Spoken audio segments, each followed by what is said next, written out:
Good morning. I don't know who's here, but good morning. Just keeping in contact with my friend who is supposed to be popping into the stream eventually. Not sure when, but I know that she's planning on doing that. How is everybody doing today?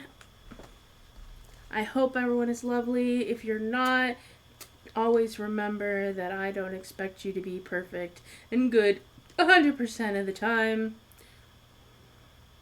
We're allowed to have off days. That is 100% allowed. Excuse me, I have the hiccups and I'm burping with it.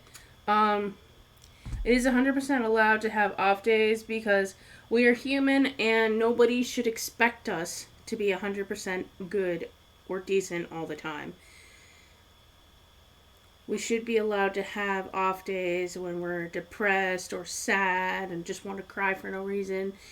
We should be allowed to have that. But for some reason, the rest of the world says, no, you have to be good all the time. You have to be happy all the time. And how is that even possible? I don't understand why people expect people to be 100% all the time. It's not all or nothing, but it's definitely a hard task, especially for certain groups that have anxiety and stress, and it's still hard for the average human being to be good all the time. I've tried. I will admit it. I've tried. And trying to be good all the time, trying to be happy all the time is super hard. You usually plaster a smile on your face and pretend to be happy when you're not actually happy. And it's just, I can tell you, it's not worth it. But on that note, for anyone who's curious, I'm decent today. Thank you very much. I'm a little bit tired because, well, I went to bed late. A little excited, a little bit, whatever. But I fell asleep around 1 a.m. That's my own fault. I was watching and listening to Snapchat. Alright, let's get into Stardew. So this is a game that I've been doing offline.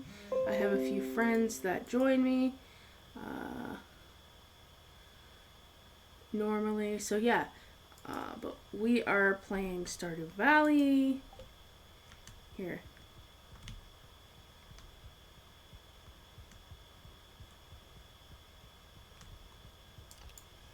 This is Jam Machines. Let's remove you. I have to wait for those to be done. This is just these. And this is just fish stuff. Okay.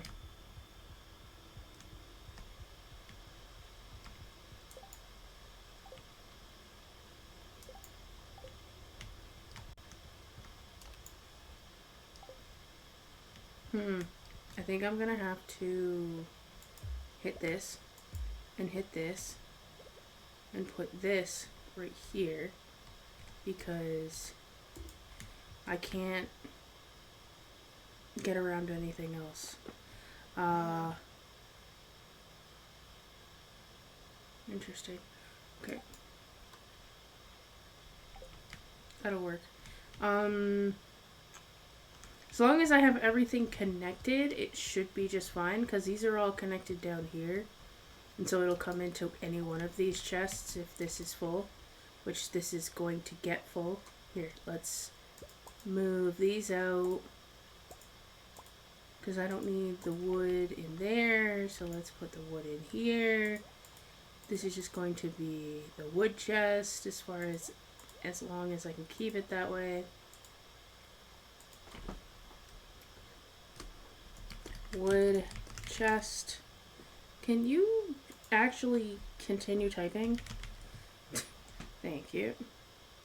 Avoid removing last stack.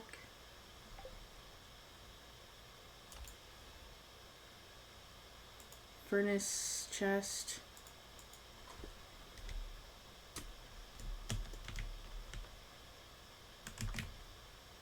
Hey, stop not typing. Thank you. Automatically avoid removing the last of the stack. This one will be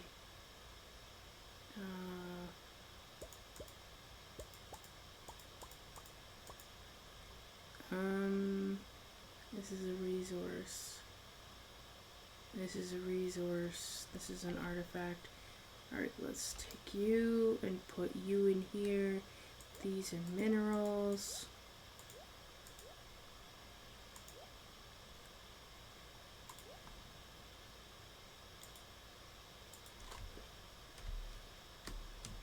Minerals. Just so it's easier to keep track of them. Minerals will be purple, I guess. The wood will be orange because it's the closest to brown. This is artifacts.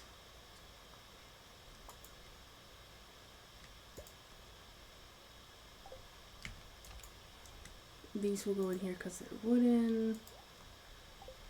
This is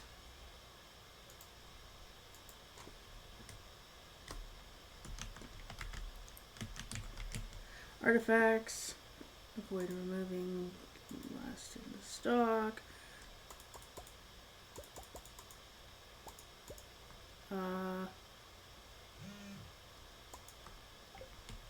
Let's see, I need to make another chest.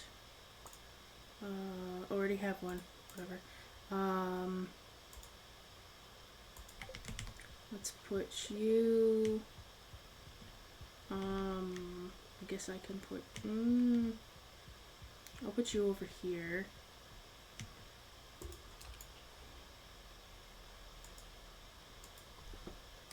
I don't need to do that. Tools. Let's avoid removing the last item. Let's put all of you in here.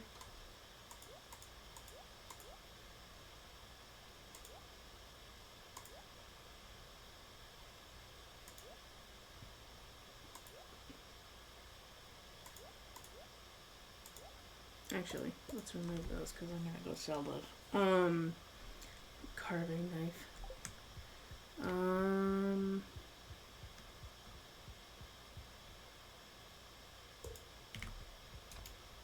This one, they're all connected, so I'm assuming that all the chests would open. This one will be, this is an artifact, so this is gonna go in here. Actually, I'll leave that. This is an artifact as well, but that's okay. Why is my phone vibrating? I can feel my phone all the way on this side of the room when it was over here.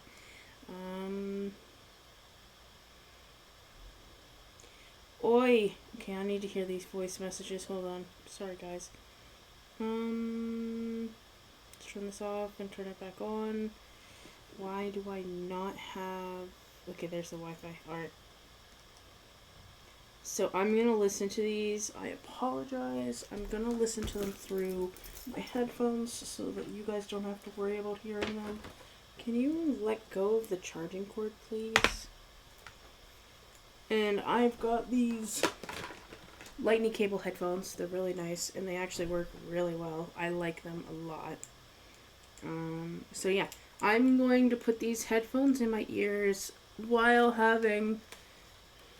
These almost feel like your AirPods, except for they're not AirPods, they're corded. But, alright. Put this in here so that you guys don't have to worry about hearing that, and I will listen to this. What is she saying?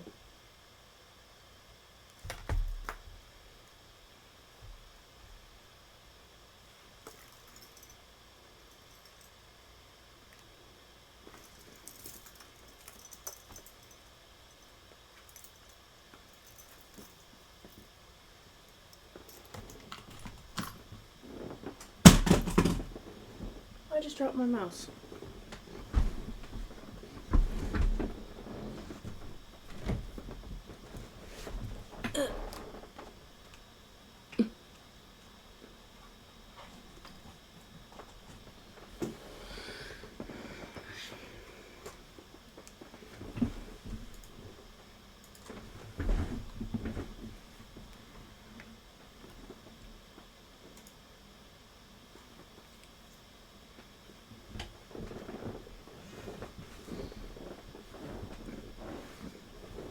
Mm.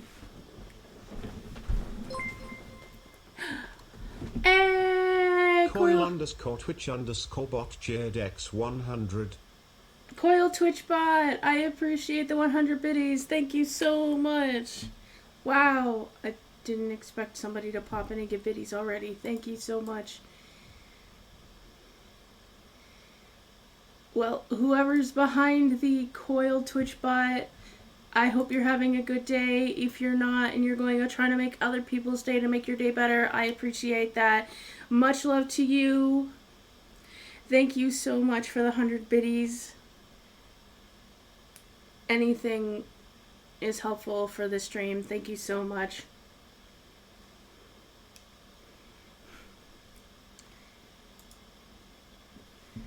Oh, I need to play the next one.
I don't need the milled rice. I'll take everything else though. We'll end up doing the milled rice later. I'll take those. What's in here? Oops, wrong one. This one. Oh yeah, flowers. Oh, my inventory's full. Never mind. I'll go inside and put these inside.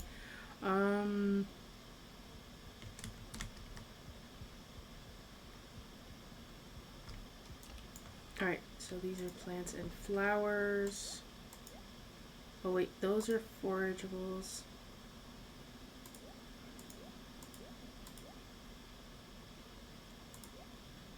I mean, either way, forageables are still plants, right? To a degree, I guess.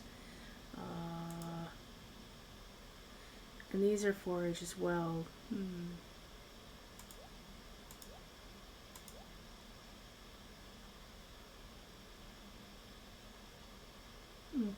Let's forage.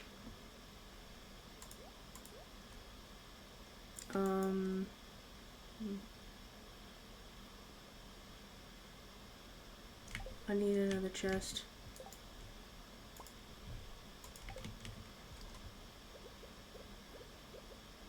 Let's put you right there. This would be goods. Oops.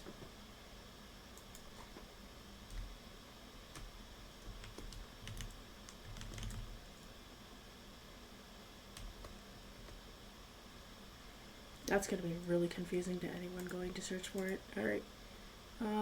You'll go in there, you'll go in there, you'll go in there, you'll go in there.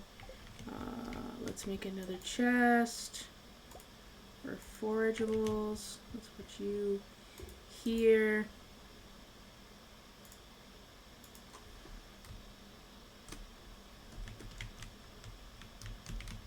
There we go. Avoid removing the last one. This one will go as green. This one is goods, which will go as that color, I guess, teal. This one is plants and flowers, so I'll make that one pink. This is artifacts, so I will make that purple as well because they are similar to minerals. This one is the furnace chest. This is a resource. This is an artifact. This is minerals. This is artifact. So let's put you there.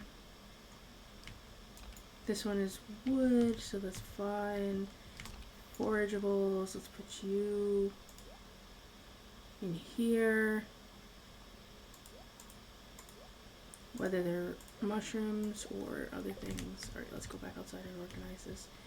Eventually I'm going to need a storage building to do all this with, but it's okay.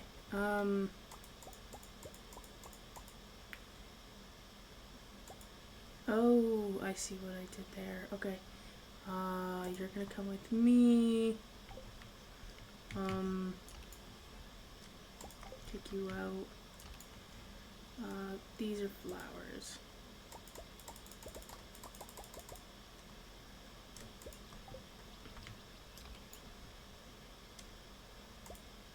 Fruits. I'll make a bone chest. Let's put you in there. There we go.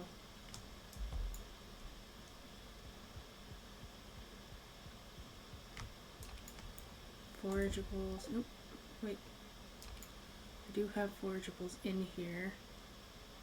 But flowers are going to be used as other ones. This is forageable. This is forageable. This is a fruit. It's a flower. That's a flower. That's a flower. Flowers and plants. Put you in there. That's a forage as well. Okay, we'll do these first.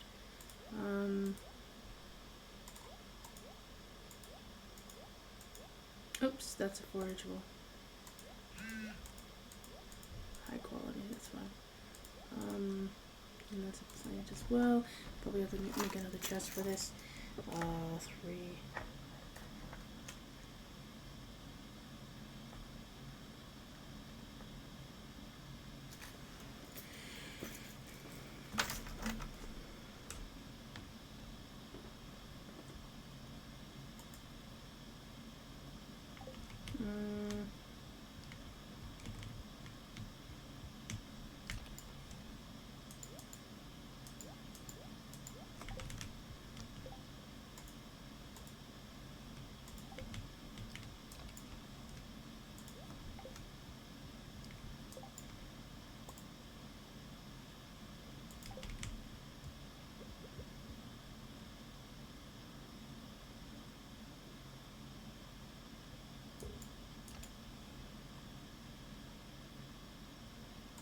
Bone chest.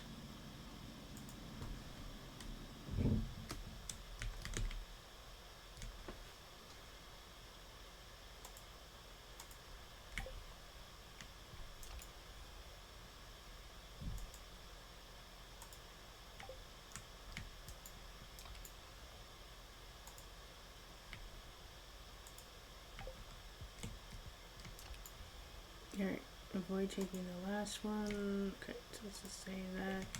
This one, avoid taking the last one. Oops. This one. Okay, avoid taking the last one. Whoops. Avoid taking the last one, and this one should be that as well. Yes, it is. Good. Alright, let me go in here, change this up, avoid taking the last one. Okay, it's already set up. Perfect. Hey, Makoto! It is lovely to see you. How are you doing? Thank you for the hydrate and the posture check. I will not be hydrating with my ice cap. But I will do posture check in just a second. Let me hydrate with my water.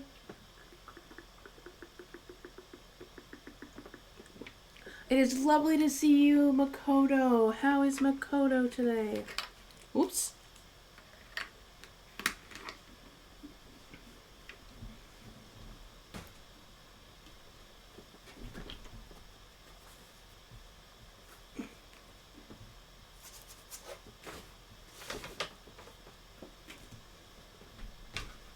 If you would like to join the game again today, Makoto, I have no issue with this. I will just have to send you a new code. I do not have Rendor in at the moment. I will be joining somebody else for a voice call though. So as much as I would love to have you in voice, I can't. Doing well, just finish making a map for D&D. session. They were happy. Oh, well, good.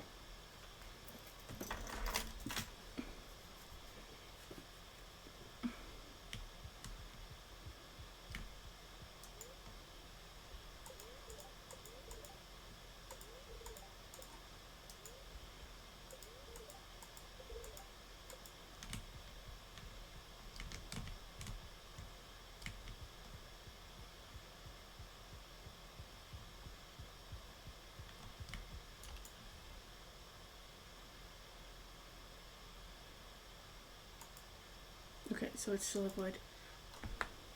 It's good they were happy. It's always good. Oh, I forgot to put the bones in the chest. Okay.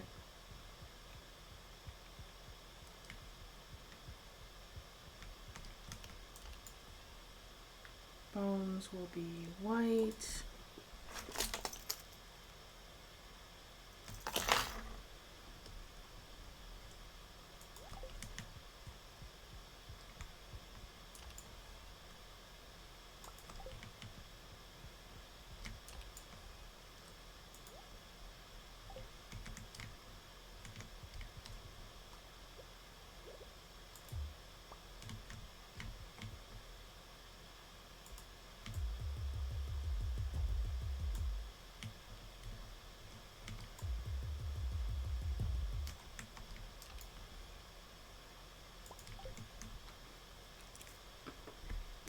Hi, Luna! Hi, Grimmy! You may begin working as a map designer. Not sure yet. In-game map designer, of course. Yes, of course.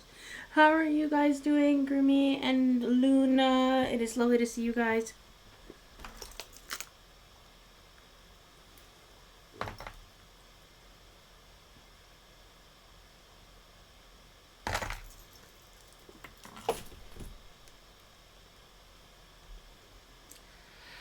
How am I doing? I'm doing alright, thank you. A little tired because of what was my fault. I didn't I didn't sleep last night when I should have, but I'm doing alright, thank you.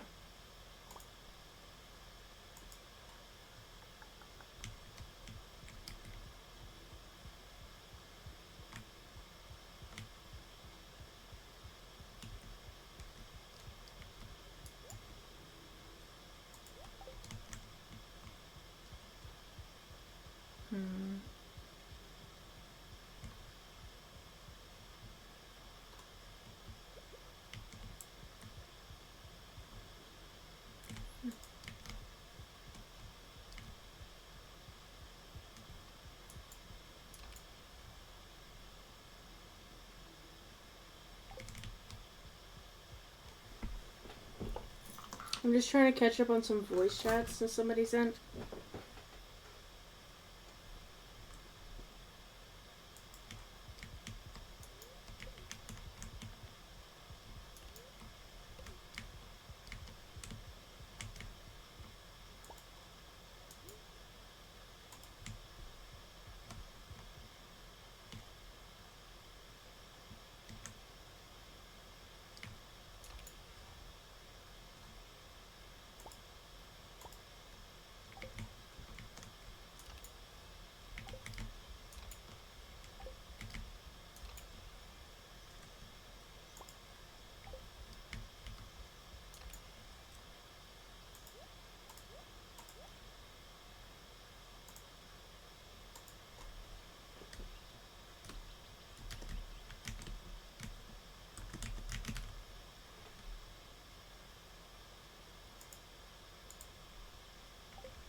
I have a feeling. Hold on.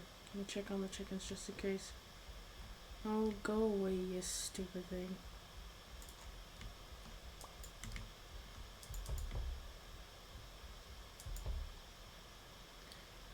Yeah, okay, I already did the chickens.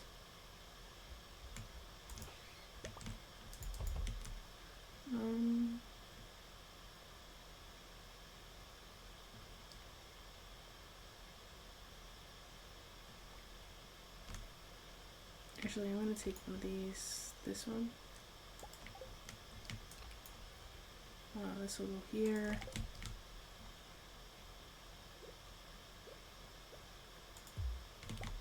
go.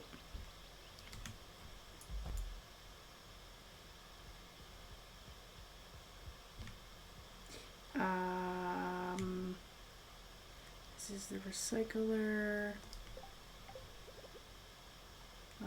Let's put you here, I guess. Monster loot.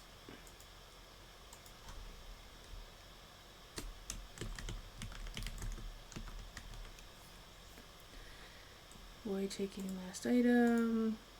This is going to be dark purple. Okay, going to go do your own thing. Much love. Gonna be lurking. Alright, love you, Grimmy. Thank you so much. I will see you around whether you come back in or not. I will still love you. You know that. Where? There we go.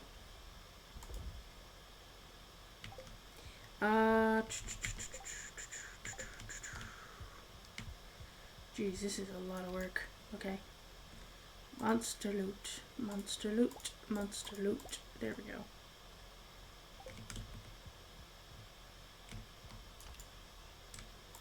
These are monster loot.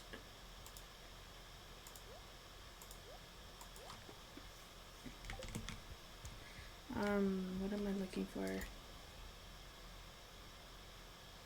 It's an artifact. That's an artifact. I'm gonna leave for those.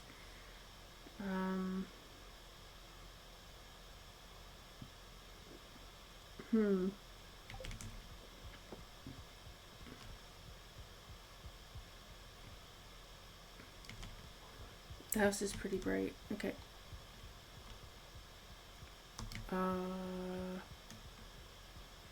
I'm going to have to go to bed. Oh, this is going to take forever if I was to turn the time off. Okay, so...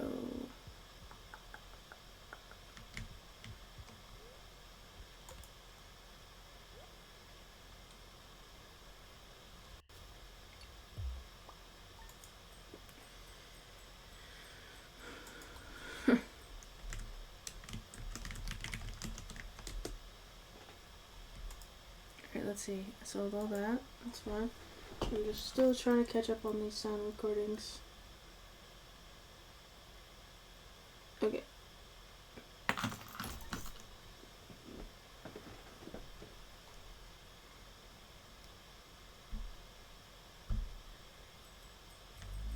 Okay, it's raining, don't need to water anything. Say hello to the cat.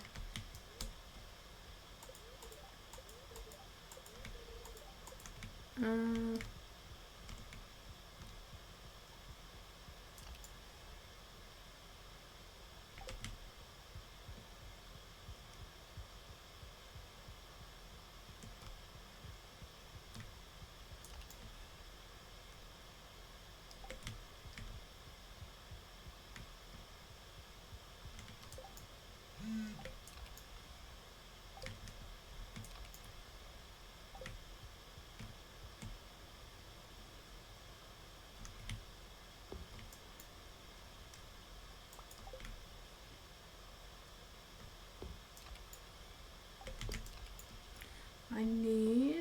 gonna take one of these.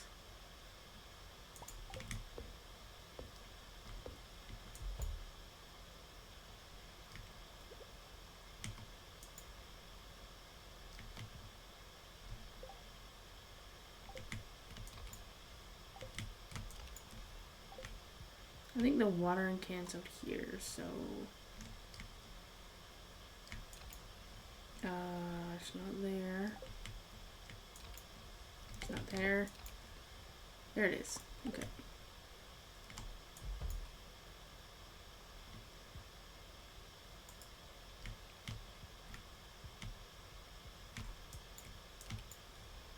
Alright, let's put you in tools so that I can pick you up whenever.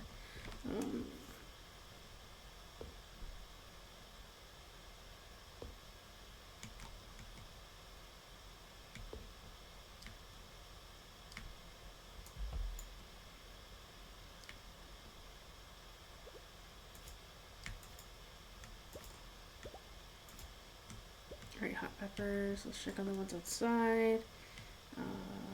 There's nothing grown. Okay. That's fine. Let's go check on the chickens. Oh, wait. I put my tool. I put the axe in there. I gotta pull it out.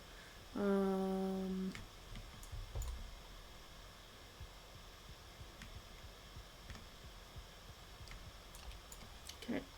Put you in there. Actually, I need to take one of these.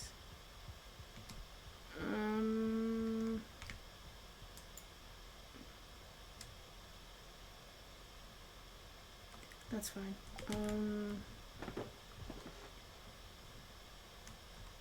Oh, I was going in here for a reason. Duh. Okay. Let's go into the tools and grab my axe. Put these down here. Put this up there. I don't want this, so let's put you there. Too many beers. Okay. I'm not gonna drink the beer anyway, so it doesn't matter. Let's see. Let's go check on the chickens.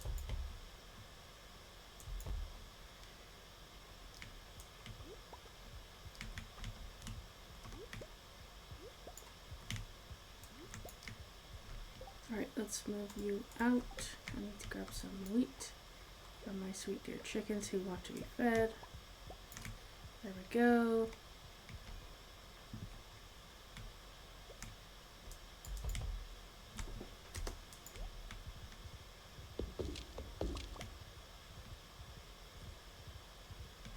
Oh, I need to push chest down here as well. I forgot about that. Okay.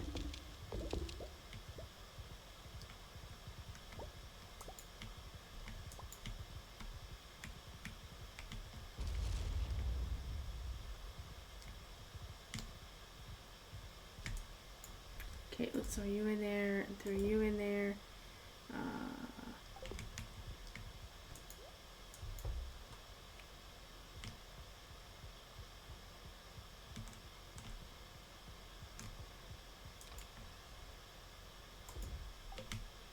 Then I'll put the row here, I think.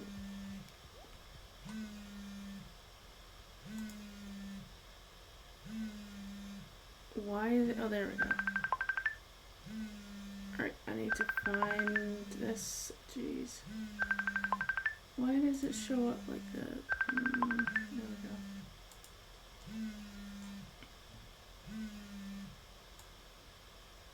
The show's camera is on. Hello, gorgeous. Hi. Hey, hon. How are you doing today? I'm tired because I was up too late, but I'm doing pretty good. How are you? I'm a little bit. Just 1-866-801-801. All these bill collectors calling me. The show goes. Camera off. I'm a bit depressed because of what's going on, but you know what? I'm ready to put that all behind me and start getting to work. Well, first off, I'm going to have to tell you that when I went back into the GoFundMe, it went from $452 to $482, so that's not too bad. Awesome. So nice. My dad still has to pull the money out, but we weren't able to go to the vets today because it doesn't work well with my dad's schedule since he works midnights. So my mom is going to be bringing Sammy tomorrow. Good. Yeah, and just let them know. This is what I've said in, well, of course, mostly, for the most part, the performers have a communal vet, which is my vet here in Chatham, which is lovely, to be honest. But although you got a very good deal on that surgery, and don't get me wrong.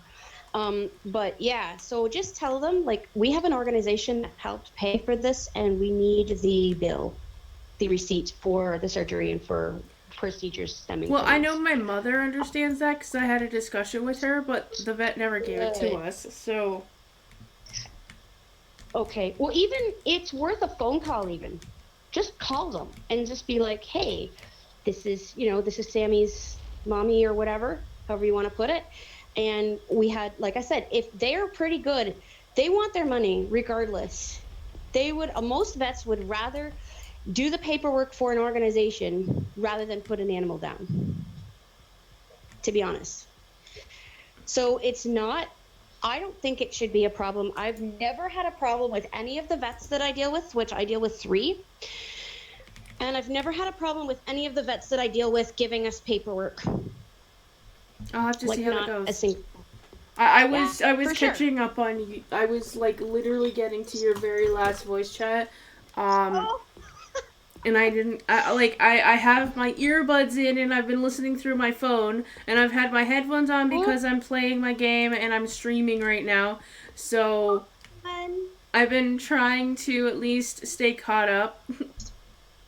yeah, no, that's okay. That's okay. And like I said, I'm going to discuss this privately with those who are involved, and set the record straight here, because you didn't deserve that. That was not good. You didn't deserve The that way last night. that this Not- person in said question stated it was literally like, I need an answer right now. I don't care what you think. It's at least that's how it felt, and I was literally thinking, I have no control over this. I don't understand why the pressure's been throwing on me. We already discussed this with said person, so it was really confusing that it's like, yeah, I need my answers right now. And I wasn't ignoring her, it's just for the fact that I didn't know how to answer the question. Right, and you were overwhelmed, and I would have been too. I would have just been like, oh my God. And kudos on you for staying. Thank you for staying. I would have been devastated if you'd left. Absolutely devastated. Because now it's gone down to the bare bones of you guys are all the people that I really love and the people that I really want in there. So it's like, if any of you's left now, after we've been through that together, that would be pretty hurtful. Well, So, I wouldn't thank have you for left not your doing that. chat. I mean, if I was going to leave the group chat, I wouldn't have stopped being your friend. But I wasn't planning on leaving the group chat. I was just getting really overwhelmed, and I'm literally thinking, I don't deserve to be yelled at, basically. No, you don't. No, you don't. And I was trying to explain that to her. And like I said, she's in a work situation right now that is just, she's being walked down at work for like 10 hours a day. Right?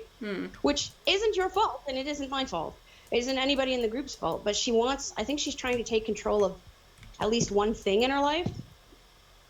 And that's not fair. It isn't. It isn't fair, and that's not normally what, and here's the thing, if I came to her, if somebody else was pulling this crap, and I came to her and I said, Dorothy, this is what's going on, and I really don't, this is what this person's doing, and describe the exact same, she'd be like, oh, hell no. Yeah. You know what I mean? But it's her doing it, and like I said, I think what it is she wants to focus on the future, because I think what it is, and God revealed this to me when I was in the shower this morning. I'm not sending you a video of that. No, just kidding. No, I'm not. I'm just trying to lighten the mood here. But I always talk to God, and I get in the shower, because then it kind of takes away a lot of the stimulation that I have, and so I just get in the shower and think, and I kind of get my thoughts straightened out. And one of the things that I am an organization junkie. I love starting good, worthwhile groups. And one thing that goes on is they don't turn out well because I don't plan very well. And that is definitely a weakness that I have, which I am going to try really hard to... Well, that's why in a lot of groups there are specific people for specific reasons. There's a planner, there's a fundraiser, there's a coordinator, there's a person who runs the entire operation, there's somebody who runs finances, there's somebody who runs the technology section. I mean, it shouldn't be placed completely on your shoulders, and that's not fair. Right, and that's why I think one of her requests has been honored, is that we are going to get the board. I think we're going to have elections in 2 weeks. Just because basically I wanted to not have elections until we'd work together a little bit. Makes sense. If that makes sense. Because we want to know, like, how can you vote for somebody to hold an office if you don't know them? Yeah, that's true. So that's what I was trying to do, and I was trying to wait for our first important task, which pretty much. Call with Michelle Rose. Camera off. List. Which I was mean, pretty technically, much a because you know everybody, you could theoretically pick all of these people, but it's better that we all That's get not to how know it's each done. other. Yeah, that is not how it's done, though. You have to do it by a vote, because otherwise it's unconstitutional. True. Right? That's kind of the thing. So I was just kind of waiting until we had finished our first task to say, okay, who's, I just think that. Call with Michelle Rose. Oh, Camera off. come on, List. talk back. Shut up. I'm going to turn this off because it's really a big pain in the neck. Talk back off. There we go. So It's also not thing, helpful if somebody calls you or texts you and your callback will literally be like such and such a person saying their first name and last name called you, and it's basically calling them out on stream, and it's like, no. Yeah. Nope, thank you. No, thank you. That's not good. We don't want that. So that's kind of where I'm at. I think, like I said, I don't want to talk about a lot of deep, like, performers business on stream. No, of course not. I've said in the chat what I think, and I think, like I said, as long as you get us that bill and that you said you were going to do, I think that's going to be the end of it. That'll end up happening tomorrow, most likely. Oh, that's great. I'll give her a call and tell her that it's going to happen tomorrow.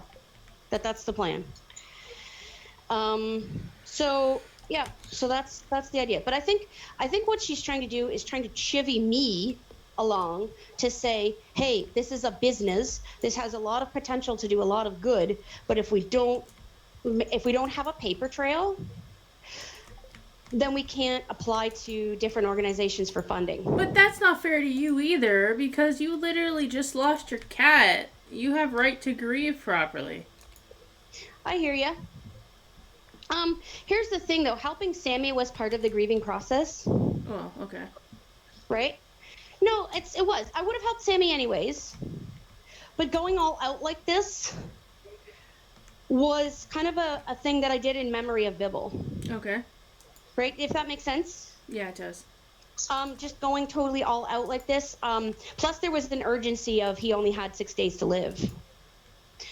So that was part of the grieving process for Bibble. So, but at the same time, yeah, I mean, I'm going to talk to her about that too, because like I said, she is one of my very best friends, and she does normally understand where I'm coming from.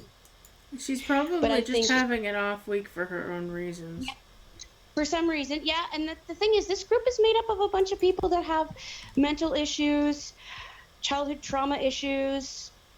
I mean, basically, this group is made up of a bunch of people who need therapy cats. True. Let's be honest. So we're going to have times, and like I said in the group, families fight. That's true. You can't be a real family if you don't have a dust-up once in a while. You know? You just have to be able to solve it amicably. You know, so I don't know why. I just need somebody that's understanding the fact that I have less control than a lot of people realize, because he may be quote unquote half my cat, but he's not really half my cat. Yep, no, that's true. This is what I was trying to explain to her too. Like, he's a therapy cat for you. He is your source of feline therapy without legally being your cat. Yes. I completely understand that. And yeah, but anyway, the thought that I had was, when you get a bunch of people together who love something with a deep and everlasting love, you think that because all 10 people love the same thing so deeply, that they would all totally get along. You would think this, right? Yeah. However, where the disagreements come in is people disagree. They don't disagree on how much they love it. They disagree on how best to love it. Mm-hmm. If that makes sense. It does. So you show love for the performers by letting me come on your stream and clutter up your stream time. Well, that and helping with the technology and doing like technology research and stuff like that. Absolutely. Yes.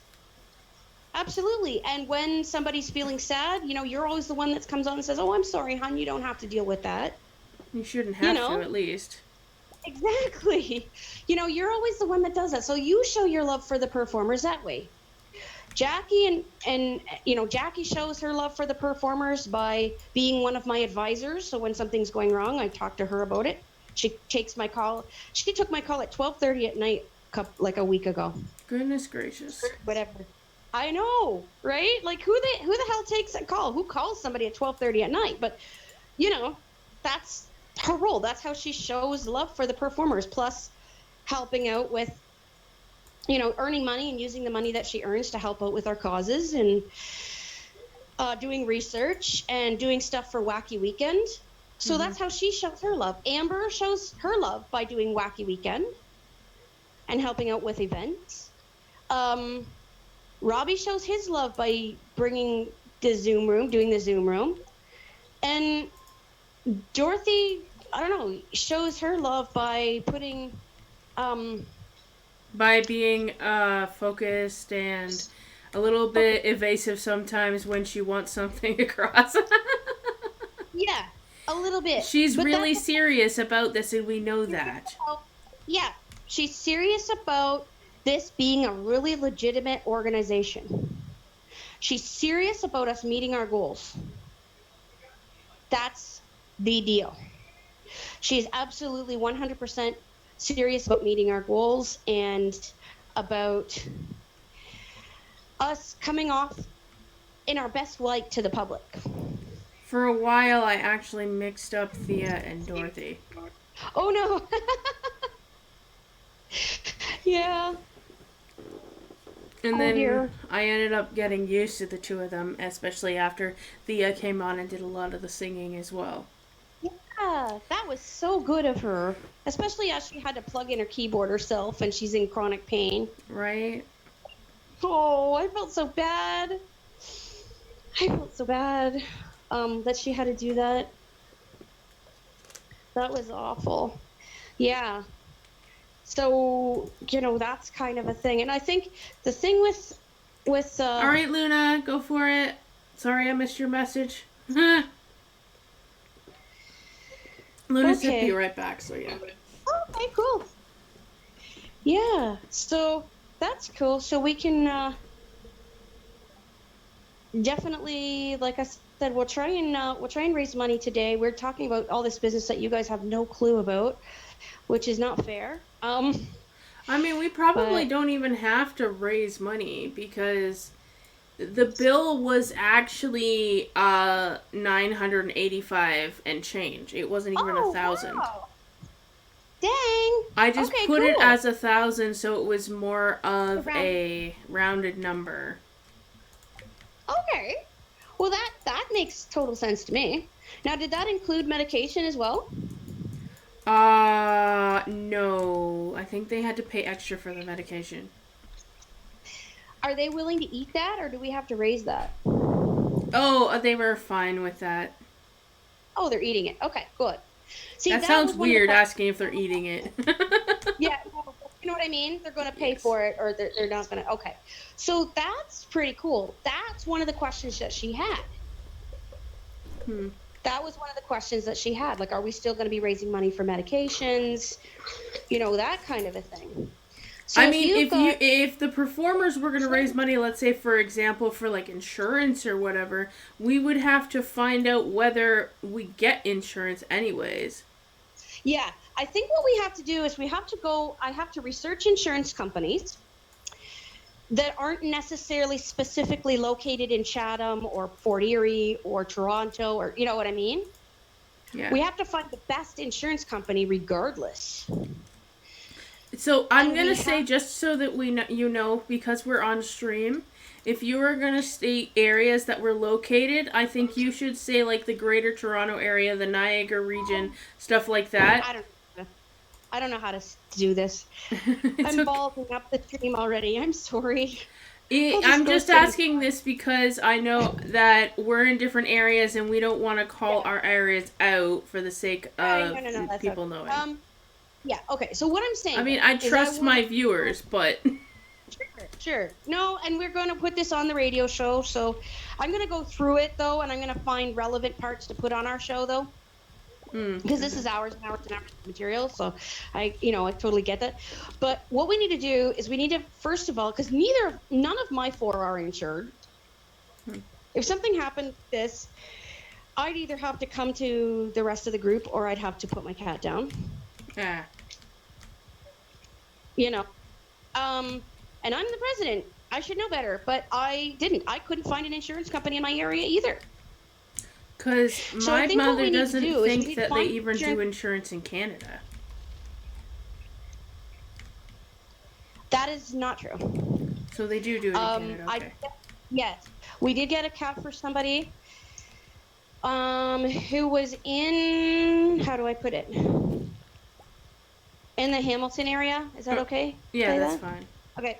So, and... Just don't say their name. I wouldn't anyways. But we got a cat for somebody in the Hamilton area from Hamilton SPCA, and with the cat, with all of their stuff, came papers for insurance. Okay. So that was, but they're the only SPCA that I know that hands out papers for insurance. That hands out papers for insurance without, with their cat. Then you are responsible then to phone the insurance company and tell them that the insurance, that you want to establish insurance with your cat. But they do have the insurance here in Hamilton. So that statement about not getting it in Canada is erroneous. Well, no. My mother said that she didn't know if they do. She didn't say they don't. Okay. She just said that she didn't know if they do. Right. But my thing is, let's find a company where there's no deductible. No hidden fees, no deductible, no secrets. No we need secrets, them to have integrity and honesty. Absolutely. It's really difficult these days to find integrity. Absolutely. And I think that's where we have to be a very integrity-oriented outfit. So if it was $15 less than you thought it was going to be, and the parents are willing to eat the medication cost, which is brilliant, yay, and you raised another $30 from GoFundMe. So we's good. So if anything, I can pocket the rest. It all depends. That sounds really selfish, but I mean, I know a lot of my viewers would be like, yeah, go for it. It's like, I don't have a problem with that. Like, Render even said to me, like, different things along the lines of, like, when he, like, we were talking the other day because he's moving, and I asked him if he ended up purchasing the bathtub/shower that he was looking at that he showed in a friend of mine's Discord, and he's like, no, I didn't, but I could have. He's like, it's only 10 grand, like it's nothing, and I'm like, what? Oh, that's insane. And then he was talking about when he sent me extra money. I said, you sent a little extra, and when he's like, no, not worry, it's just a little bit extra. It's not really anything. And I'm like, that's like you saying it's just 10 grand. Send it to me, and then we can actually start running this organization legitimately. I'm just kidding. But yeah, I mean, this is, wow, Zers. I mean, that's cool. You've got some really good supporters out there. Like, I love each and every one of you listening, and those of you who aren't. I think you guys The day that Render came in and supported was the very first time he'd actually ever been in my stream. Really? What? Yeah. I thought he'd been in there for years. No, I've known Render for maybe 4 months. If that. Oh my gosh. That's a miracle. I adore Render, and the person that I met Render through, they are lovely individuals. I mean, I know that they are, like, not that this is an issue based on them, I'm just stating, they are both gay men, but they are some of my closest friends online. Oh, absolutely. I can see that. I can see that. And it's not because he gives me money. I just adored him before he even sent me No, money. no. It's the spirit behind it. If somebody gave me money, if somebody said to me, I'm going to give you $500, but I think you're the lowest of the low worms on this planet and I hate you, but I'm going to give you $500 anyways. That's silly. Like, I don't even want it. Like, do you know what I mean? Yes. I probably would have to take it because I'd probably be in a position where I had to take it, but I'd be like, oh God, this is just crazy. It's hard to know. It's hard to know. It's hard to know. So, but the spirit with which you receive this money from your stream, Cubs, is just phenomenal. Mm-hmm. Just phenomenal.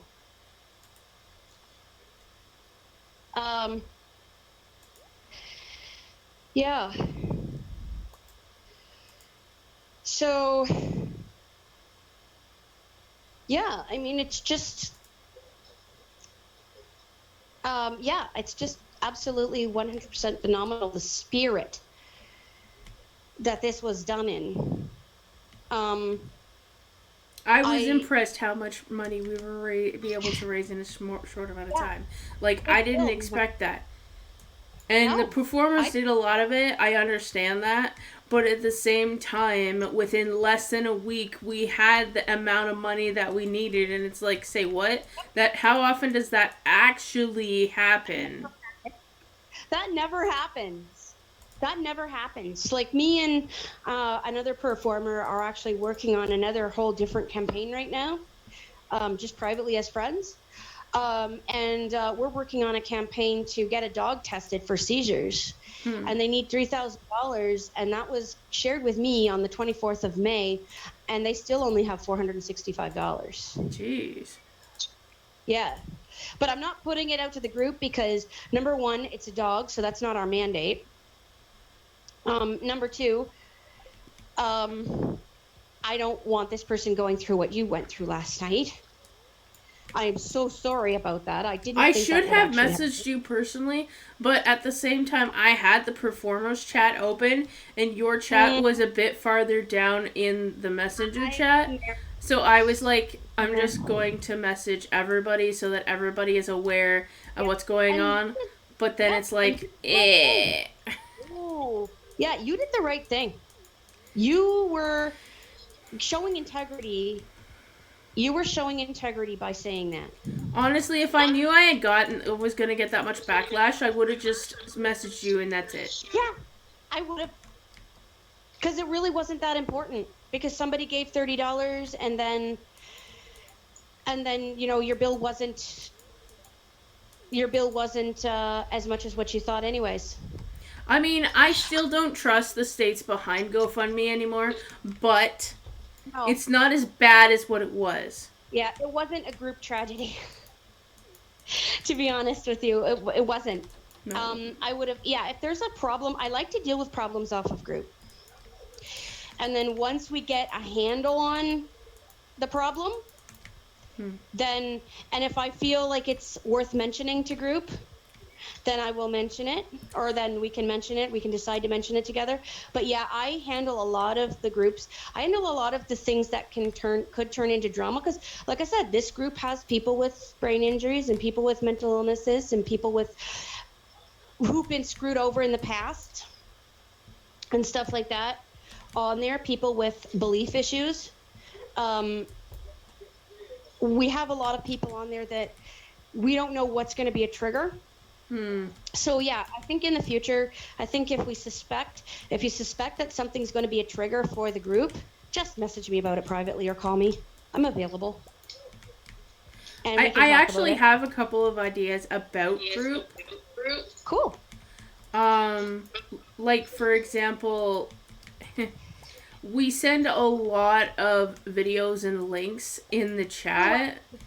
And my thought is it's really hard to catch up on conversations when it's full of 100 links for Wacky Weekend, which I have no issue with links for Wacky Weekend, but I have to scroll up, which what feels like 10 pages to get to the last voice recording that you had said, and I have to catch up because I'm behind and I don't check constantly.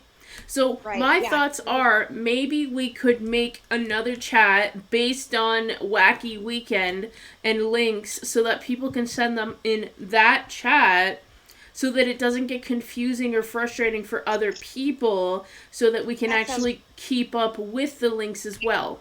I actually have been thinking about that too, Michelle. Great minds think alike. Yeah. See, this is why I hang out with you guys. This is how you and me became friends. This is how me and Jackie became friends. Well, that's not how we became friends. I give all credit to your brother, okay? Yeah. Well, I give credit to God and your brother. I'm not friends with Deb. Okay? And she was on the same trip, and I'm not friends with her. In fact, I don't hate her or anything, but I don't get along with her either. Right? It's how we became friends is that we clicked. We have a lot of the same thought It was a God moment, that's for sure. It was. It was a God moment, for sure. Now, I think Deb is a nice person, and I would get along with her if we were in person still, but I definitely get along better with you than I did her. She I don't know how to describe her, because she's different. I mean, you're different too, but that's a different kind of different. I'm just kidding. But different. That's a Stitch kind of voice, right? Oh, no, this is Stitch. This is Stitch. We're different. I'm different. Hey, Elmo, let's go play. Oh, Elmo. That's more actually, you're actually really decent with those voices, too. I have friends that do Stitch. I have friends that do Elmo. It's really fun. Yeah. Those are pretty easy voices. Yeah. Yeah, well, like when you work with kids all the time. Yes. You have to diffuse a situation. Sometimes a funny voice can do what I mean, sometimes it works with adults, too. It catches people off guard, and it's like, wait, what? Like, whoa! Yeah, exactly. Yeah, I like that. I was actually thinking the same thing because I want to, once we get the board, I want to have performers executive, which basically only the people on the board down there.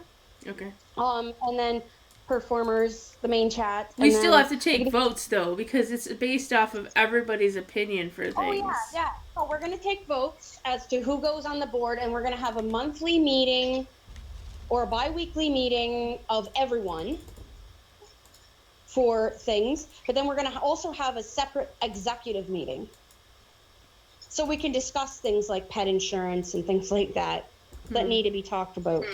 And then when the executive meeting comes to a decision, and then we can have everybody jump in. We can have everybody jump in and we can have everybody jump in and have and then present it to the rest of you, and then you can vote on it. Okay. Rather than having everybody involved in it, and if it's going to become a flame war, I'd rather only have about 6 people involved in the flame war than 12. You'd rather avoid any fire starting. Absolutely. Yes, I don't like fire. I like looking at bonfires I like the fire when it's doing good things. I like fireworks. When it's under like control and whatnot. Cooking food. Yes. Control and doing good things. When it's blowing up in everyone's faces and people are just being ridiculous and immature, I don't like that. And like I said, we're talking about this, but when you send me the streams, can you send me them privately? I don't want this whole raw streams in group. Yeah, I can do that. Because I'm going to look through and see if I can get... I have to download them onto my computer anyways, but there is a way that I can actually externally post them on YouTube, so that works as well. Yes. Like, I post them on my own YouTube is what I'm saying. Oh, yeah. Like, I already have one of the streams on my YouTube by accident. Well, I think what I'll do is I'll look through, because this is just raw. Do you know what I'm saying? Mm-hmm. This is raw footage, and I know a lot of people just will put their raw stream up there, but if I'm gonna do a show, I've got to put in like I've got to put in commercials so we can actually make money. True. And things like that. Ad time. I've got to put in different things. Like I should put, like, I know there's music in some of the streams and stuff. So, I've got to put that kind of stuff in, and I've got to pick the best moments. If you've got like 100 hours of streaming and I'm going to do, say, a 15 or 20, say 4 or 5, a 5-part series, which would be 5-hour shows. That would be 25 hours. That's only a quarter of the footage. So I have to go through the footage and be like, okay, I'm going to do a recording of this. And now this, you know what I mean? Yes. So that we have people, like, because I love listening to streams, right? But like not everybody digs it. So that's all good. And then there's a lot of times where we've gone to the bathroom or we're eating or whatever, or where we're talking about something that's completely not appropriate for the show. True. That's kind of where I'm at with it. So that's kind of the thing.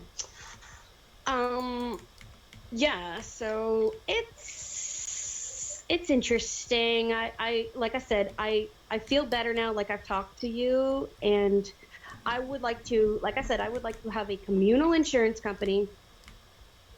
And I don't even want to think about pet insurance until we can pay for it. It's not fair for the performers to ask our cat therapy people to pay for their own vet insurance.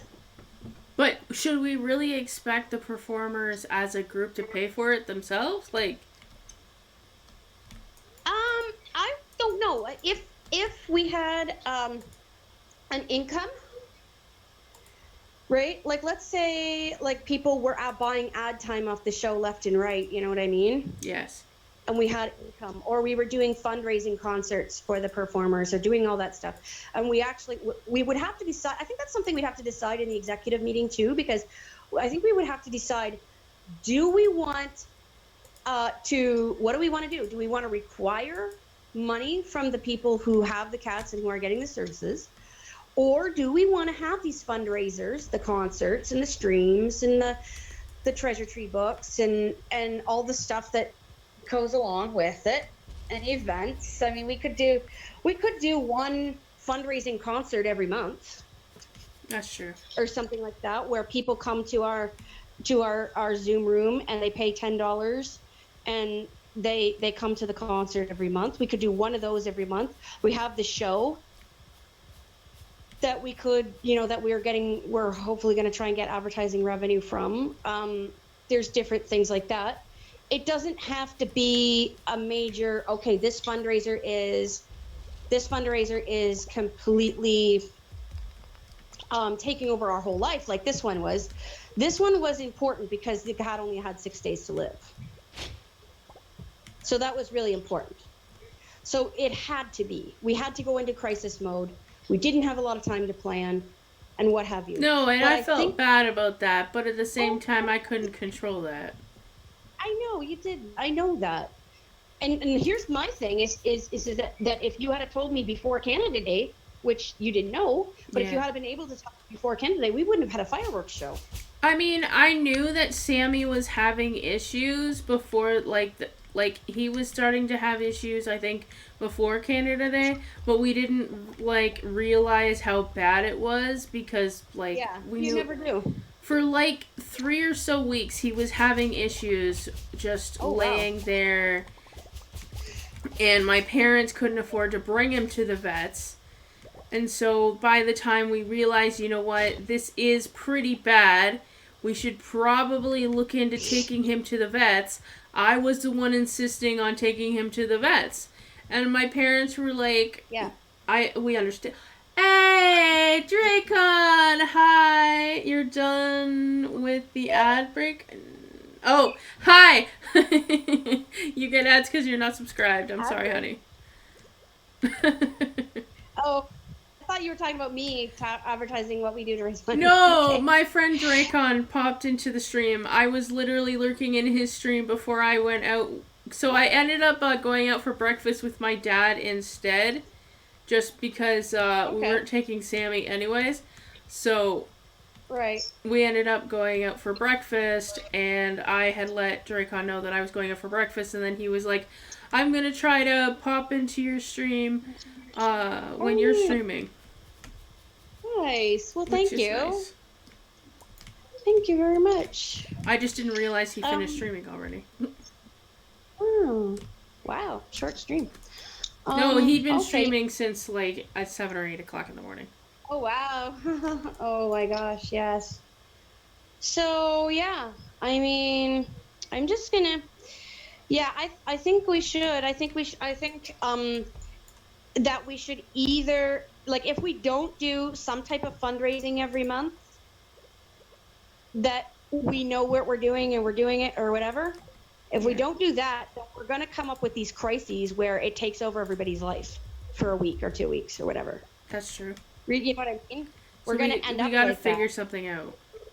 Yeah, absolutely, and that's the whole point of the board meeting. I think, like, as annoying as all that was, last night, I think her questions were legit. She had legit questions, but at the same time, but throwing them on me after I told you that I have no control over it isn't fair. No, it's not fair. It was confusing and frustrating because it's like, I don't need to answer these questions because I already have. Why are you asking me these questions? I felt rude, but at the same time, everybody already asked me these questions. I gave my answers, but apparently they weren't good enough. And it's like, I'm sorry. I don't have control. I told you this already. I don't need to repeat myself. Yeah. Absolutely. No. And actually the best way to have handled it was the way you did, by not engaging with that behavior and by talking about it privately with me, because like I said, we've resolved the thing about the bill, so hopefully we'll have the information documentation tomorrow. That is important. That is important for applying for government funding. No, I understand that. That's fine. 100%. So that's important for integrity within the group, because think about it. We've been friends for 2 years, almost 3 years, but she has only known you for 6 months. That's the thing. I'm expecting everybody in the group to be as close to each other as they are to me, and that's just unreasonable. Well, I mean, if they trust you, wouldn't they trust the fact that you have a good judgment of character because of how long you've known me? Right, that's what I think too. Now there was the situation where Bonnie, who was a friend of 25 years, leaving and acting silly, which, thank goodness all she did was leave. Thank goodness she didn't start a flame war. Yeah, I know Dorothy would have had a fit. Pardon? I'm pretty sure that Dorothy would have had a fit. Oh, yeah. Oh, absolutely. And rightly so, because she's very protective of me. She's very protective of me. And the thing is, like, yeah, no, I mean, it was just, and then the thing with Dwasia happened, and it was like, I guess I should have taken that off the group and talked to her. I guess I should have taken that off the group and talked to her, I suppose. I shouldn't have put that all on there, but whatever. It was just something, I wasn't even mad at her, though. It was just something that I wanted to address, and it was a group problem that I wanted to address. So, you know, but yeah, I mean, that's the thing we have to realize about each other.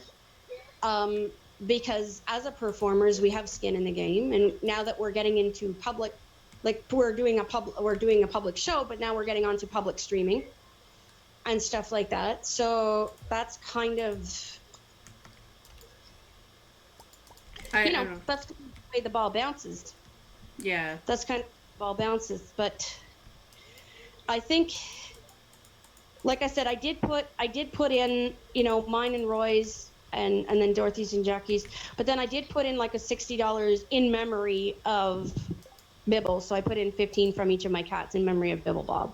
Yeah, and I appreciate that, because I know you didn't have to do that. No, of course not. We would have still been going, okay, we need money now. Had that happened. I'm glad I did, because we are pretty much, we're on track at the moment. So, yeah, That's the ultimate best. And I think it was really the best outcome. And I think if we can talk to her, if I can talk to her about it a little bit, then it's gonna blow over. I know Dorothy better than, you know what I mean? Like, I Yeah. know her. She really is genuinely a good person, and she's trying to look out for us. Right? But you can't look out for someone that you bombard with questions and. No. Yeah, no, that wasn't cool. That wasn't cool. I get it. Dracon, we're just talking about the fundraiser that I was doing this past week, and a lot of conversations that happened between myself and the performance group that I'm a part of that was helping fundraise for my cat getting the surgery that he needed. And there was a lot of I guess you could call them cat fights. We weren't really scratching each other or like causing actual messes, but there was more quote unquote verbal and text messages that were a little bit more forceful than they probably should have been. Hi, Saleance. It's lovely to see you. How are you doing? And so there were a lot of complications within the group, and somebody was asking for more information after they had already asked, but there was just a lot of complications within the group that it was, and it's just like, I understand you want your answers, but I can't give you your answers because the cat isn't mine. Yeah, don't overwhelm people. That's not a... And I did not endorse any of that. In fact, if you listen to my messages, I was trying to diffuse the situation. Yes, I if did. You realize that. And I even phoned her up, and I was like, what are you doing? Why are you being so silly? You know, like that kind of a thing. So I was just trying to keep, I was just trying to diffuse things. And but here's the thing. This woman has seen me fail in the past. This is my thing. She has seen me fail in the past by being in crisis mode, like I said, the last person that we went all out and helped, this was before the performers was even an online group or anything. This was like 5 years ago. And that person was totally taking advantage. We paid for her cat and dog food because we're the performers and this is what we do. We paid for her cat and dog food for like 6 months. So we're talking like $100, and her cat litter. So we're talking $100 a month for 6 months. I'm glad you're not doing bad, Saleance. I'm just tired and trying to get over my frustration, but yeah, I hear you. Not doing too bad. Dracon, yes, this is Stardew Valley. It is a really interesting game. It's not recently. Yeah, I've been completely obsessed with this game since I got it over a year ago. I have almost 1,000 hours on it, so I mean, Thank you, Misfits, for shouting out Saleance, and please shout out Dracon if you can shout out Dracon, and Luna, and the Gurmy Bunny, but, it's sort of like verbal debates or civil debates, but not really, because there was somebody who was in the chat that we were talking in that was kind of saying, we need the receipts from the vet bill, which I can understand, respect, so I get that, but I don't have control over it. We'd have to go to the vet to actually get it again, and then, they also were trying to insist on me getting pet insurance for my cat. And it's like, for one, he's only half my cat, but he's not even really my cat overall, even though him and I have a special bond. And they kept pushing the fact that we should get insurance. And I don't even have control over that. He's my dad's cat, not mine. Which, in a way, like I said, I'm kind of in the middle of this, because this is like my two of my very best friends having this bull roar war. Yes. So I'm in the middle of it. And so I'm kind of trying to take the diplomatic approach and say, look, I understand exactly what you're saying, but in her defense, for what defense that she has for her actions, in her defense, it is much easier for the performers to pay an insurance premium and then to then be able to take our animals to the vet so she doesn't want to have to go through this if this happens again to Sam. Does No, that make sense? of course I don't. But at the same time, it's Right. like I don't have the choices, but also like. And she doesn't. I don't think she comprehends what your home life is like, and that's something that I'm gonna have to talk to her. I'm gonna have to talk to her. But I could also say the fact that she's trying to protect you because she's seen things go downhill for you, and I can respect that. But just because it happens to you, and also I'm not that close to her, why does she think she has the right to try and bombard me and push me? I mean, one, I'm not that close to her, and two, I get along with her. I won't disagree with that. But at the same time, she shouldn't think that it's her responsibility to take care of me. Yeah, it's not her. It's not really her place. I think she did. Now, in her defense, she did put these questions out to me privately. She did talk to me privately about this. And I was so concerned with raising the money and getting all of that done that I hadn't spoken to you about it. I forgot.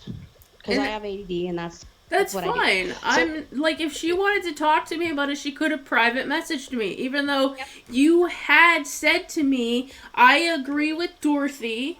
Like you said in the voice chat, that you agree with Dorothy, and it would be a great idea if it could happen. And then I said I have no control over that, and you were completely understanding and said, yes, okay, she has no control over this, there's nothing she can do about it, but she kept insisting on me getting that. And it's like, I'm sorry, I can't do anything. Yeah, not when the legal owner of the cat is being obstructive. That's just silly. But like I said, I do understand because it's a thing where we worked really hard and everything else, and do we have the energy or the money to come up with this to do this every time there's a vet bill that needs to happen? Probably not. But I wasn't expecting you guys to pay for it anyways. I was just doing a fundraiser. You guys took the time to support me and support the fact that I needed the money. So this wasn't even on you guys. You guys made that choice, but that doesn't mean that somebody should be bombarding me with all the, I think you should do this, and I know you should do this, and do this, do this, do this. And it's like, that's none of your business. Well, no, it is. Well, it is to a degree because you're supporting me. Yes. To a degree. It is to a degree, but the timing was not appropriate. That you were just devastated about GoFundMe. Like, you were devastated. I remember listening to your voice messages, and I just thought, I just want to give this girl a hug because she's just devastated right now.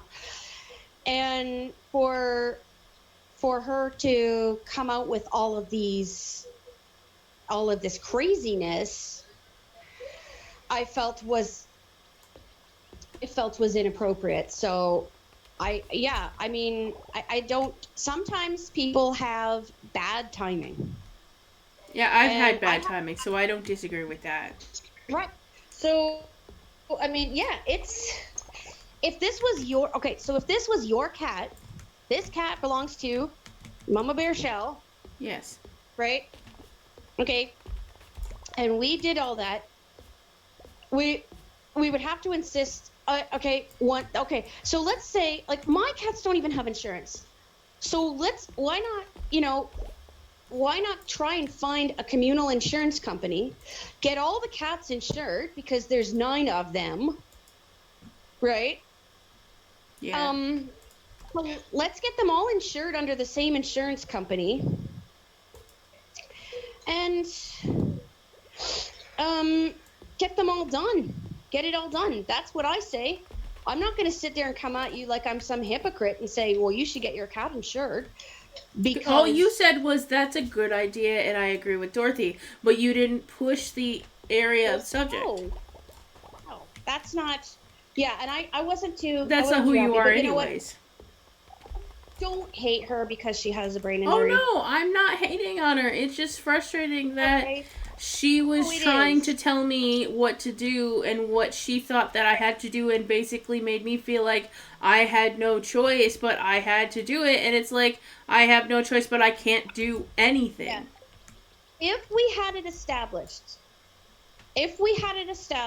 and we got the insurance company, we knew who we wanted to deal with, and we had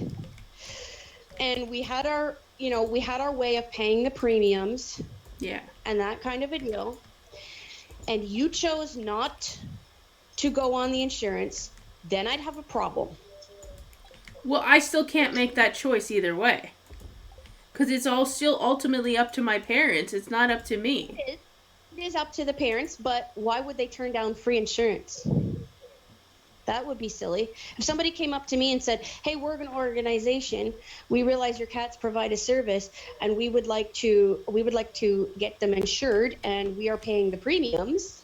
They might, but at the same time, it was already weird enough for me to do a fundraiser for Sam as it was, and it made my parents feel extremely weird, probably because they're not used to people just handing out money.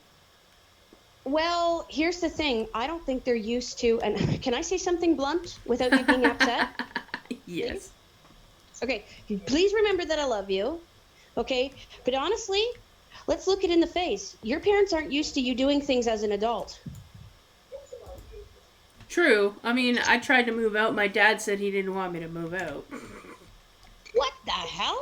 Well, the thing is, he misses me too much, and we've just started to get a better relationship between the two of us. And when I moved out for even 6 months, he missed me so much that he wanted me to come home. And it's like, Dad, how are you going to respond when I actually get married and move out all the time? And he's like, well, either you're going to have to come home and spend time at home and sleep over at home. I said, how is my husband going to feel about that? And he's like, okay, then I'll just come move in with you. And I'm like, we could maybe work with that. Just hope I live in Niagara Falls and he could go to work every day. Oh my God. And the thing is, like, I remember when he came in your room on Thursday night when we were doing the telethon, and he said, well, are you going to go to bed sometime soon? You don't say that to somebody doing a telethon. Sorry, inappropriate. I mean, I'm sure there's more inappropriate things he could have said and stuff like that, but I don't think he realized that I was actually streaming, so I don't blame him, but at the same time, if I'm streaming, he needs to understand that I'm streaming. You're not 12 years old. No, but enough of the people around me don't respect me for my age anyways. Right? My dad only started to respect the relationship that we didn't have is when I moved out.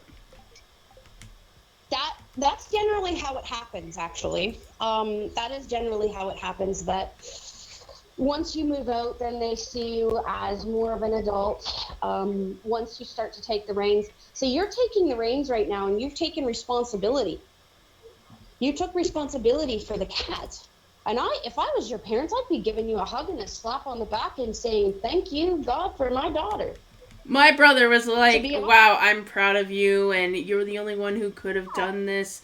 We couldn't have done this because you have the resources to do this because you're a streamer and we're not and whatnot. I mean, he feels bad enough that he could go out of his way to ask his friends, hey, can I borrow such and such an amount because the cat needs to go to the vet? But he wouldn't have done that because none of my family knows how to ask for money. I don't even know how to ask for money, but I wasn't going to turn down the fact that I wasn't ready to lose my cat. You weren't ready, and he wasn't ready to go either. You could just tell on Thursday night he was just hanging on. He just wasn't ready to go. I don't understand why he started bleeding the next day on the Friday morning, but he definitely had blood in his fur, which made me concerned. And I was literally like, did we wait too long?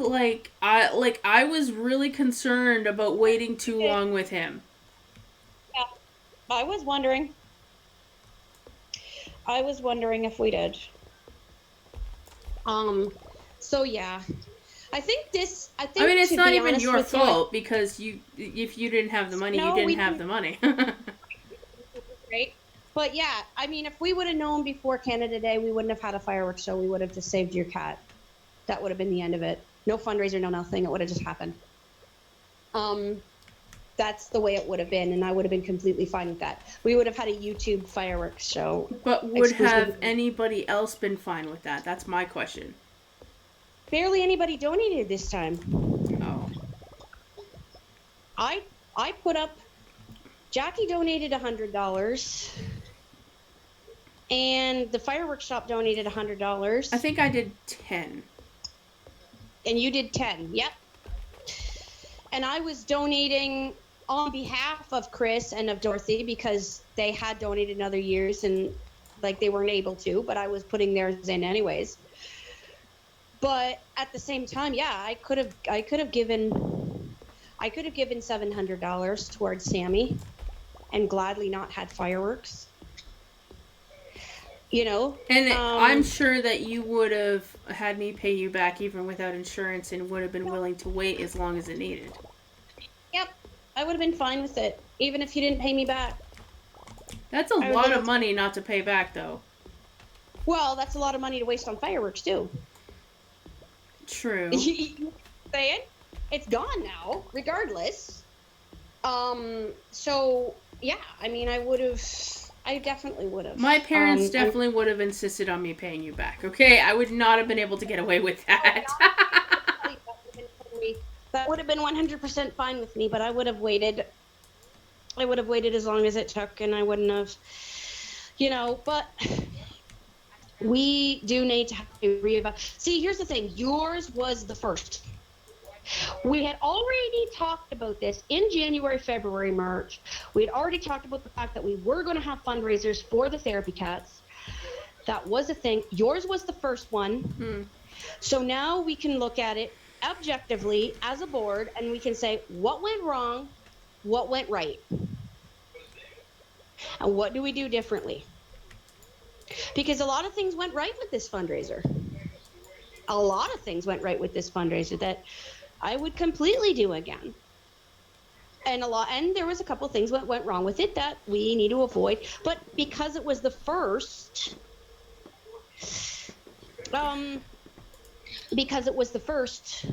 that was where we ended up. All right, Maggie, give me a second. I need to converse with my chat. Sorry about that. No. You don't need to apologize. I'm just letting you know so that you know that I'm not talking to you and the reason why I'm talking to my chat. Don't worry. Fitz, it's not really much of anything's going on. We're just discussing different things that have gone on in the past week and how we're going to handle it between ourselves and how things are going to go. Like, my friend Maggie and I are discussing our group called The Performers. We are an organization of people, which she can tell you about when I'm finished explaining to you. And so we're just having a discussion about it. She is currently in the voice chat because we are doing a thank you stream for everybody that has supported, whether they've been here to lurk during the stream while we were doing the fundraiser stream, for those people who have donated, subbed, gift biddies while we were doing the fundraiser stream, and then for those also to thank those people who actually shared the stream and shared the fundraiser link to help raise money. So that is currently what we are doing. We haven't reached that part yet because we have been discussing things that have happened recently so that, like, it's clear and out in the air so that neither of us are feeling on edge or not trusting each other, so that we can have a clear communication between each other. And I have no issue doing it on stream because I trust my community, and if somebody didn't like it, either they could say something or they could, like, leave. It's up to them. But I mean, if they said something, they don't know the whole story behind it, so I mean, we could explain small bits and details without saying names and stuff. But I mean, that's basically what's going on, Fitz, just so you know. Yeah. Also, Dracon, you stopped Warzone for the day and the challenge was bugged, so you said no to, which is understandable. I don't disrespect that. So, yeah. Thank you for coming in the stream either way. I appreciate you, Dracon. It does mean a lot to me that you want to be here. But yeah, Fitz, that is the explanation. And if Maggie wants to explain the performers to you, because it is her company, she could do that. Well, it's my company until the elections, but Well, it's still your company. It's your idea. We're just a group of people that banded together to support you and be a part of it. Right, exactly. And support each other, I hope. Maybe we'll graduate to that one day. I don't know. So basically what we do is, I'm going to shut that door. That is ridiculous. Nobody needs the TV on for at like 45. Come on. Sorry. I am a 24/7 caregiver for my grandma, and she just jacks the bloody TV up, and she just had new batteries put in her hearing aid. So there's no reason for it, and you don't deserve to hear her TV. She probably has her hearing aids down low. Maybe. I don't know. That's just ridiculous. When I'm trying to stream and I'm getting her TV, that's just not.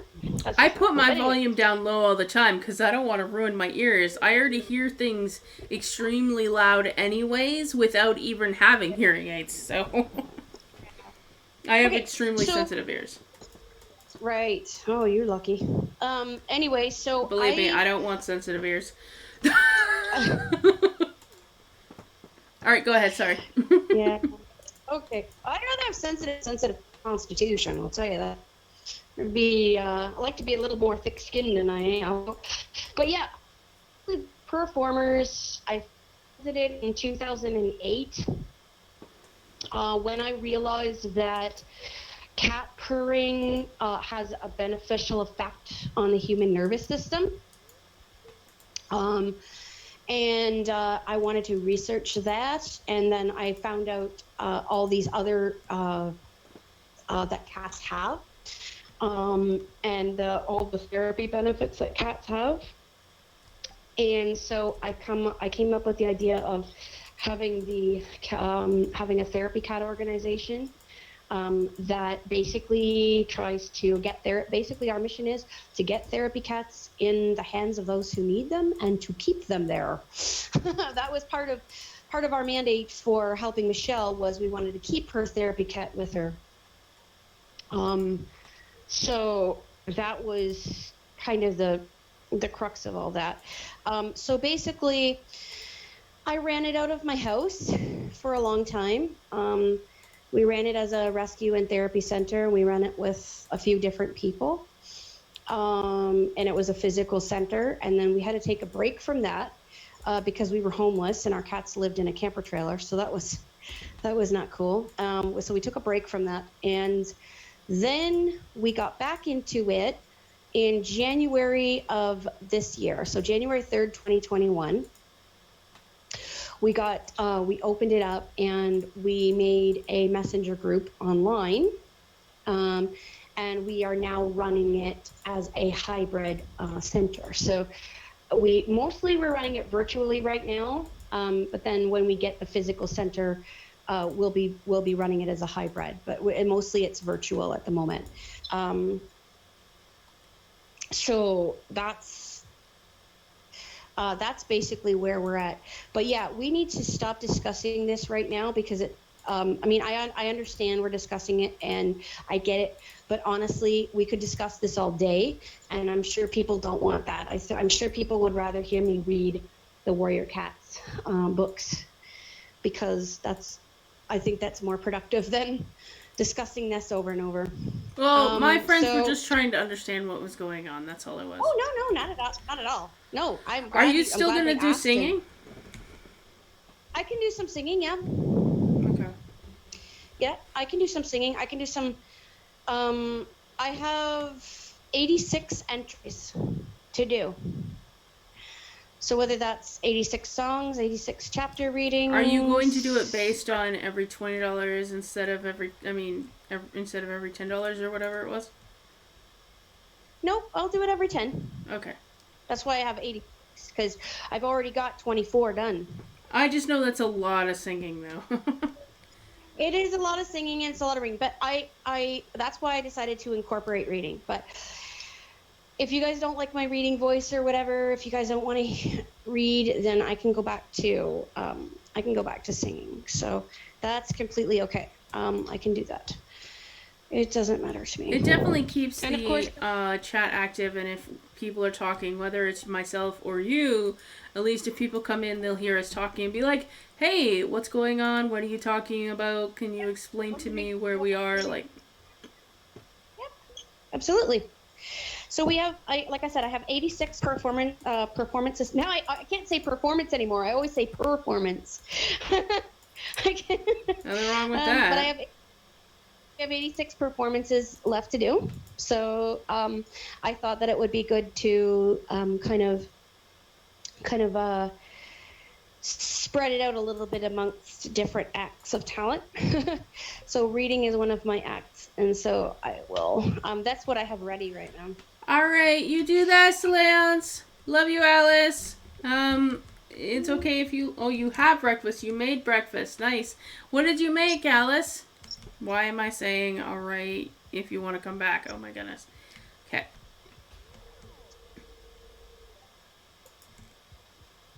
What did you make yourself, Alice? I'm so used to being in constant communication, so when you're talking, I feel rude if I was going to talk. Just a simple scrambled egg sandwich. Nice. Don't worry about it. Talk to your chats because I don't see them come up on the chat. So you have to do. All right. Well, Oh. yeah. Alice made a simple scrambled egg sandwich.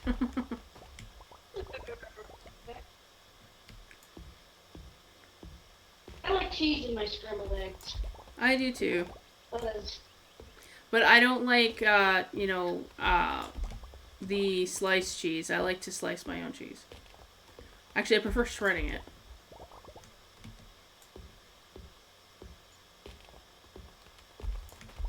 But yeah.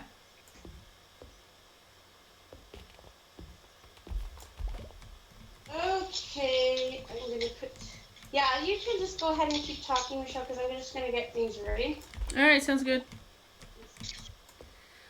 So, what do you guys have plans today? Oh, you have goat cheese. You should have added a little bit of that. Oh, well. But you're so used to putting your goat cheese into your pumpkin and goat cheese soup, right? So, I mean, you maybe didn't think of that because you're used to putting it in your soup.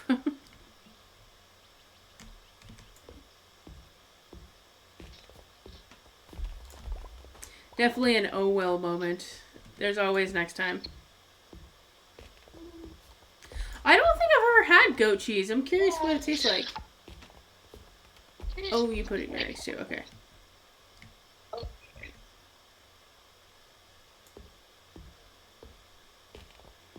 I don't think I've ever had goat cheese or goat milk, so it's quite interesting to me. There's so many different cheeses I haven't tasted. Like I've never had what is it called? Gouda cheese and stuff like that. I've only really had mozzarella, Swiss cheese, cheddar cheese, provolone, stuff like that. I've had sharp cheddar, but I haven't actually had like goat cheese or whatever. Oh, Gouda cheese is wonderful. It's so nice. Apparently, that's my mom's favorite cheese, and so one day I thought it would be a Gouda idea if I was going to make poutine, put some Gouda cheese on top of it because my mom doesn't like poutine. And it's probably because of the cheese curds. Not everybody likes cheese curds, so.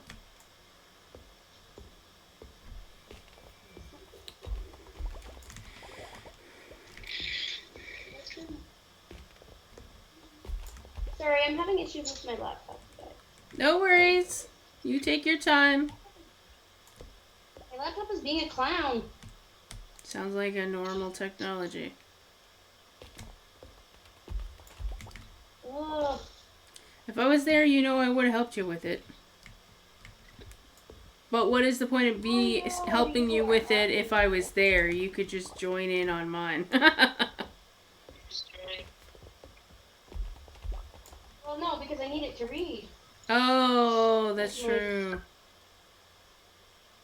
I need it to read, and I need it to read my words on my songs. I need it to read my book because I'm blind. I can't just pick up a book. I'm shitty. I mean, you I'm do. shitty. Do you have a book reader, like one of those things that you could like have in your hand and it run over the words and you feel the words as braille? I don't. Darn it, because I've That was heard of those things and expensive. they're really cool. Mm-hmm. I apologize for assuming. I know not every blind person can afford these things.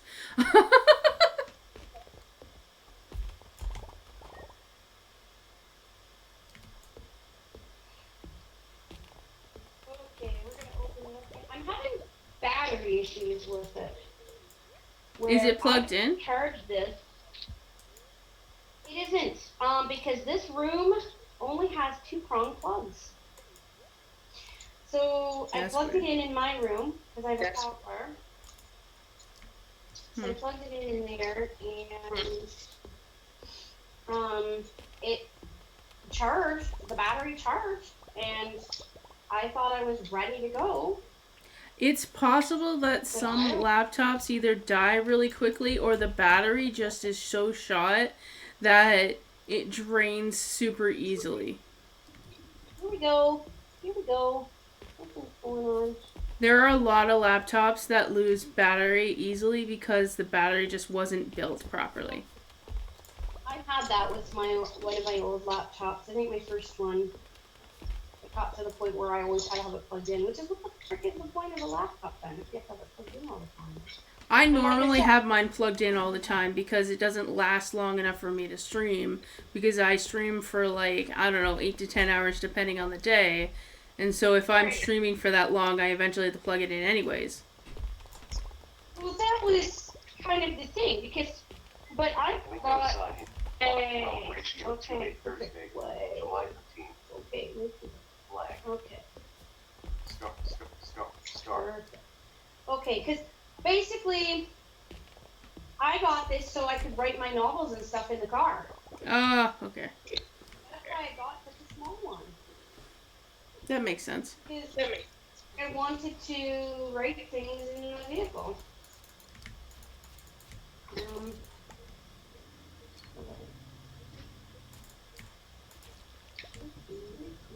but yeah, it was just taking a really. But I'm like, don't tell me that the battery's gonna be shot on this now. I'm not even gonna be able to. This is really annoying. Here we go. Taskbar. Can you guys hear that? Yes, a little bit. You want me to go tell her to turn it down? Because that's ridiculous. It's up I to am you. so. If it's not bothering you, then I guess I won't. But It if it doesn't ever bother is bothering me, you, but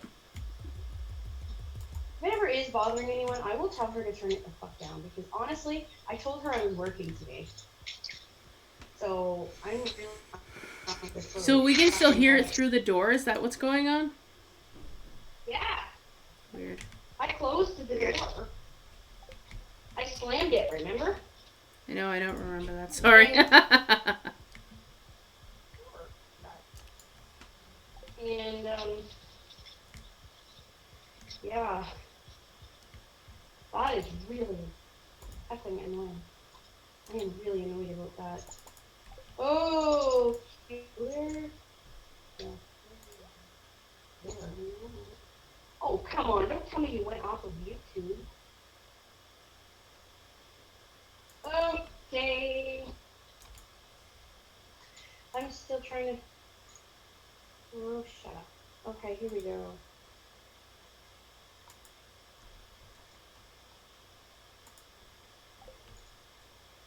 I am so sorry. I had this ready. Not to worry. Really annoying. I completely was ready for this. Oh, bummer, bummer, bummer.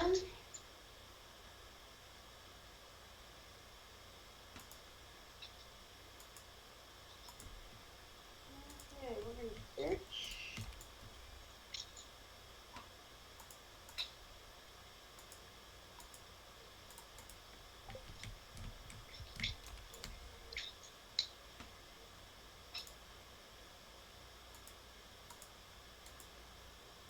Okay, thank you, Dracon. Much appreciated. You do you. So Totally time to say you do you, boo.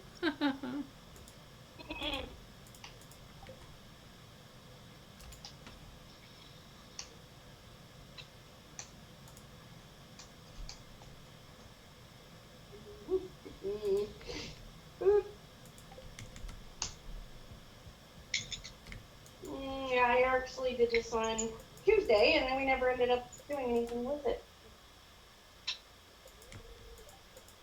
Okay. Okay, we're gonna see how this works out. Found it.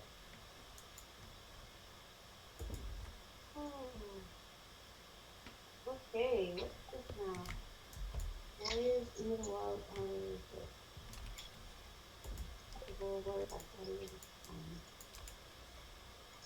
Alright. Okay, one good thing about the algorithm is that this was the first time that, okay, I want to skip the ad now.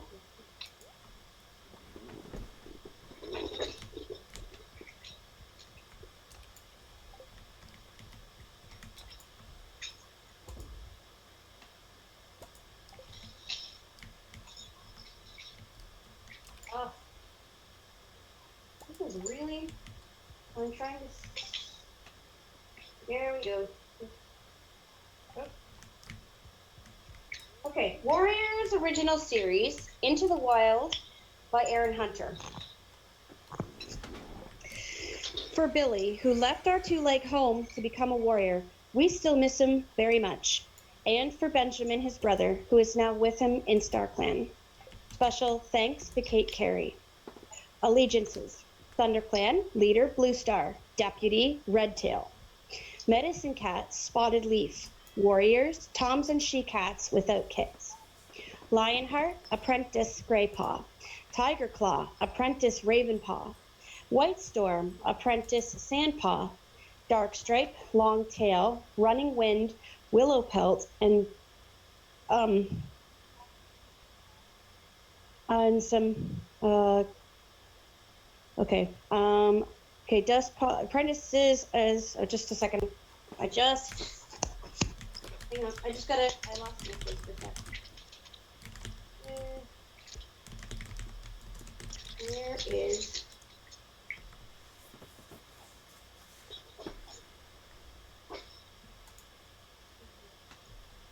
why is this doing this?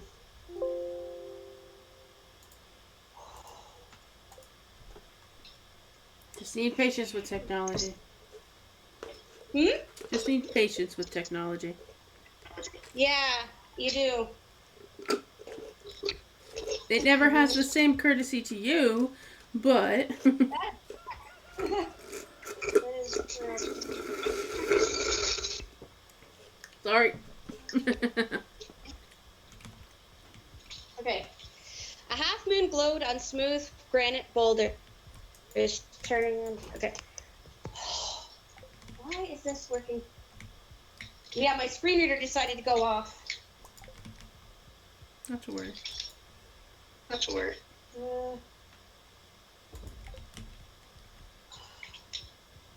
Sorry, guys. No worries. Take what you need.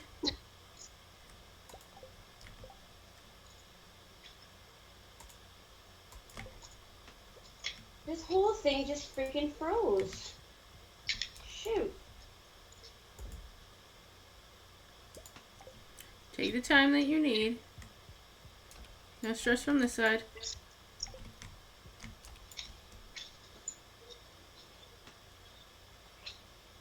Okay, so we're going to try and go back over here. Okay.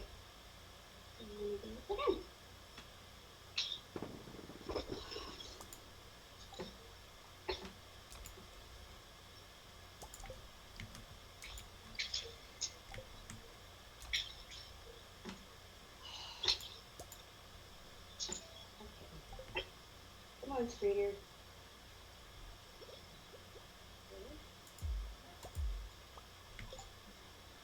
Alright. Alright, let's see. This. Okay, so we're gonna try it again.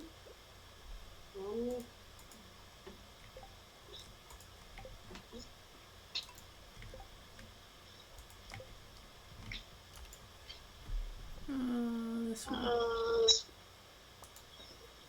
Hurry.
I'm going H to find the search again.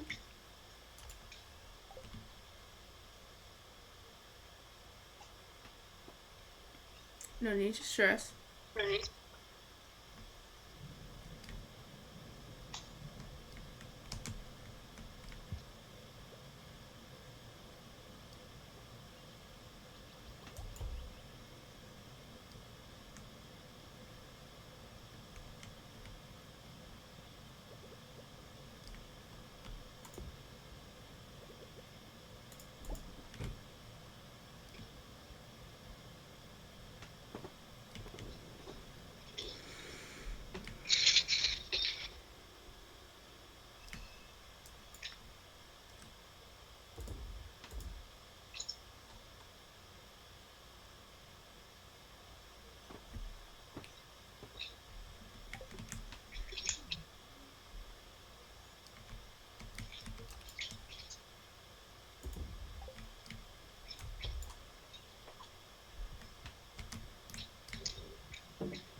Yes, please.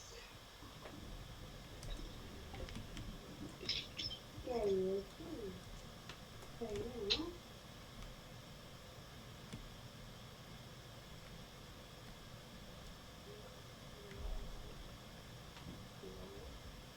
Oh, yeah, okay.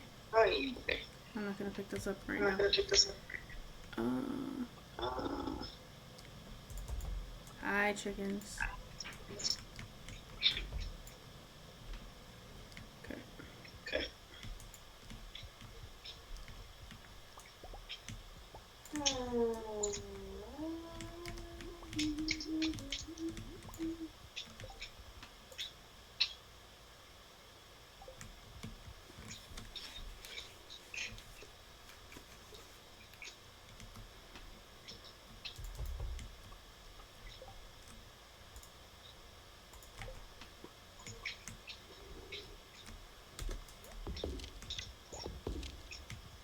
here we go. All right.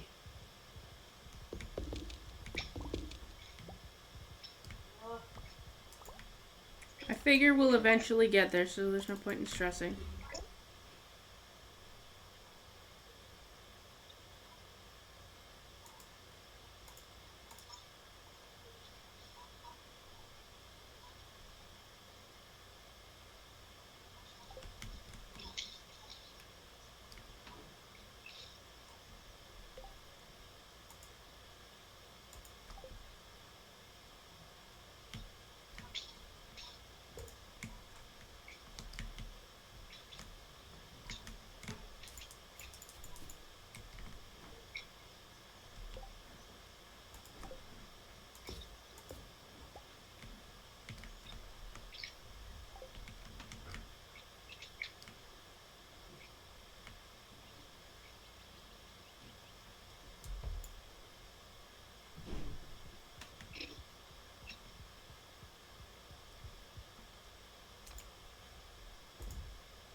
Alright, I eventually need to organize the trees so that they're sitting beside each other all the time and we'll be able to just pick up everything without worrying about it. But I don't have much of a choice right now because I don't know how to organize this properly yet. That's Maple.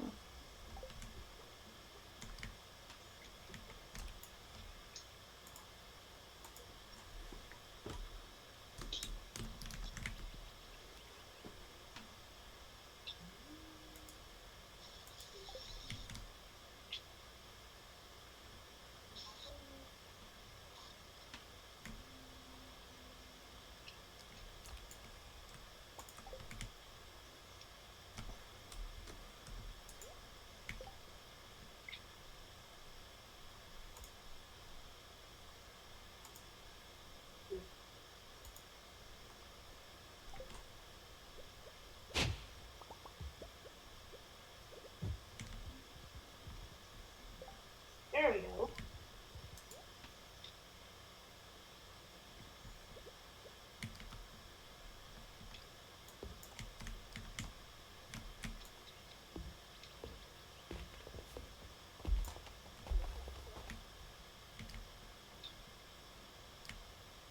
Okay, we're ready now. Awesome. This will work. Okay. Did you just say pause on it? That's so cute. Okay, cool. All right, never mind. All right, here we go. And I'm sorry about if I'm not as good a reader as I am a singer, but we'll try. Okay, so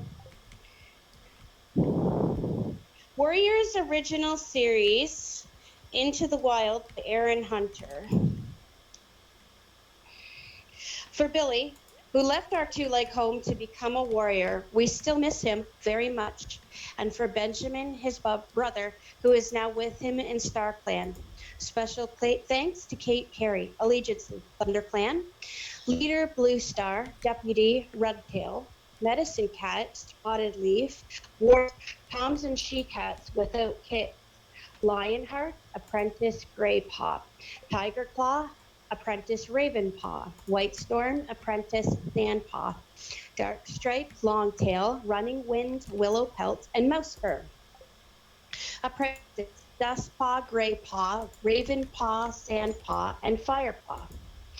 Queens, Kit, Frostfur, Brindleface, Golden Flower, and Speckletail. Elders, former warriors and queens who are now retired. Halftail, Smallier, Patchpelt, One Eye, and Dappletail. Shadow Clan leader, Broken Star, Deputy, Blackfoot. Medicine Cat, Running Nose. Warriors, Stumpy Tail, Apprentice Brown Paw. Boulder, Apprentice Wet Paw. Clawface, Apprentice Little Paw. And Night Pelts. Queens, Dawn Pelt and Bright Flower. Elders, Ashfur. Wind Clan, leader, Tall Star. River Clan, leader, Crooked Star. Deputy, Oakheart. Cats outside the clans, Yellowfang, Smudge, and Barley. Prologue. A half moon glowed on smooth granite boulders, turning them silver. The silence was broken only by the ripple of water from the swift black river and the whisper of trees in the forest beyond. There was a stirring in the shadows, and from all around, lithe, dark shapes crept stealthily over the rocks. Unsheathed claws glinted in the moonlight, wary eyes flashed like amber. And then, as if on a silent signal, the creatures leaped at each other, and suddenly the rocks were alive with rustling, screeching cats. At the center of the frenzy of furry claws, a massive dark tabby pinned a bracken-colored tom to the ground and drew ahead triumphantly. "All cart!" the tabby growled. "How dare you hunt in our territory? The Sunning Rocks belong to ThunderClan. After tonight, Tiger Claw, this will just be another River Clan hunting ground." The bracken-colored tom spat back. A warning yowl came from the shore, shrill and anxious. "Row! Look out! More River Clan war coming!" Tiger Claw turned to see sleek, wet bodies sliding out of the water below the rocks. The drenched River Clan bounded silently up the shore and hurled themselves into battle without even stopping to shake the water from their fur. The dark tabby glared down at Oakhart. "You may swim like otters, but you and your warriors do not belong in this forest." He drew back his lips and showed teeth as the cat struggled beneath them. The desperate scream of a ThunderClan she-cat rose above the clamor. The dark, wiry River Clan Tom had pinned the brown warrior flat on her belly. Now he lunged towards her neck with jaws. Oh, hang on. Just a sec.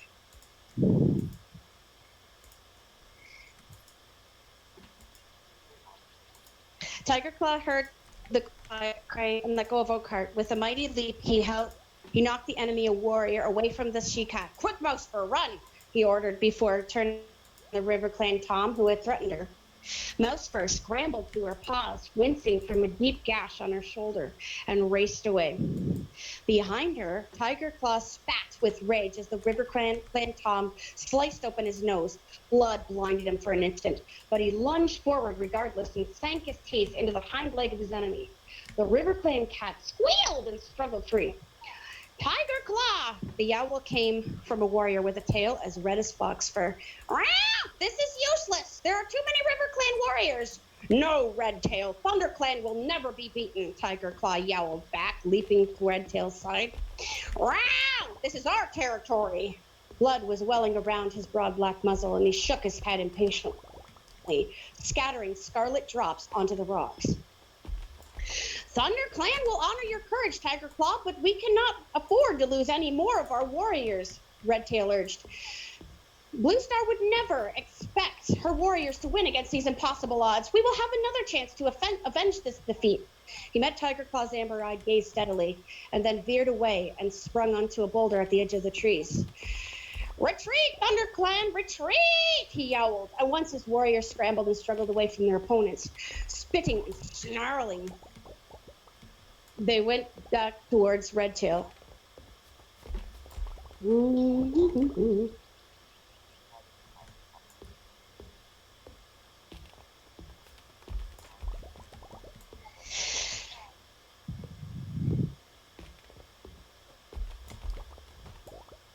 "Retreat, ThunderClan, retreat!"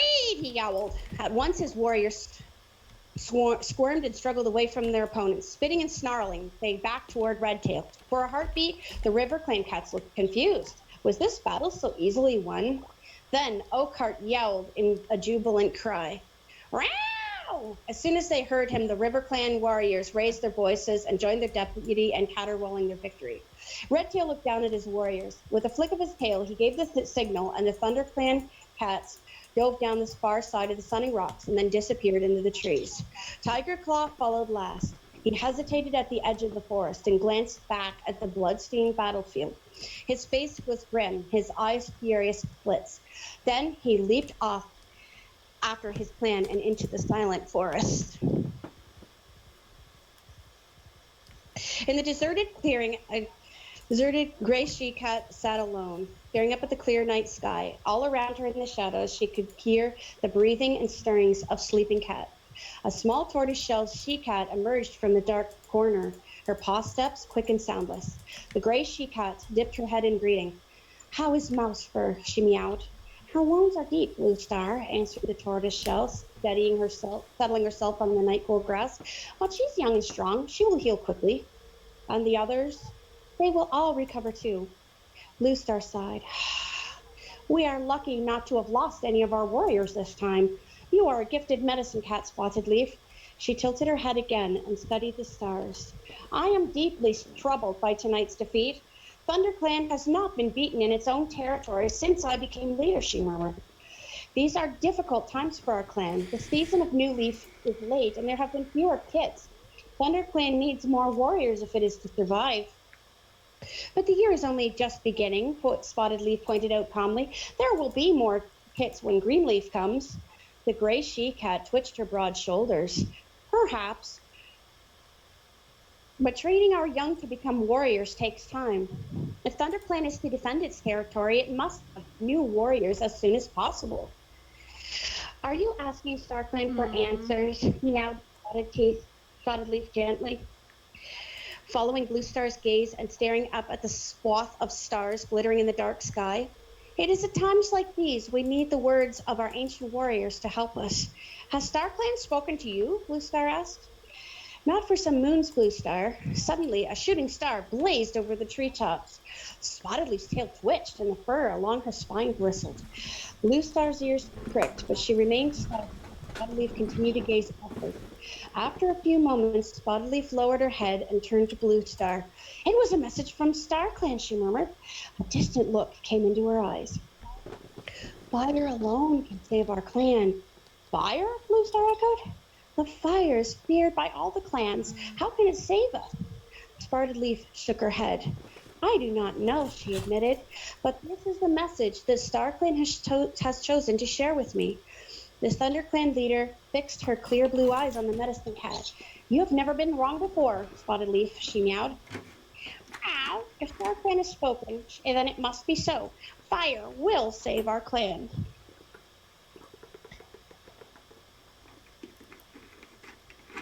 So that is the prologue. How am I doing? Great. I think you're doing great. I mean, I haven't had anybody really chatting since you started, so it should be fine. Okay. But it's probably better that most people aren't chatting, really, because they could want me to... Yeah, I know when...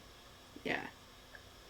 Yeah, well, I know when Ray was doing it, people chatted, and then she would just wait until a good place to stop and then interact with the chat. So I think I'll stop between each section.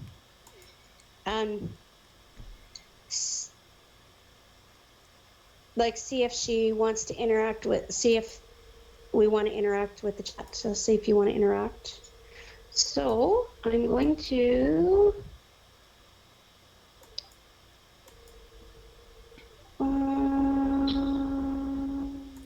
Yeah. Okay, so I'm just updating the board. Taking this one off. And I'm putting this on. Okay. Good. Okay, so the board's updated. Nothing in the chat, so I'll just have a sip of coffee and then we'll Coffee? Good. Do you have water? Yes, I do. Okay, good. Yes, I need water. Water. See? Yeah, I have water. I can't. No I didn't worries. actually see the chat. If you want to show again. Okay, here we go. I didn't actually see the you show me the water, so. Oh. I didn't have the the face. Are you able to see? Yeah, I can see you. Don't worry. It's just I didn't have it up at that moment because if I click on my OBS, it disappears. Okay. Well, I did. You could hear me shake it. Ah, okay. So. I mean, you can hear me shake mine too. See? There you go. We all have water. Yeah. Hopefully, we can get into the story a bit. Hopefully, you guys like my voices. Like my voices? I think they're fun. Nobody's really talking, so I'm assuming a lot of people are lurking, but it's okay. Cool. Alrighty. Okay. And we're skipping ad.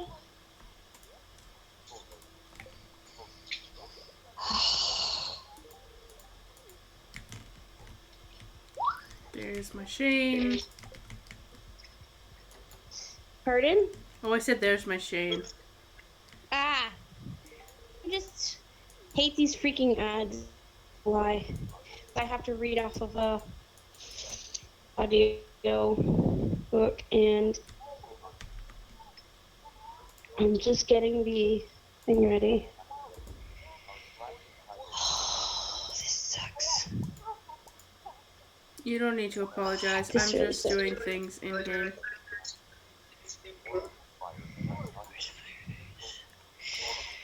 Yeah, this is. Sorry about this, but this gives people a chance to chat between chapters.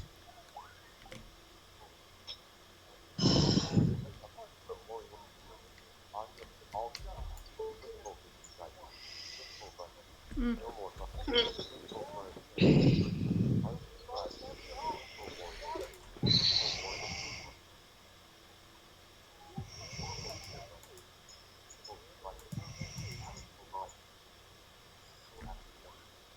Okay. Yeah, the TV's off. My aunts came and visited with my grandma. I hear their voices out there.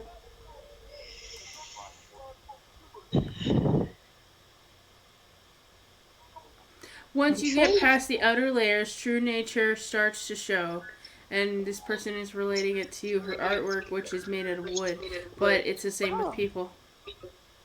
That's true.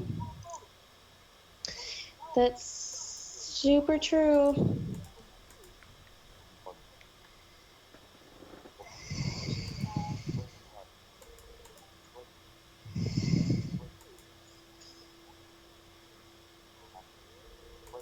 I am so annoyed. Why are they making this ad so long?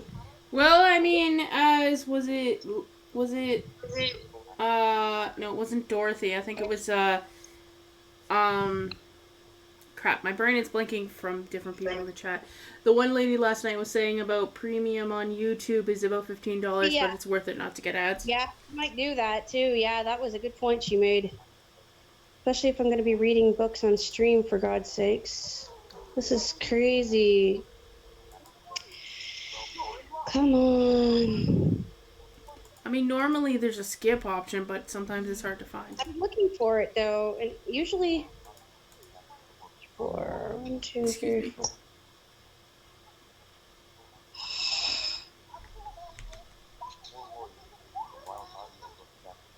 I'm looking for.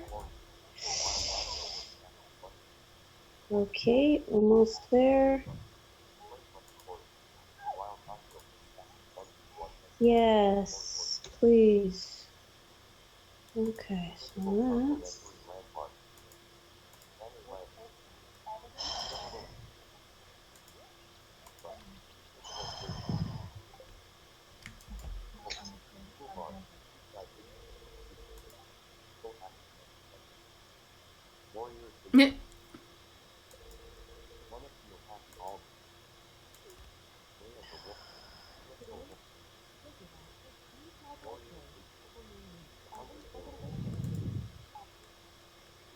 Hmm.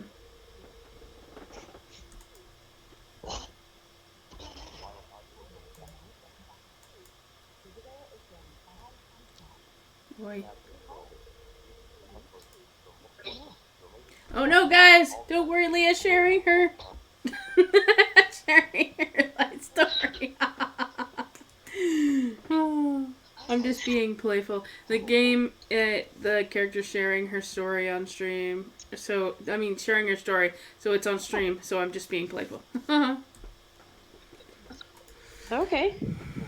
Did odd jobs during the day. We spent all night working on art projects. We barely made enough to scrape by. Oh. For that, but I'm an artist too, and I know exactly what goes on there. I remember going to artworks artwork places or places to sell my discs and my artworks and stuff, and thinking to myself, please God, let us make enough to get something to eat.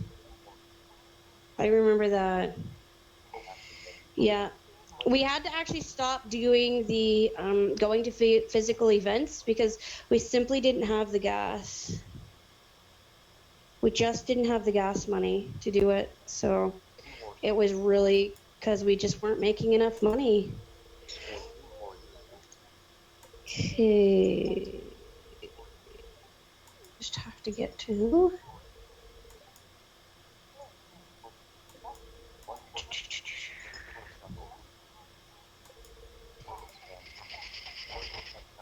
So I don't know where that's at. Geez, I just want to go inside. Stop giving me cutscenes.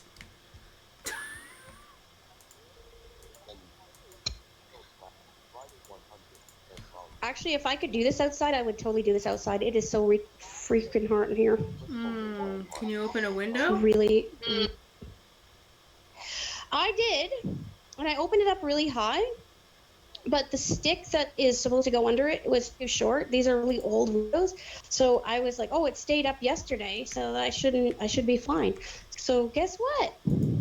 I left it without putting a stick, and now it fell, and the glass is all cracked now. Oh. Yeah, I'm not too happy with that. Not happy with the fact that I broke the window, and my parents won't be happy with it either. I don't There, blame them, but at the same time it's like, what can you do? yeah, I'm annoyed because it was an accident, but play, rewind. God, I'm getting really, it's pissing me off. I think this was the cactus fruit.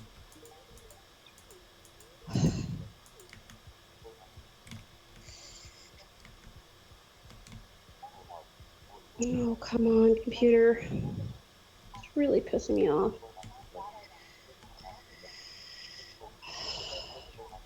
It's okay. Patience is key. Oh, I know, but that I would do this, and come on, like, dislike, share. There should be a rewind button on here somewhere.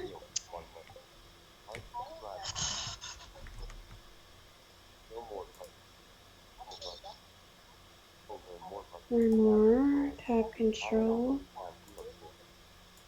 No, I'm getting very. No, no, no, no, no, no. It's okay. Just breathe. I know, but where is it though? This is so stupid.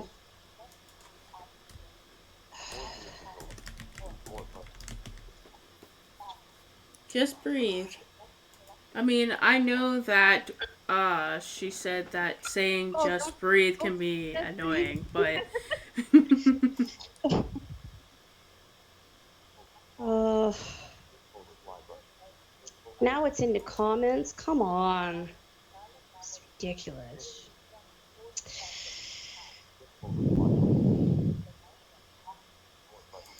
No, no, no. So now it's all. Now it's in comments. Now, come on, this is ridiculous. I think what I might do is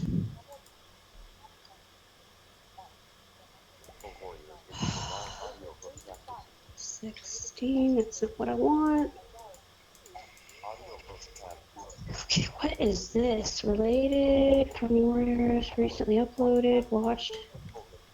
No.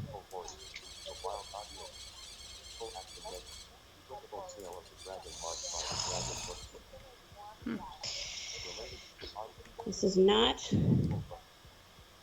my idea of fun.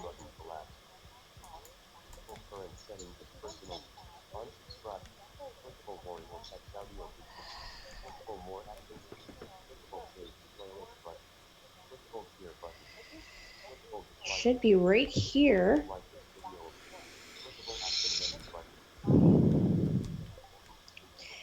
Nope. I'm gonna go back to singing, or I'm gonna find another book to read, because this I need to get. This is something that I need to get on with. I don't want to do this off of YouTube. I'm gonna record it again so that I don't have to deal with this. Where? Let me just see if I can get another book that's more accessible to me. It's fine. I understand. And I'm sure everyone else understands as well. Hope so. I was doing a good job on it though. That's the thing. Yes. At least Yes. it's just the prologue at this point. Now we have to wait until when you can find it again, which is fine. Yeah, I'm gonna record it tonight when I'm going to when I'm asleep. I'm going to, or whatever. For my audiobook for bed. I'm going to record it so that I can have it all straightened out. Back up there. Here we go. Here we go. Here we go. I'll find another chapter for you. That is not where it's supposed to.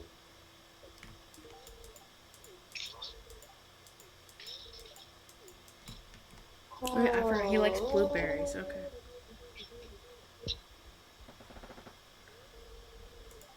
Ah, today's festival is being set up. Okay. Set up. Okay.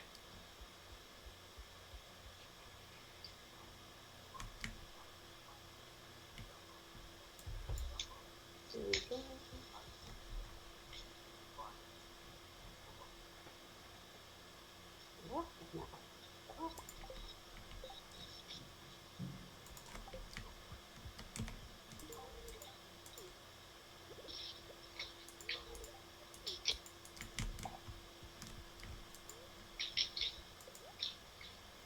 Yeah, I don't have enough iridium, so I can wait for that. Yeah. Okay.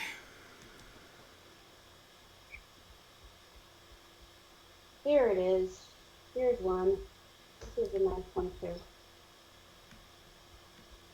Okay. Here we go.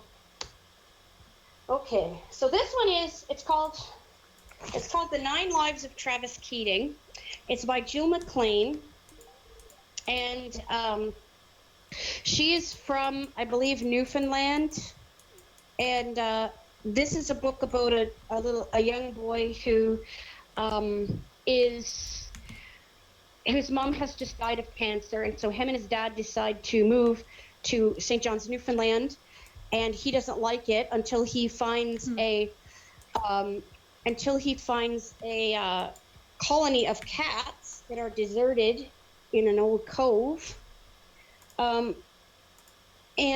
So he rescues them and he makes friends, and the cats kind of help him settle in. So this is kind of a good book.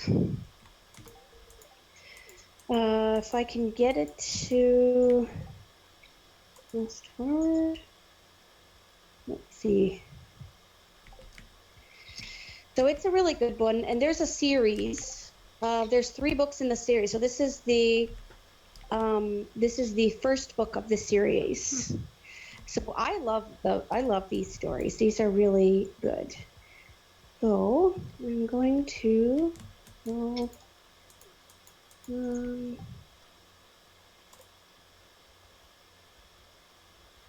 okay, what in the world?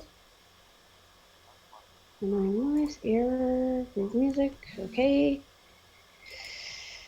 Okay, let's see here.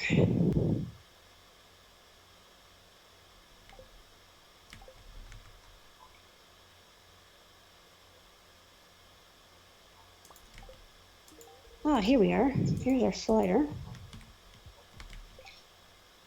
No, I don't want that.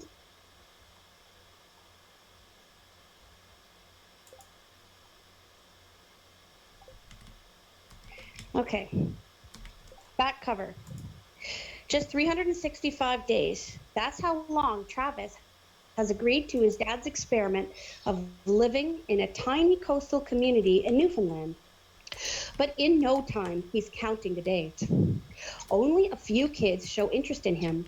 Hector, a strange boy who grunts, and Prinny, a girl as scraggly as her ponytail. And then there's Hud, the school's meanest bully, who's just itching for a fight with the new townie. But there are worse things than loneliness. When Travis discovers a colony of abandoned cats and attempts to care for them himself, it isn't long before he's in over his head. Who will help him feed the animals and protect them from predators and the harsh elements? And how many of his lives will Travis use up in the process? Accolades for the 9 lives of Travis Keating.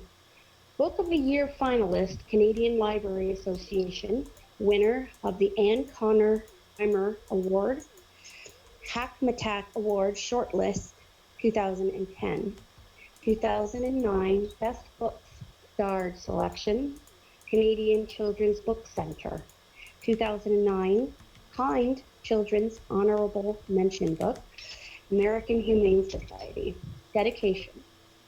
For Stuart, who asked me to write him a book. That's nice. Chapter 1, day 363 and counting. Some Sunday nights you should go to sleep and not wake up until Tuesday. It's Monday morning, and the school bus is just stopped at the end of the driveway. Not a chance in the world it'll take me back to St. John's and 24 Willow Lane. Bad enough changing schools. Worse, doing it 5 weeks after school starts. I tramp down the driveway. The wind's blowing off the sea, sharp and salty, tugging at my jacket, sneaking down my collar. A north wind straight from Labrador. When I climb on the bus, the driver says, "You're Travis Keating, aren't you?" "Hi there, I'm Mr. Murphy. Sit anywhere you want." I'm the first one on. I sit midway to the back and we drive away. Next, we pick up a girl he calls Prinny, who has a scraggly brown ponytail and sits at the front. A boy with ears that stick out gets on after her. His name's Hector, and he sits at the front too. Then we drive to Fiddler's Cove. So there are only 2 kids my age in Ratchet. Total population 67. I thought Chatham was small. The first guy to get on in Fiddler's Cove is tall and skinny with hair slick as molasses. Looks like he's in grade 7 or 8. When Mr. Murphy says, "Hi, Hud," he doesn't say anything. He just slouches down the aisle. He sees me and stops, holding the rail as the bus starts. His eyes are a pale gray, like slob ice. "You're in my seat," he says. There's lots of other seats. "You deaf, Squirt?" He reaches out, grabs me by the ear, and twists it. I'm not in the mood to take one. I'm not in the mood to take guff from anyone, even if he is twice my size. One of Dad's rules is think before you act. Thing is, I usually act before I remember the rule. "Hud, lay off," Mr. Murphy says. He's looking in the back mirror like he was expecting something like this to happen. Sneering, Hud knuckles my cheek. "See you at recess," he says, clomps to the back of the bus. My ear feels like he held a match to it. Other kids get on, but no one sits near Hud. As the bus fills up, a boy plunks down next to me and starts to talk. His name's Cole Sugden, and he's in grade 6, like me. He tells me how he plays hockey left wing, but the rink isn't open yet because they're waiting for parts for the Zamboni. Another downer. Hockey was how I planned to make new friends. Cole sticks with me all the way to our homeroom. The teacher's name is Mrs. Dux, and she looks like she just ate 6 sour apples. She says, "This is Travis Keating, class. His father is the new doctor. Travis is from St. John's." She says St. John's like it's the planet Krypton. A couple of kids snicker. My neck goes red. But the work seems okay. Pretty much what I'm used to, and then it's recess. Cole's playing ball hockey with some other kids, so I go stand by the fence. Tomorrow, I'll bring my old stick and keep it in my locker. A gull swoops past, screaming into the wind, like it lost its best buddy. I jam my hands in my pockets and scuff a hole in the ground with my sneaker. The first day's bound to be the worst. I'm lining pebbles up in little rows with my toe when something makes me look up. Hud sauntering toward me, stuffing his face with ripple chips. Although the wind's scudding around the schoolyard, his hair stays glued to his scalp. The teacher on yard duty, it has her back to us over by the main door. All the kids go quiet, like the movie just started at Empire 12. I click into stubborn mode. I'm scared. You bet I am. But I'm not going to let a chump like Hud stand so close. I'm not going to let it show. Hud stands so close that I have to crane my neck. "You from away," he says. St. John's. "County, eh? What's the difference? I'm here now. For 363 more days, to be exact. We don't got much use for townies around here." He drops the empty bag, scrunching it into the dirt with his heel. "Especially runt-sized ones. My dad's 6 feet tall. I figure I'll catch up." "Don't give me lip. I'm giving you anything. You talk funny, you know that?" There's a reason I talk funny, although I'm not about to tell him why. He moves closer, crowding me into the fence, so the wire mesh digs into my back. He stinks of sweat and stale cigarette smoke. "Keep away from the other kids, okay?" he says. "I wouldn't want them to start talking fancy like you." He steps on my toe with all his weight, grinding it into the ground. I make my face go tight. Then I hide behind it. Funeral face, that's what I call it. His jacket's black. St. Fabian Furies embroidered on the pocket. Hud turns around and says in a loud voice, "Don't none of you guys cozy up to the townie, you got that?" The other kids sidle out of the reach. He looks down at me. "You better not blab to old ducks. She and my ma are tight as crabs and chowder." The bell rings so shrill it makes me jump. Hud cuffs me on the side of the head and walks away. I want to march out of the schoolyard, straight to Dad's clinic, and tell him we're hitting the highway nonstop to Willow Lane. Instead, I trail behind everyone else to the main door, where we line up to go inside. Everyone acts like I've just rolled in dog poop. Don't often have to use funeral face twice in one day. Back home, Jasper Hines was the neighborhood bully, throwing kids' book bags in the ditch and stealing their lunch money. But me and my buddy, Grady, always hung out together, so he never bothered us much. Compared to Hud, Jasper was an amateur. He couldn't have turned a whole schoolyard against me. On the bus that afternoon, I sit near the front. Hector and Prinny ignore me. So does Cole. As if I'm invisible or transparent like water, which we're 75% made of, but it's the other 25% that counts. The only smile I get all day is from Mr. Murphy. Or the next day, or the next. At least Hud's leaving me alone, although every now and then, when he sees me standing by myself at recess, all 100% of me, he gives a self-satisfied smirk. Wish I could be Dad's size just for 5 minutes. then I'd be the one wearing the smirk. 5 minutes isn't much to ask.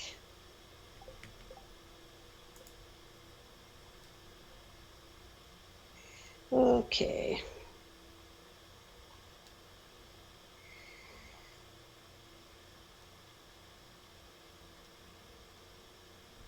All right, so that's the first chapter. What do you think of that one? I like it. You like it? Cool. Yes. Right, I'll update the board. This one's easier to read because the guy's going slower. Yeah, much slower, which kind of makes the book crawl. Grimmy, I'm not So ignoring hopefully you, I promise. Oh no, talk to the chat for a bit. What's going on in the chat anyways? Oh, Grimmy popped in with some emotes, wave emo, and a sleep emo, and a cry emo. Probably cry because I wasn't responding, but that's okay. Oh no. I was kind of probably focused on the story. Yeah. Well, hopefully I'm doing a good job of it. There's not as many fun voices as in the other story, but YouTube is just being a complete ball. So I'm going to use a program I like. Okay, here we go.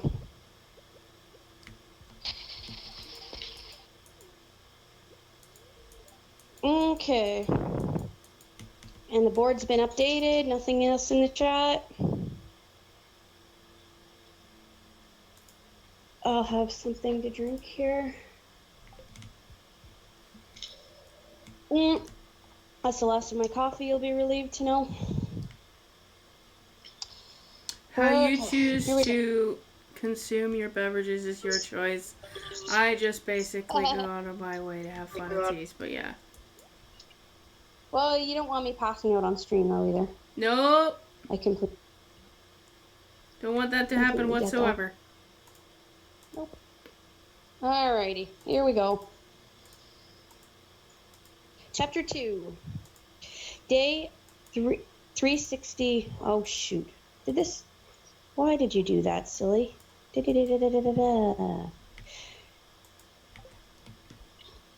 don't know why you did that. On Thursday, as we're waiting to pile on the bus after school, the kids are arguing about a place called Gully Cove. It's haunted, Cole says. Joe Baldwin got knocked off the wharf by a dead guy with slime dripping off his skull. Joe and 6 beers, Stevie Reinhardt says. He's a friend of Cole's. Yeah, well, I'd like to see you on that wharf after dark. The ghosts are there in the day, one of the girls says. Sally saw one, waving at her, wailing like a nor'easter. She won't ever go back there. I bet it was old Abe Murphy, Cole says. He's crabby enough to scare anyone away. He don't live in Gully Cove. Used to fish there back when. Mr. Murphy levers the bus door open. Cole and Stevie get on first, still are. I sit near the front. I've got nothing to lose and I'm curious, so I said, Prinny, you believe in ghosts? No. She stares out the window. You, Hector? Hector grunts. A grunt's the most I've ever gotten out of him. My hands ball into fists. The kids in St. John's never treated me like I wasn't worth talking to. Then, to top it off, I remember the project Mrs. Dux assigned last period, a portrait of my family. Oh man, that sucks. No way I'm telling her about Mom. That's what Funeral Face is about, keeping Mom buried. She's the reason I talked funny. She talked junior high English and she could really stress out about grammar. Getting off the bus is like being let out of prison. I run up the driveway. The house Dad and I are living in is only 1 story and it's built on a rock. No basement, no trees. The barrens are behind it. On and on as far as you can see. Scrub and granite, a few clumps of spruce. Nothing like our backyard on Willow Lane. Never thought I'd miss our garden. Dad built a treehouse there when I turned 7. Grady and me kept an old wooden box in it for stashing the empty shot shells that littered the marsh every fall, and the black maggot casings we picked up near a dead rabbit in the woods off Lindsay Street, where we weren't supposed to go. You could hear the maggots chomping away inside the rabbit like it was whispering in its sleep. I heaved those maggot casings out the window a year ago. Inside the house, Raylene slumped in front of the TV in the living room, eating popcorn. "Did you wipe your feet, Travis?" she says, without looking around to see if it's me. For someone who watches the soaps like they're a zillion-dollar lottery, she doesn't miss much. "Forgot," I say, and go back out to the porch. I don't see why she has to be here when I get home from school. How am I'm I doing, 11 Grimmy? going. I'm doing well. Sorry, Maggie. I'm just hungry and a little tired, but I'm hungry. How are you, Grimmy?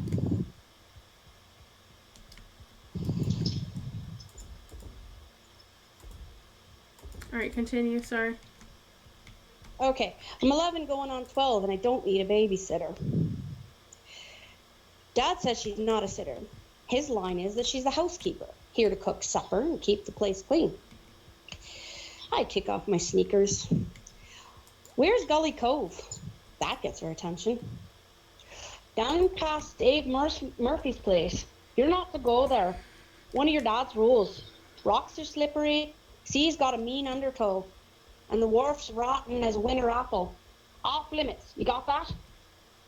"Yeah." "I'm going for a bike ride."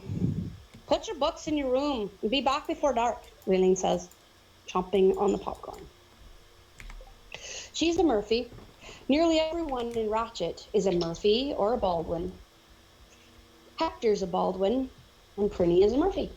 Although she's not Mr. Murphy, the bus driver's kid, or Abe Murphy's kid. Abe doesn't have any kids. He lives by himself. Before I leave, I eat 3 caramel cookies, down a glass of Diet Coke, and rummage in my room for my fleece vest. Zipping it up, I go outside. The sea's throwing itself at the rocks, like a kid having a tantrum. In case Raylene's watching, I head left instead of right, pump up the hill, then turn around at the top and coast the whole way down, whizzing by our place and the 6 other houses. I'm going to Gully Cove. I don't believe in ghosts. Abe Murphy's place is past the end of the pavement. When I come around the corner, I brake hard. The chill runs up the back of my spine. 2 bikes are lying in the middle of the road. Hud Quinn and his sidekick, Marky Dunstan, are standing near the picket fence, watching Abe's brown dog bark itself hoarse as it lunges against its chain. I dreamed about Hud last night. I know it was him. Telephone poles in a row across an empty plain. I'm tied to one, trussed up so I can't move. A hangman's noose is looped around my neck. At first I think I'm alone on the plain, but then I hear shuffling with the dirt behind me, and slowly the noose starts tightening. I woke up scrabbling in my throat, gasping for air. Hud bends over, picks up a rock, takes aim, and fires it at the dog. He hits it on the shoulder. The dog yips like a puppy. Before I can think about what to do, an old man wearing dungarees and a red ball cap barrels around the corner of the house. He yanks the cap off, waving it in the air like he's shooing mosquitoes. "You fellers, you get lost. Bother my dog again and I'll set her on you, you hear me?" He bends over and he looses the dog, who charges toward Hud and Marty. Snarling, she leaps the fence. Hud picks up his bike, taking his time. "He don't scare me none, Abe Murphy." Marty picks up his bike too, which is when they catch sight of me. "It's the Tony," Hud says, "spying on us." "I don't like them doing that. Do you, Marty?" I whip the bike around.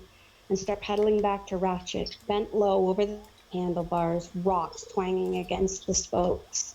A rut grabs the front wheel, so I almost lose my balance. They're stronger than me with bigger bikes, and they're gaining on me. So close, I can hear one of them panting. Thank you, Grimmy, for the gotta look over hydrate. Sorry, Maggie. Thank you, Grimmy, for the hydrate. I'm glad you're good. Just was done with a short Minecraft stream. Didn't really have time for a proper stream, but wanted to at least do a small one for your birthday. Is today your birthday, Grimmy?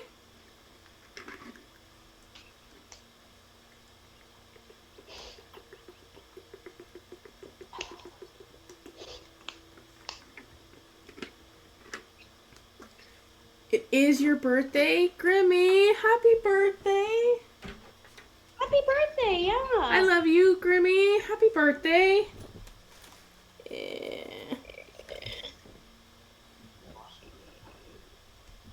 Alright. Alright. I'm not shaping this properly. It's supposed to be shaped properly, but it's not working. I'm trying to make a heart shape. Oy, oy, oy. Okay, here we go. I dreamed about last night. I know it was him. Telephone poles in a row across an empty plain. I'm tied to one, trussed up so I can't move. A hangman's noose is looped around my neck. At first I think I'm alone on the plain, but then I hear shuffling in the dirt behind me, and slowly the noose starts tightening. I woke up scrabbling in my throat, gasping for air. Hud bends over, picks up a rock, takes aim, and fires it at the dog. He hits it on the shoulder. The dog yips like a puppy. Oh, cool. Before I can think about what to do, an old man wearing dungarees and a red ball cap barrels around the corner of the house. He yanks the cap off, waving it in the air like he's shooing mosquitoes. You fellers, get lost. Batter my dog again and I'll sit her on you. You hear me? He bends over and looses the dog, who charges toward Hud and Marty. Snarling, she leaps the fence. Hud picks up his bike, taking his time. You don't scar me none, Murphy. Marty picks up his bike too, which is when they catch sight of me. It's the Tiny, Hud says, spying on us. I don't like him doing that. Do you, Marty? I whip the bike around and start pedaling back to Ratchet.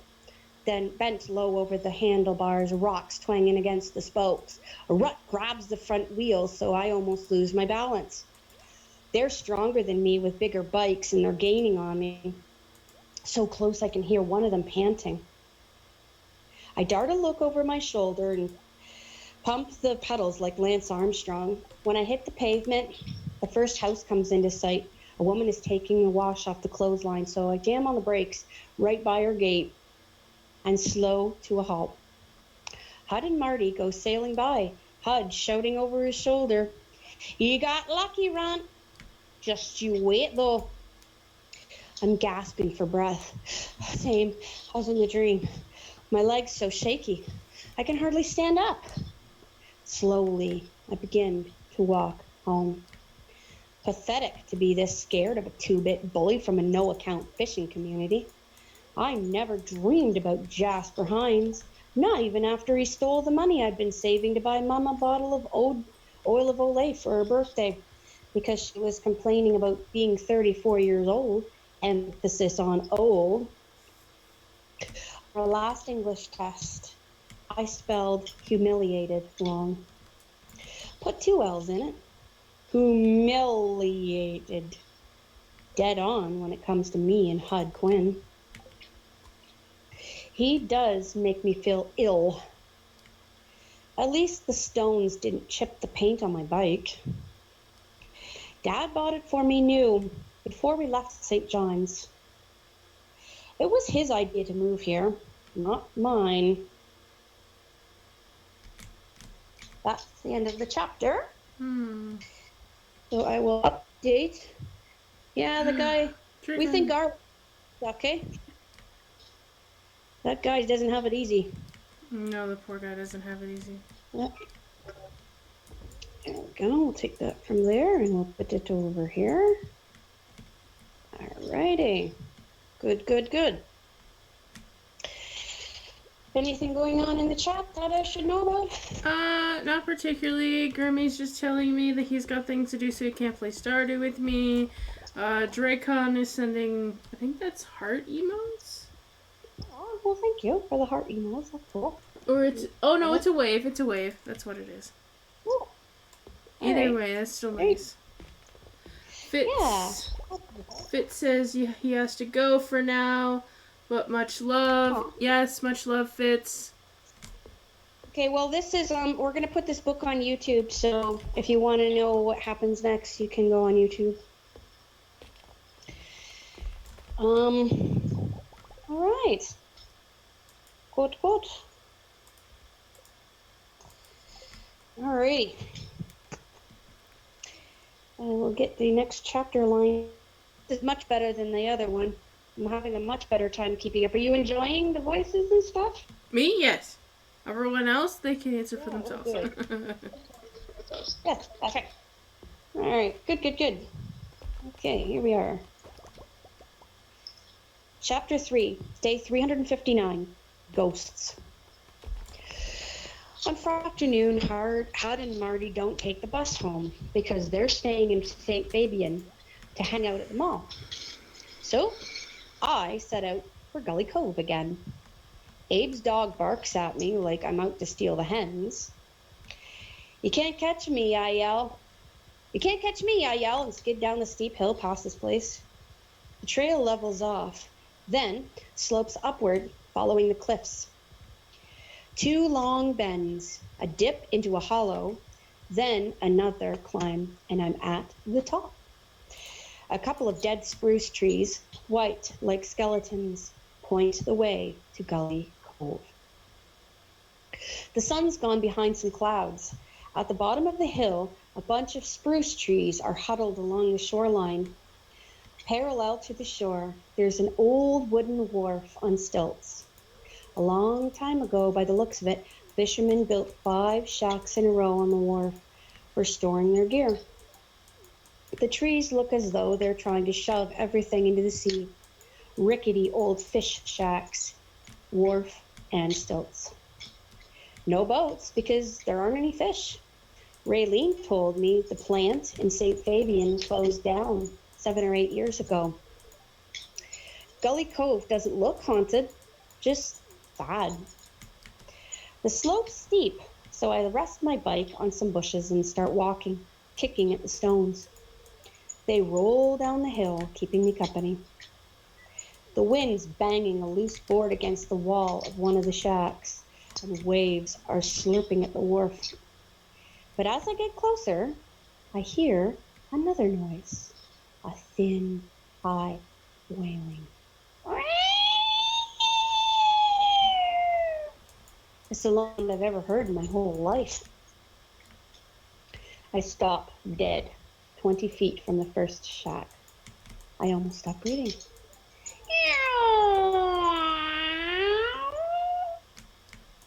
It's banging around in my chest like a drummer on drugs.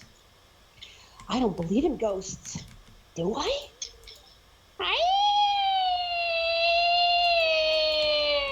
Shriller this time, like someone being tormented. Maybe it's that dead guy with slime dripping down his skull and he'll chase me into the sea so I'll drown. Something white streaks toward the middle shack. My feet unglue themselves and I pound up the hill as if 10 ghosts are after me. I don't see the rock until I trip over it. My face is 6 inches from the road. The sharp stones digging into my hand and my knees feel like they just hit concrete. Granite, not concrete. A solid chunk of it, and it's torn 2 holes in my new cargo pants. Rubbing my hand against one knee to take away the sting, I stand up.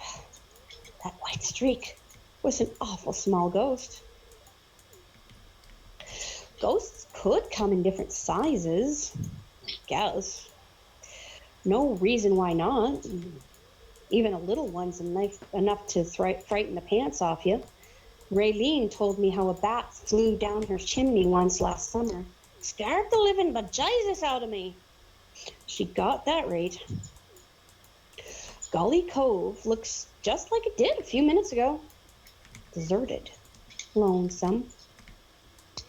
Maybe I'll go home. Play NHL on Xbox and forget I ever came here.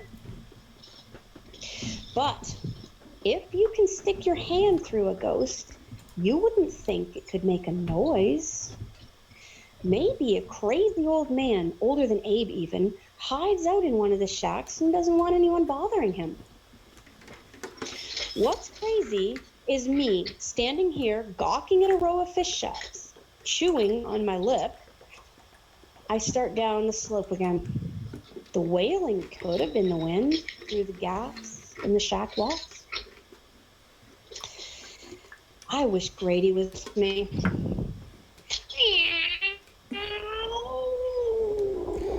My scalp grows all weird. My fingers feel like they're holding lumps of ice. I keep walking toward the wharf, 1 foot in front of the other. Stones rattle on the land wash. The board bangs in the wind. It's darker than it was 10 minutes ago. When my sneakers hit the wood floor of the wharf, they make a hollow sound. The shadow suddenly bursts through a hole in the wall of the middle shack. I yelp like Abe's dog. Then, as the shadow vanishes under the wharf, I sag against the nearest wall of shingles, rough under my shoulders. The shadow was gray, white. It wasn't a ghost. It was a cat. Cats howling, that's what the noise was. I'm some glad no one saw me charging up the slope like a cougar was after me. Cats! Regular cats. Making a racket, but whose are they? But nobody lives here or even comes here anymore. This time I crouch down and creep alongside the second fish shack to the edge of the wharf. It's built high with narrow tree trunks nailed together to make ladders for the fishermen to climb up from the boats. Maybe the cats used to belong to the fishermen. I lie down on the worn boards and peer underneath the wharf. From one of the joists, 2 yellow eyes with big black centers stare back at me. It's the gray cat, its bones shoving its fur out in sharp bumps. It bunches itself up, leaps from one ledge to the next, and disappears in the shadows under the wharf. That makes 2 cats, one white and one gray. Moving quietly, I edge along the wharf, stand on tiptoes, and look through the broken glass in the window of the middle shack. Perched near the roof, a huge ginger cat hisses at me, trying back its lips to show its teeth. Not very many teeth, stained yellow. It's lost the tips of both ears, and a sore on one eye is leaking yellow pus. Gross! It hisses again and growls deep in its throat. Looks as though it's using up its 9 lives fast. A scuffling comes from the next shack. One by one, I check them out, then search the rocks and trees. The list of cats goes like this: white, gray, big ginger, small ginger, white with black patches, black, and small gray. 7 cats. The black cat looks like she's going to have kittens. Her belly heavy, even though her shoulder blades stick out like knife points. I should have gone home right after I tore my pants. Then I'd never have seen the cats. I've got problems enough without adding them to the mix. I rummaged through the stuff in my pocket: 2 dimes, a wad of Kleenex, oily from my bicycle chain, my fancy whistle, and a pack of bubble gum. I unpeel the wrapper from the gum and start to chew. Grady gave me the whistle for my 11th birthday last January. It makes different sounds depending on how you blow into it, and I carry it in my pocket all the time. The sun's going down, and the sea is turning black as it slides between the rocks. I run up the hill, wondering if the cats catch mice, or birds, or even rats. I don't want a bunch of mangy cats. I want a dog, a big dog. But Dad says we can't have one. You can't take a cat for a walk or play catch with him. That's wrong. Cats don't run to the door, meet you at home with their tails wagging and their tongues hanging out because they're happy to see you. Also wrong. At the top of the hill, I get on my bike, then ride my bike back to the house as fast as I can. Can't seem to call it home yet. Home is our place in St. John's, which is rented to a family called the Bezansons. Snot-nosed Ralph Bezanson sleeps in my bedroom. As usual, Raylene's parked in front of the TV.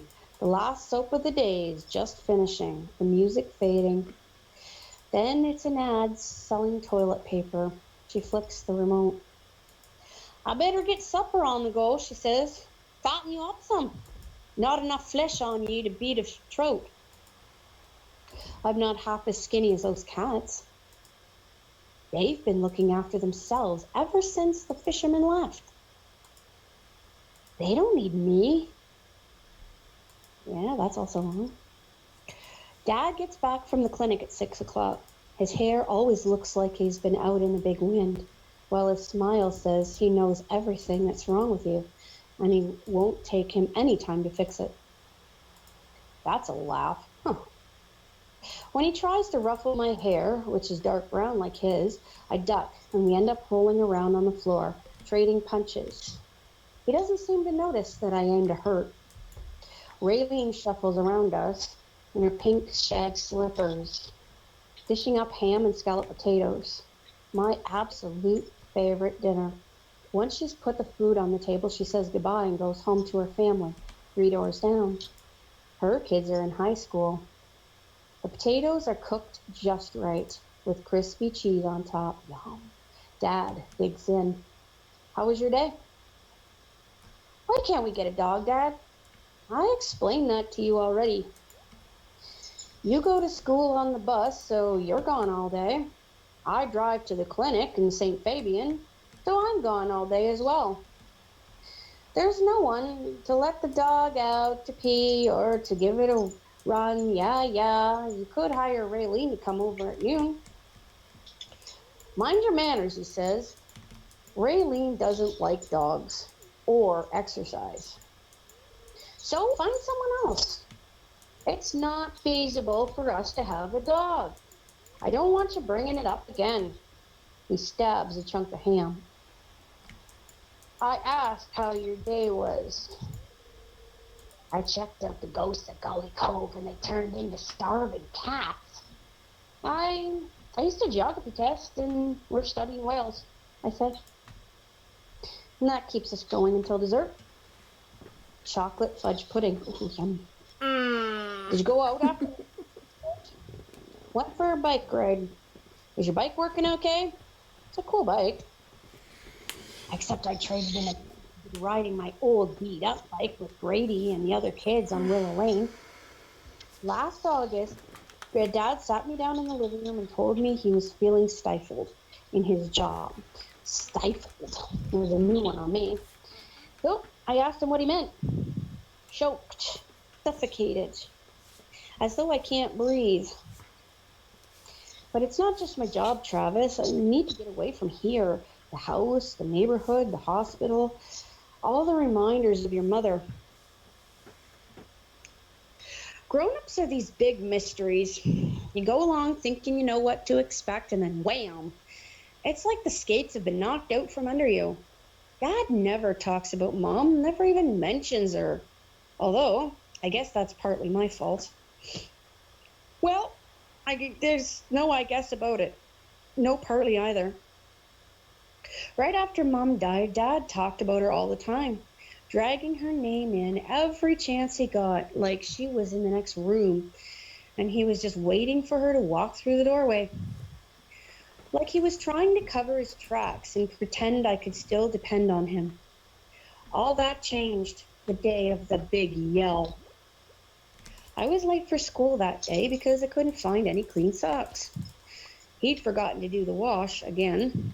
When I complained about the socks, he said, "Your mother always did the wash." And I erupted like a volcano and told him I was sick of hearing him talk about her. She was 6 feet under. And why did he have to keep acting like she wasn't? He went dead white and quit talking about her altogether. Except last August, round all this talk of Feifold. But there was more to come. "I'm sick of suburbia too," he said. "Remember where I was born? In an outport near Burgio, no roads in or out. I don't want to go to a place that remote, but there's a position open on the northern peninsula, a clinic that looks after 4 or 5 fishing communities strung along the highway.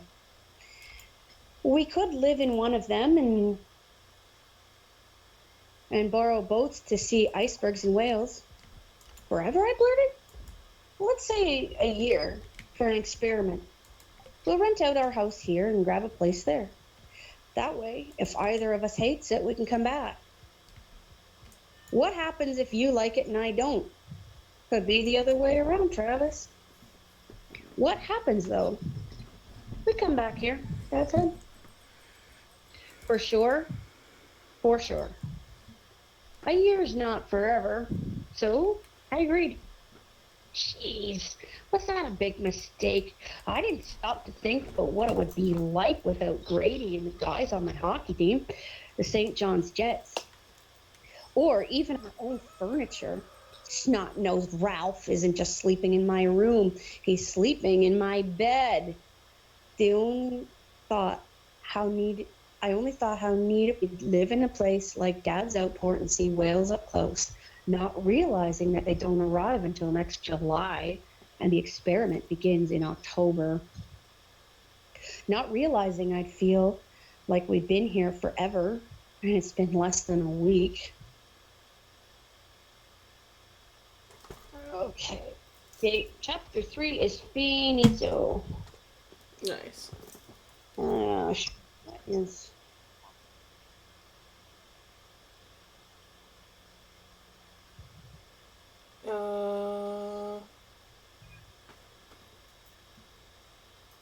What in the world?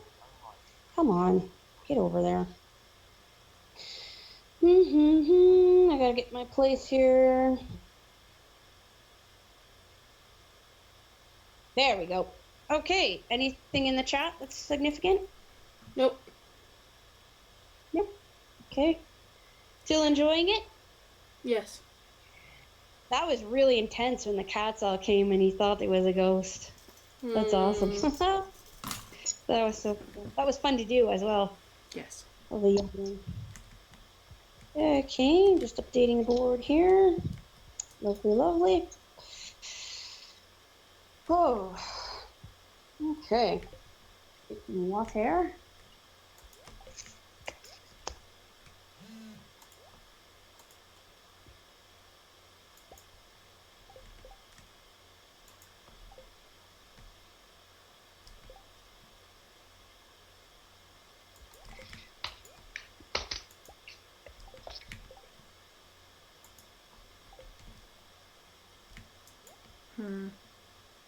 Okay. Okay. Good. I'm glad my grandma got blood.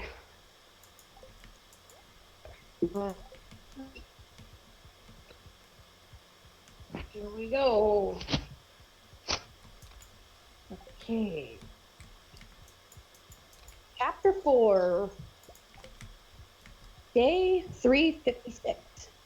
Oh shoot. Hang on. I missed out on that. Day 356. Brain versus brawn. In English class on Monday, I hand in a portrait of my family to Mrs. Dux. 2/3 of the portrait is what she's getting. I hate talking about Mom. Dad's a doctor, but he didn't fix Mom when she got sick. He let her die instead. End of story. While I'm waiting for the bus after school, Buck, Herbie, Cole, and Stevie are talking about Pete Corkum's Halloween party in Longbite and the scary videos that they're going to watch. Buck, Cole, and Stevie hang out together. They're all on the St. Fabian Furies hockey team. I haven't been invited to the party. I bet Hector hasn't either. Two losers, him because he's chubby and hates gym, me because I'm the shortest kid in the room, and Hud's made me as popular as a skunk at a dog show. At Rodden Elementary in St. John's, I wasn't a loser. The dorks and nerds might as well have been from the mainland for all I cared. I wasn't mean to them. I just ignored them. Now it's your turn to be ignored, this voice says in my head. Let's see how you like it. After I get home, I ride my bike to Baldwin's General Store to buy licorice bars. First person I see is Pretty Murphy in the parking lot outside the store, face to face with a woman in a dirty blue sweatsuit who's swaying on her feet like she's up a tilt-a-whirl. They're not bothering to keep their voices down. You can't hitch a ride to St. Fabian, Prinny says. It's time to go home, Ma. Who says? I do. You gotta cook supper. Baldwin's is clean out of rum. I gotta get to the liquor store before it closes.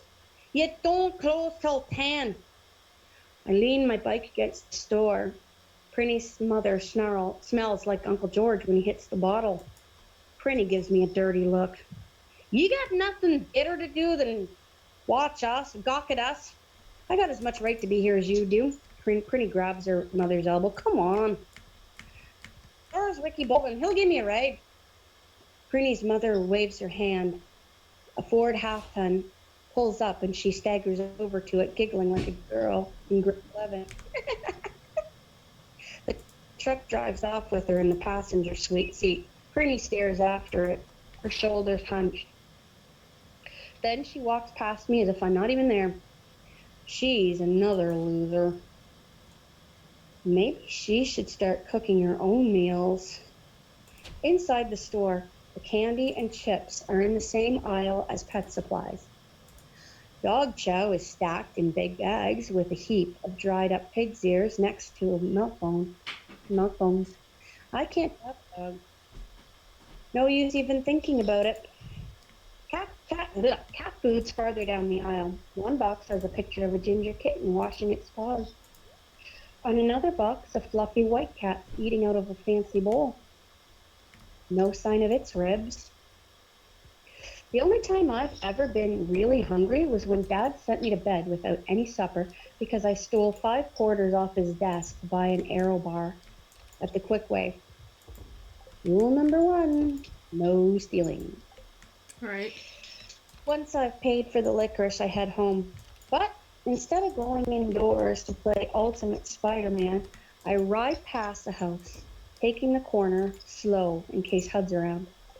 Abe Murphy's in his field, leading the brown and white cow by the bridle. He stops and stares at me, and the cow turns her head too, mooing like she's got a bellyache. The dog starts barking. Abe yells, "Shut up, Lucy!" Lucy shuts up. I keep going. I can feel him watching me until I'm out of sight over the hill. On the ocean side, the track's lined with clumps of skimpy spruce trees beat up by wind and salt.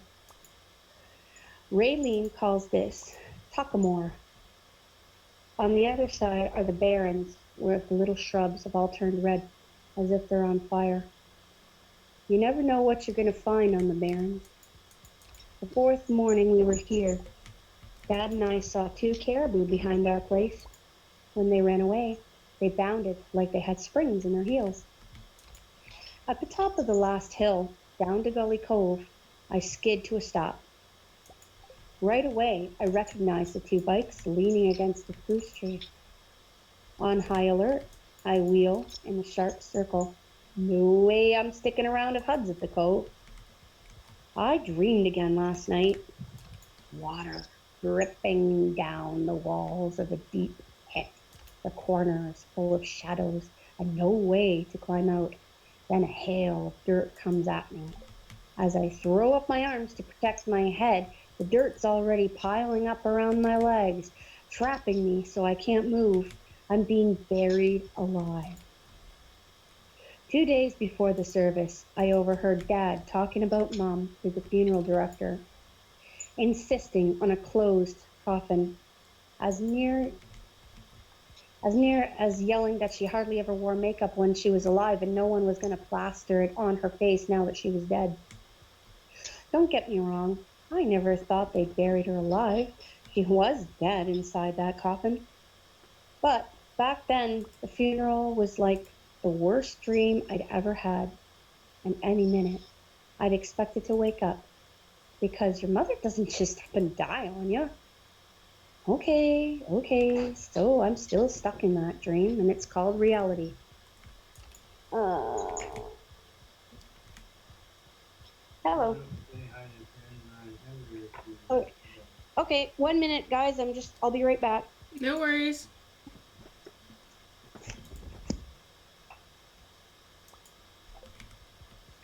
Anyone want to chit chat while she's gone? Not that we're glad that she's gone, just curious.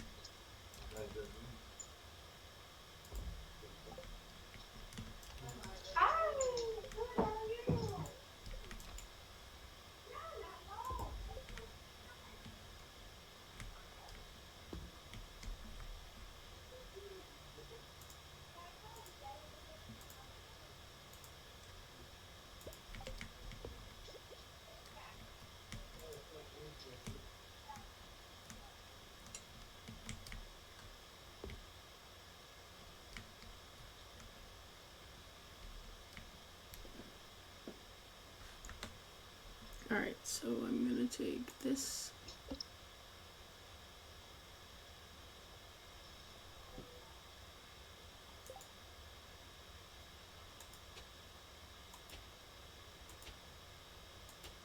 Dang it. Never mind, I won't do that. Oh,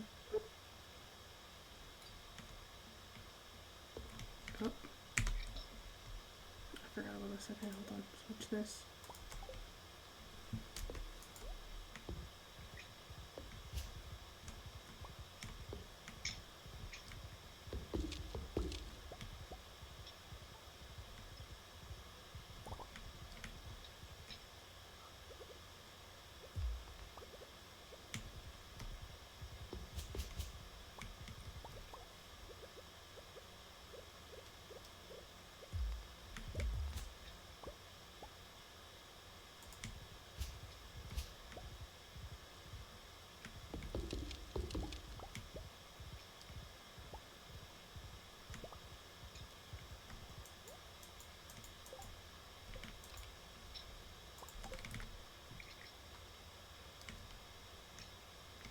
Okay, let's put this back in here.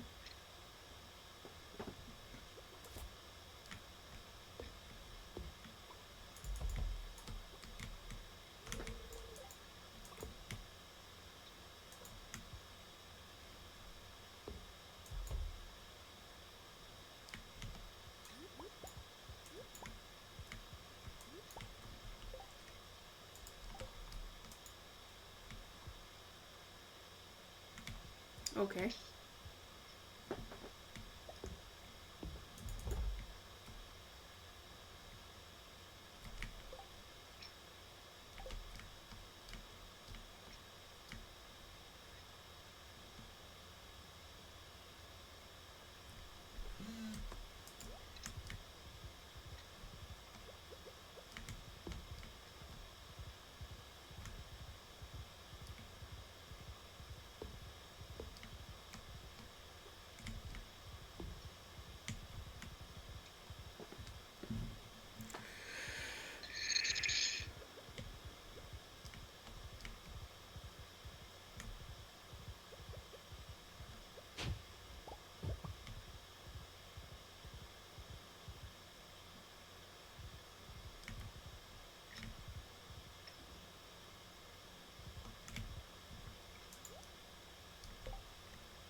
Alright, let's see. Who else is here?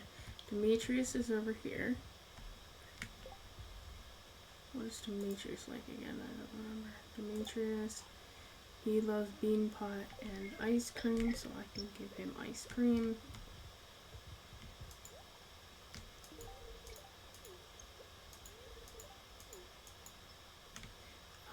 Sebastian is over here. Let's do his frozen tier. Okay.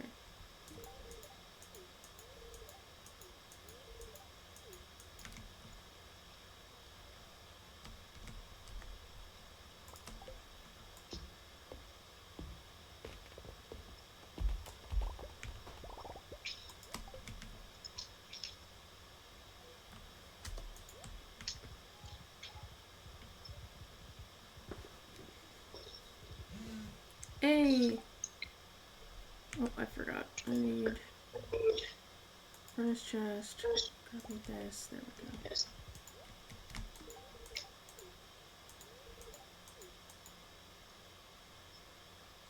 10 to 4? Okay.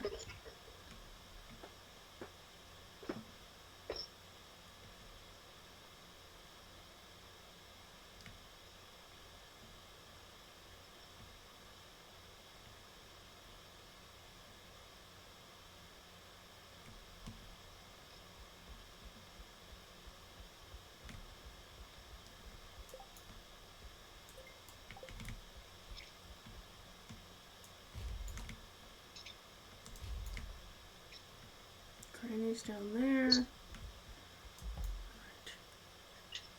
Let's see.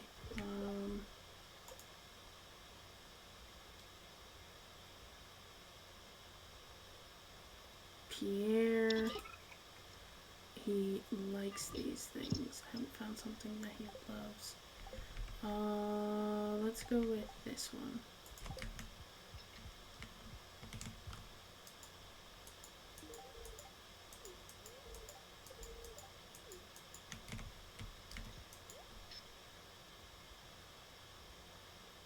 Oh, I should probably get some amaranth seeds.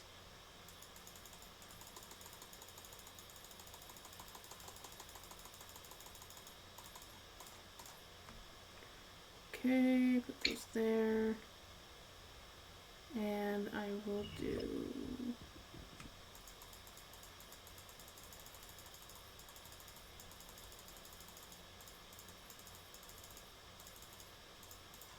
go. Interesting. What else do we have here? Nope, okay.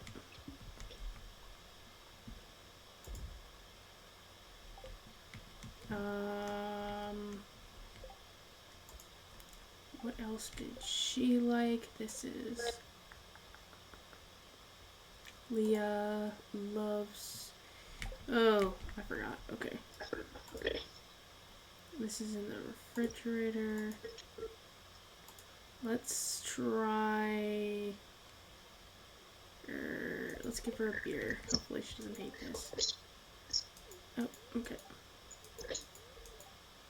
Keep your nose to the ground, you'll find some mushrooms for yourself, I'm sure of it. Awesome. Oops, wrong button. Leah... She likes beer, she doesn't love it. Okay, wine is better, but... I'm trying to save those.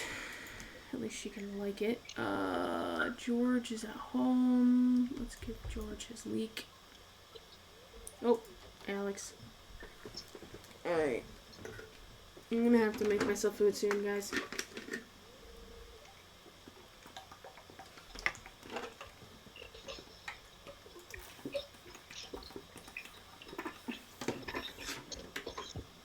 Starting to get hungry. I mean, I've been hungry for a while. Of all these books, I haven't read a single one of them. Just thought of the thought of cracking one. I hope it makes me nervous. Oh, jeez. But you can't make a decent living in this world without a brain. I'm worthless. You're crazy. You're a genius. We all have our strengths and weaknesses. Worthless. Yeah, that about sums it up. No, that's not fair. Yeah, I guess you're right. Hey. Well, I'm not gonna give up. Okay, good. That's great determination. If I work hard, I can do anything. Well, I mean, not always, but you can try. Maybe one day soon we'll have dinner and discuss philosophy. Isn't that how smart people talk about it? Not really.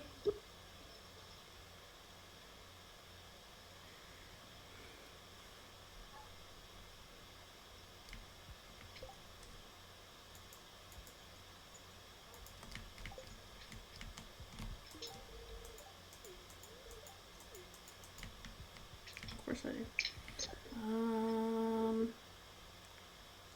Trying to remember what he likes. Cause this is Alex. Alex loves complete breakfast. Okay. Do I have complete breakfast? Yes, I do. Perfect.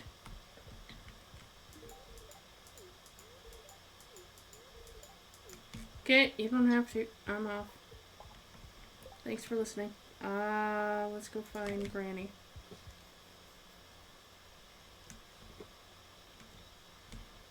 There's Maru, but I'm looking for Granny because I already gave Maru. Okay. I did it again. What, didn't I? Oh, no, I didn't. It was like 20 minutes ago. Okay. Harvey's favorite thing. Coffee. And pickles. Okay, let's see. Excuse me. Alright, let's give him some coffee.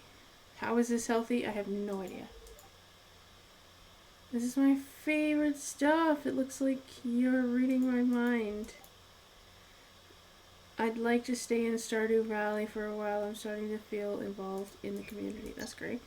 Feels good to know that you're useful. What? Goodness gracious me.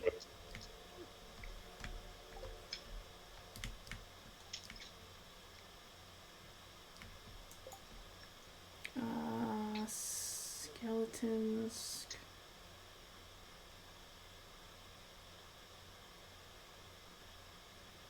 Uh, um,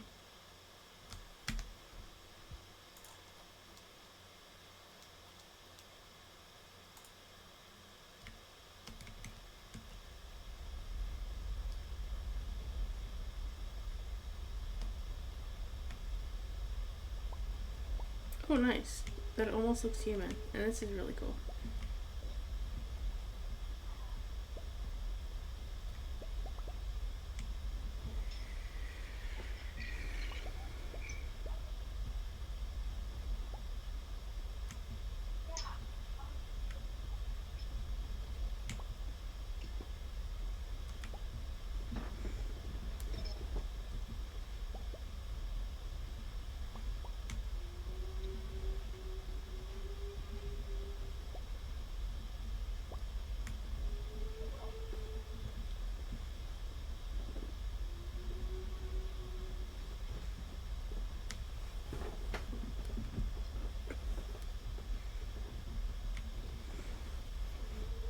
Doesn't seem like these are gonna spit out anything.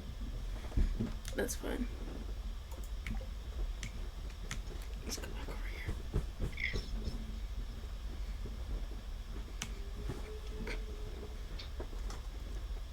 here. Oh, there's the Jojo Cola. Okay. Oh, this one could be geodes. Might just be nothing, but it could be geodes. These ones tend to drop geodes. Oh, nope, that's coal or copper. That works too.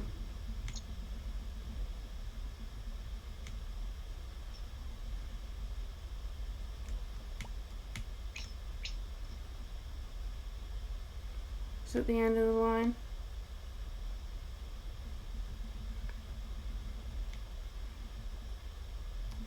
You wasted my time. That's fine. Let's go to the silver. There we go.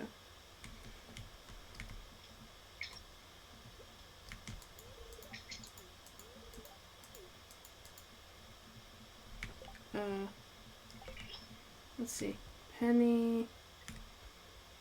I don't remember. What is Penny like? It's Leah. This is Penny. She likes emeralds and diamonds. Okay. Let's see. Minerals. Wait, is there any in here? Where's the chest? Where's the chest? I don't know where the random chest is. Where's the chest? What the heck? Forageables, fridge, loot, cheese. Where is artifacts? Oh.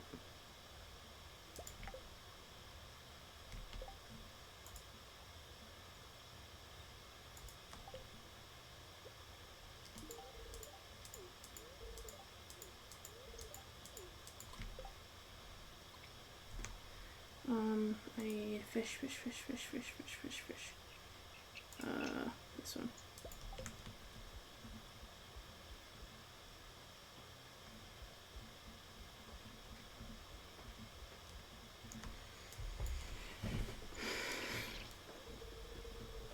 Please come in. Okay, thanks. Oh, here comes Jody, all excited. So glad you came and you brought the fish. Wonderful. Okay, awesome. I wonder what would happen if I didn't bring the fish.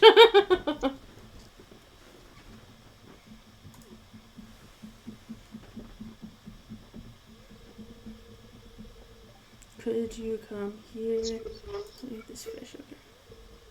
Yes, ma'am. He's so unhappy with this.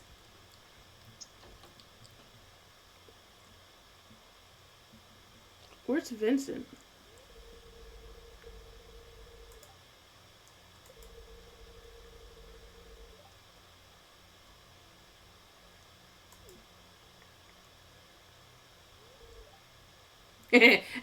He's just laughing. I love it.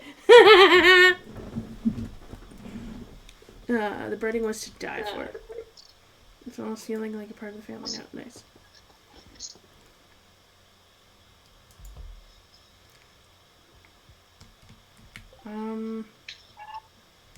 Okay, this would be an ice cream time. For so long I feel like a stranger.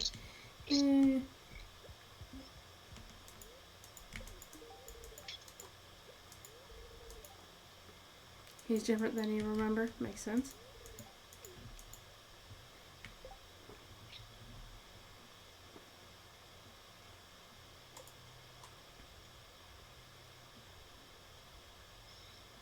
Jody. Oh, I forgot. Okay, let's go to the fridge. Did I never consume all of that? Dang it.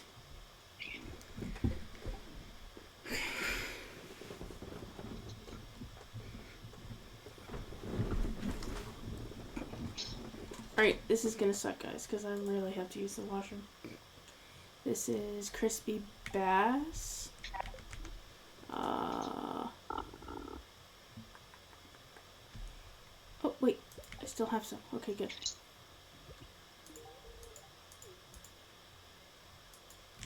Okay, and for Alex, he gets his cactus fruit.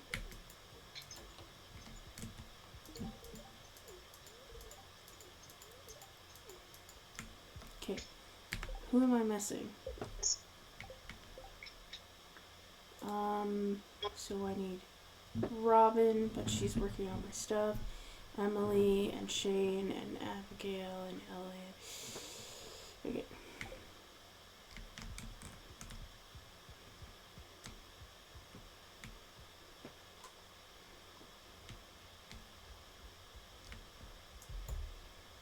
Is Haley in here? Yes, she is. Okay.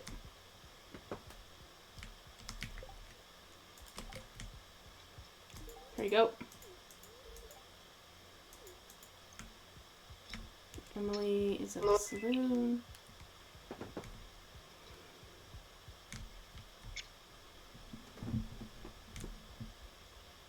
Shane is probably at the saloon as well.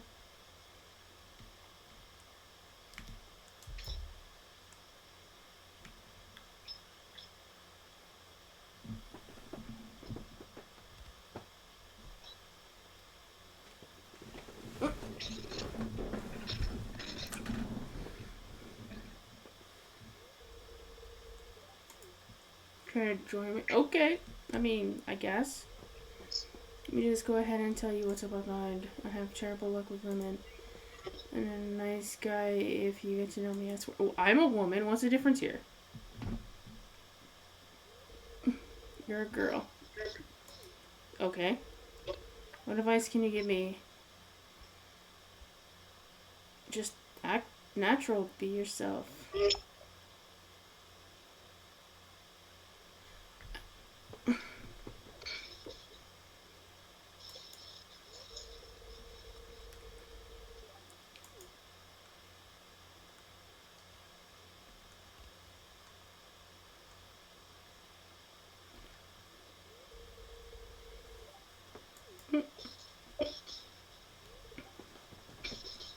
What?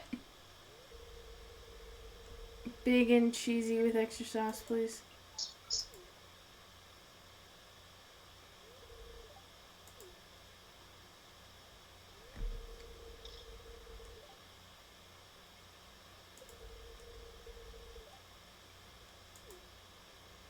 Out with it.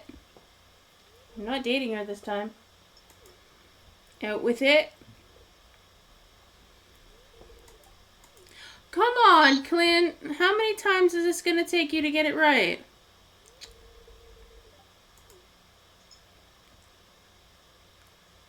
But Shane hasn't been drinking.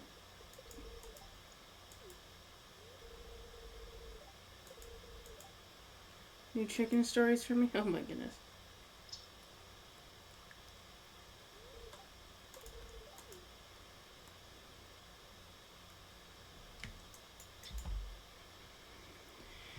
Oh boy. Okay.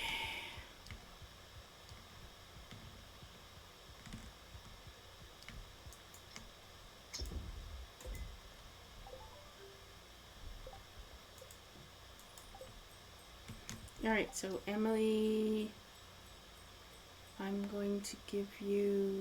What have I not given you?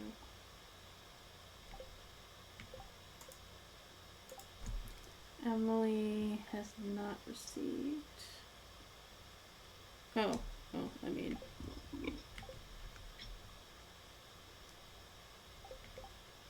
she's received everything that I have. Okay. Let's just give you not this, but give you this. How about that?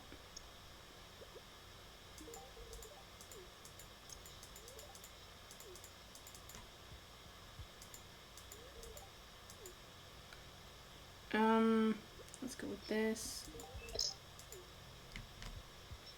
Pam. I'm trying to remember Pam's favorites. Pam. She likes that. She prefers. Ooh, pina colada. I forgot about that.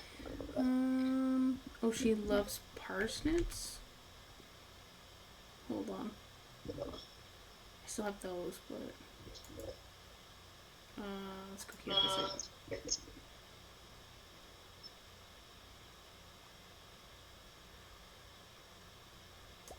I think it was that.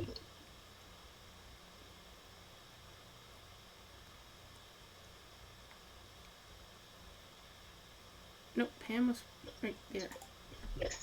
What's this? Glazed yams. Oh, that's what that was. Okay. It's this one.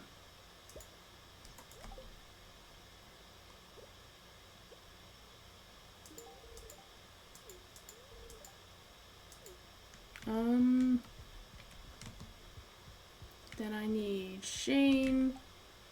I have a pepper.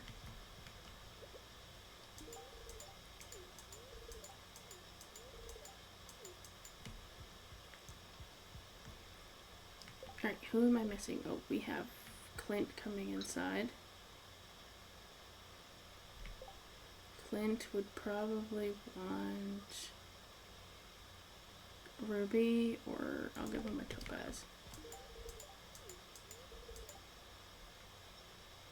Be glad you're a farmer. It's nicer work outdoors than by a hot furnace all day.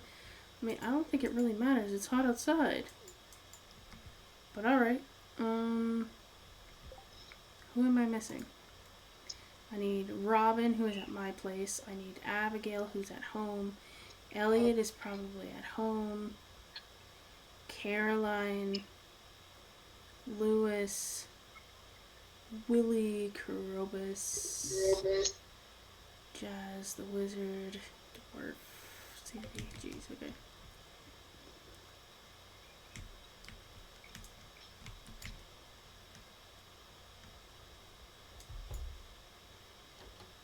Oh. This is where Pierre catches me finding his stuff.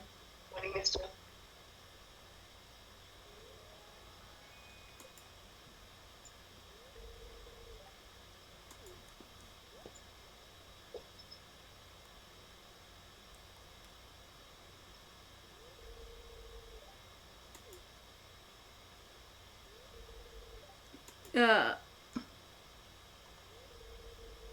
promise me you won't tell anyone about this. I mean, if it's not porn, it should be just fine, right? I mean, it's not like I'm gonna marry him, but I want to be friends with everybody, but whatever.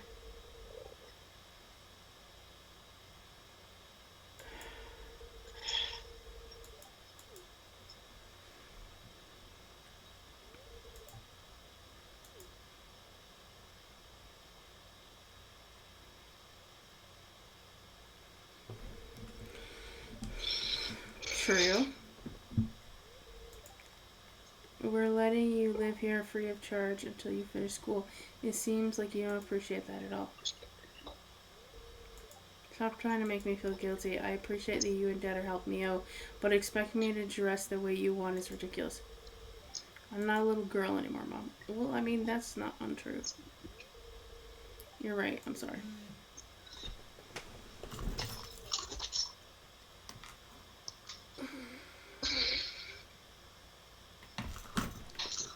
It's over there.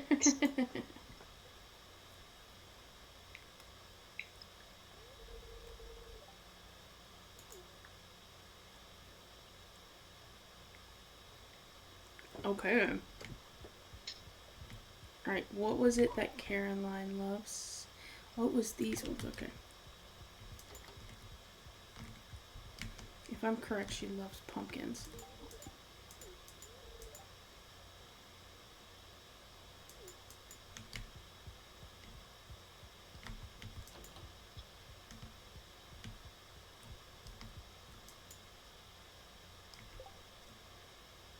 She's in bed already, which is not going to help me because she can't. Okay.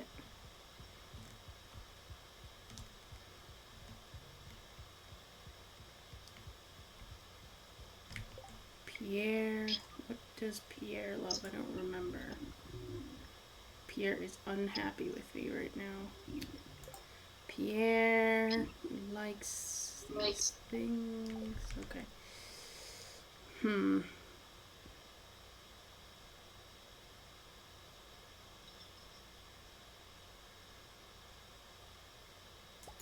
Let's try this one. Dang it. Okay.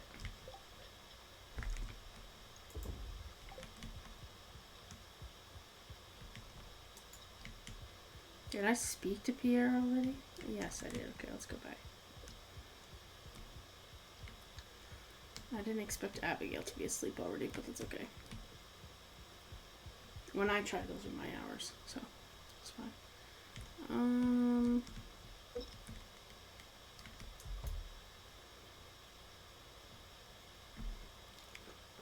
Got another cutscene.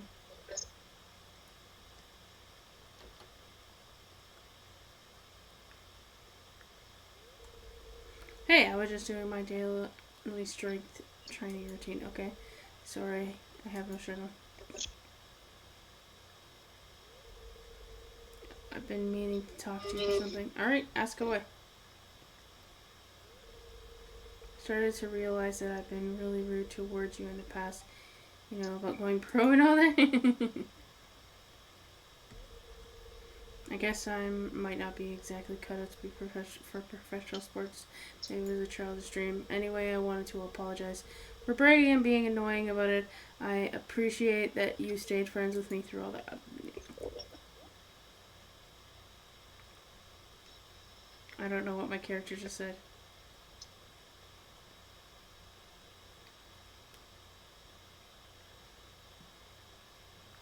I can only imagine. Granny. George. Okay, I gotta find Lewis.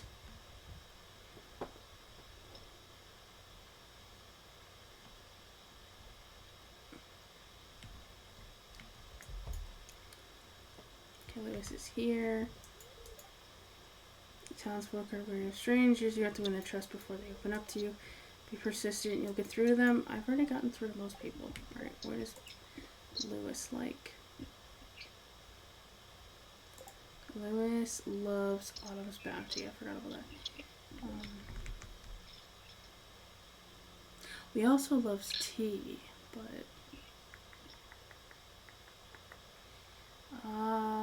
was it a melon? Let me try a melon.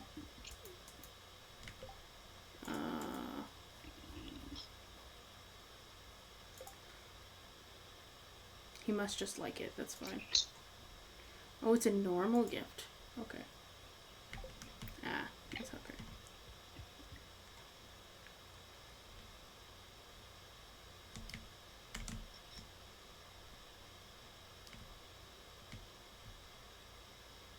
It's still just Monday. I have a few days to give people things, but I like to try and get it done with right away.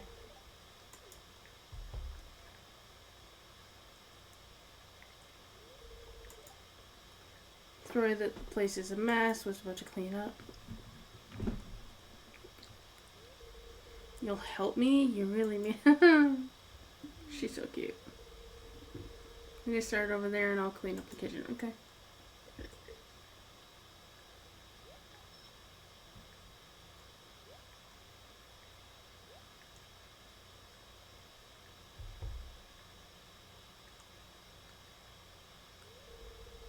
What do you think you're... Oh, Pam is so mad. This is ridiculous. Wait, do they both sleep in the same bed? There's only one bed. What? Stop it. I had everything just the way I like it. Goodness gracious me. Oh my god.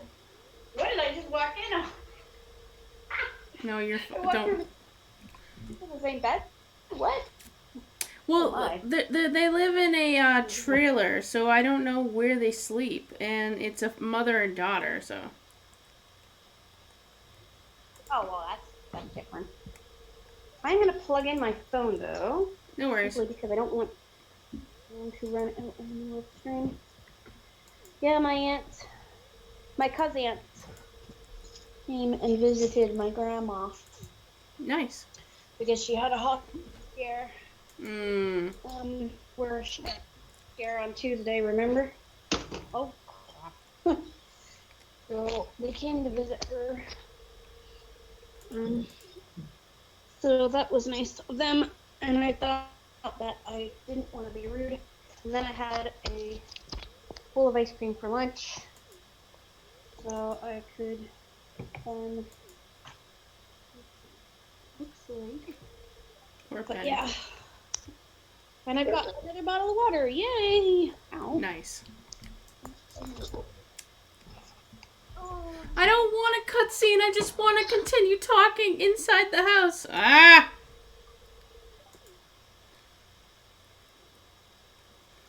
Though I'm going to have to be right back because I actually have to go to the washroom. Okay. So yeah, chat, I will be right back. If you say anything to me or Maggie, I will be right back and I will respond and I will tell Maggie if you do speak to her. I will be right back. Alright. I'm gonna get the computer going. I'm just gonna get it to going. Let's see if I can get it to work. Because oh, don't tell me this. This is such no way. Okay, just a second. I'm gonna put the screen down and then see if that is gonna. There you go. We'll lift it up and don't want to lose my place in our book. My computer is being a goof. So, oh, come on. Come on. I don't know why this thing is having such an issue with starting. I really don't. Okay, I guess we're gonna have to delay.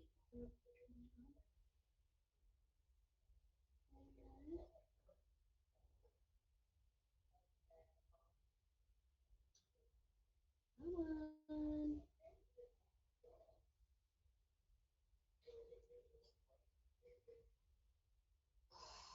I don't know why it's not working, guys.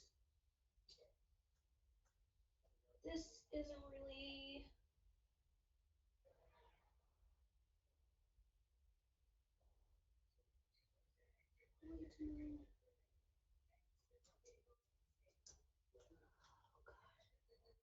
Come on. Okay.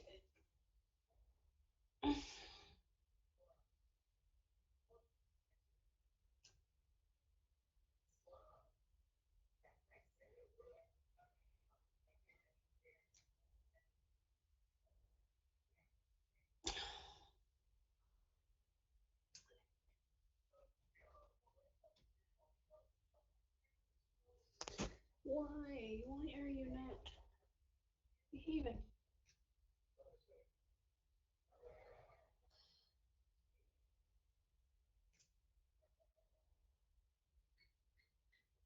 All right. This is starting to look better. But now I think I have to.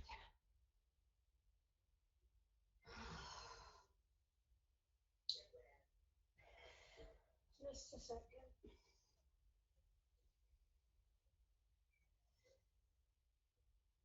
Okay, that looks good. Good. We'll get the speech on.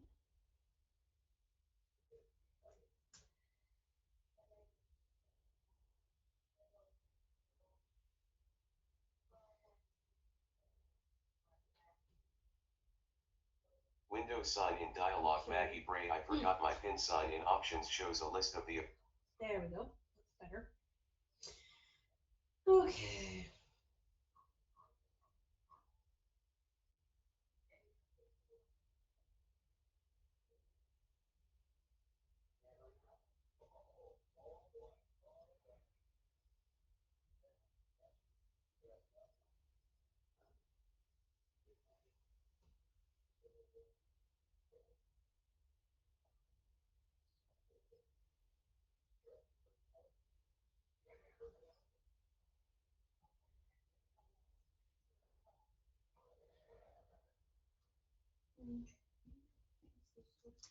Silly. Come on, NVDA.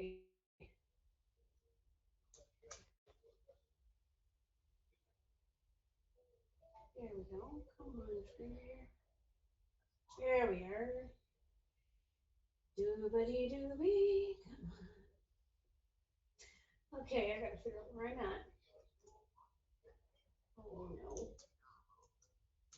Oh! It just took me right out of my book. That is annoying. Oh, golly. Okay.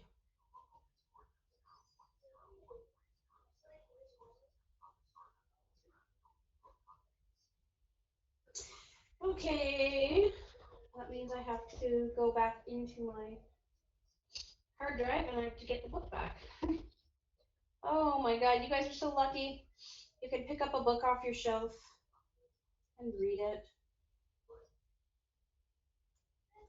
So lucky.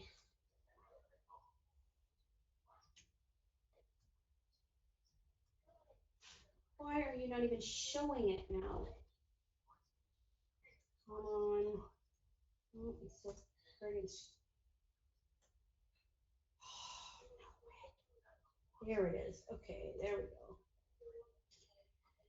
Oh, it's the do technology and try not to swear challenge. That's kind of where I'm at. Okay. There we go.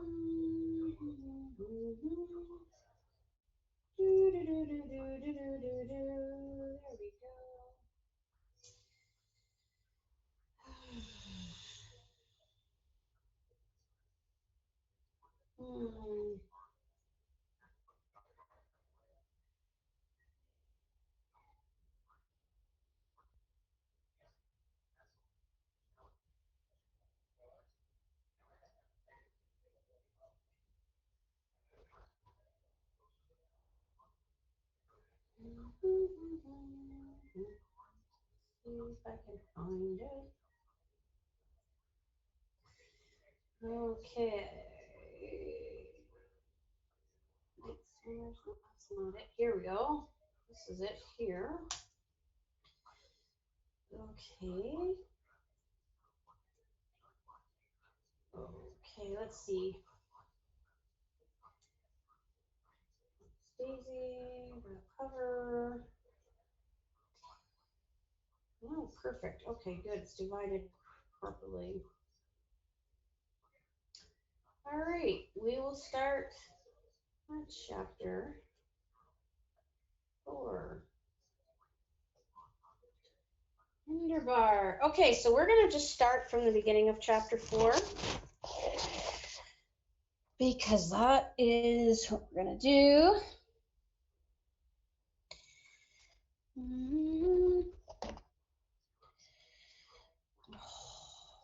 Oh.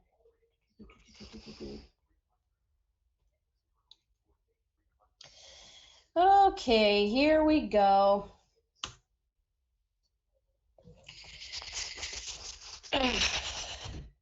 Chapter 4, day 356, Brain versus Brawn. In English class on Monday, I hand in a portrait of my family to Mrs. Brooks. 2/3 of the portrait is what she's getting. I hate talking about Mom. Dad's a doctor, but he didn't fix Mom when she got sick. He let her die instead. End of story. While I'm waiting for the bus after school, Buck, Kirby, Cole, and Stevie are talking about Pete Corcom's Halloween party in Longbyte and the scary videos that they're going to watch. Buck, Cole, and Stevie hang out together. They're all on the St. Fabian Furies hockey team. I haven't been invited to the party. I bet Hector hasn't either. 2 losers. Him because he's chubby and hates Jim. Me because I'm the shortest kid in the room and HUD's made me as popular as a skunk at a dog show. At Rodden Elementary in St. John's, I wasn't a loser. The dorks and nerds might as well have been from the mainland for all I cared. I wasn't mean to them. I just ignored them. Now it's your turn to be ignored, this voice says in my head. Let's see how you like it. After I get home, I ride my bike to Baldwin's General Store to buy licorice cigars.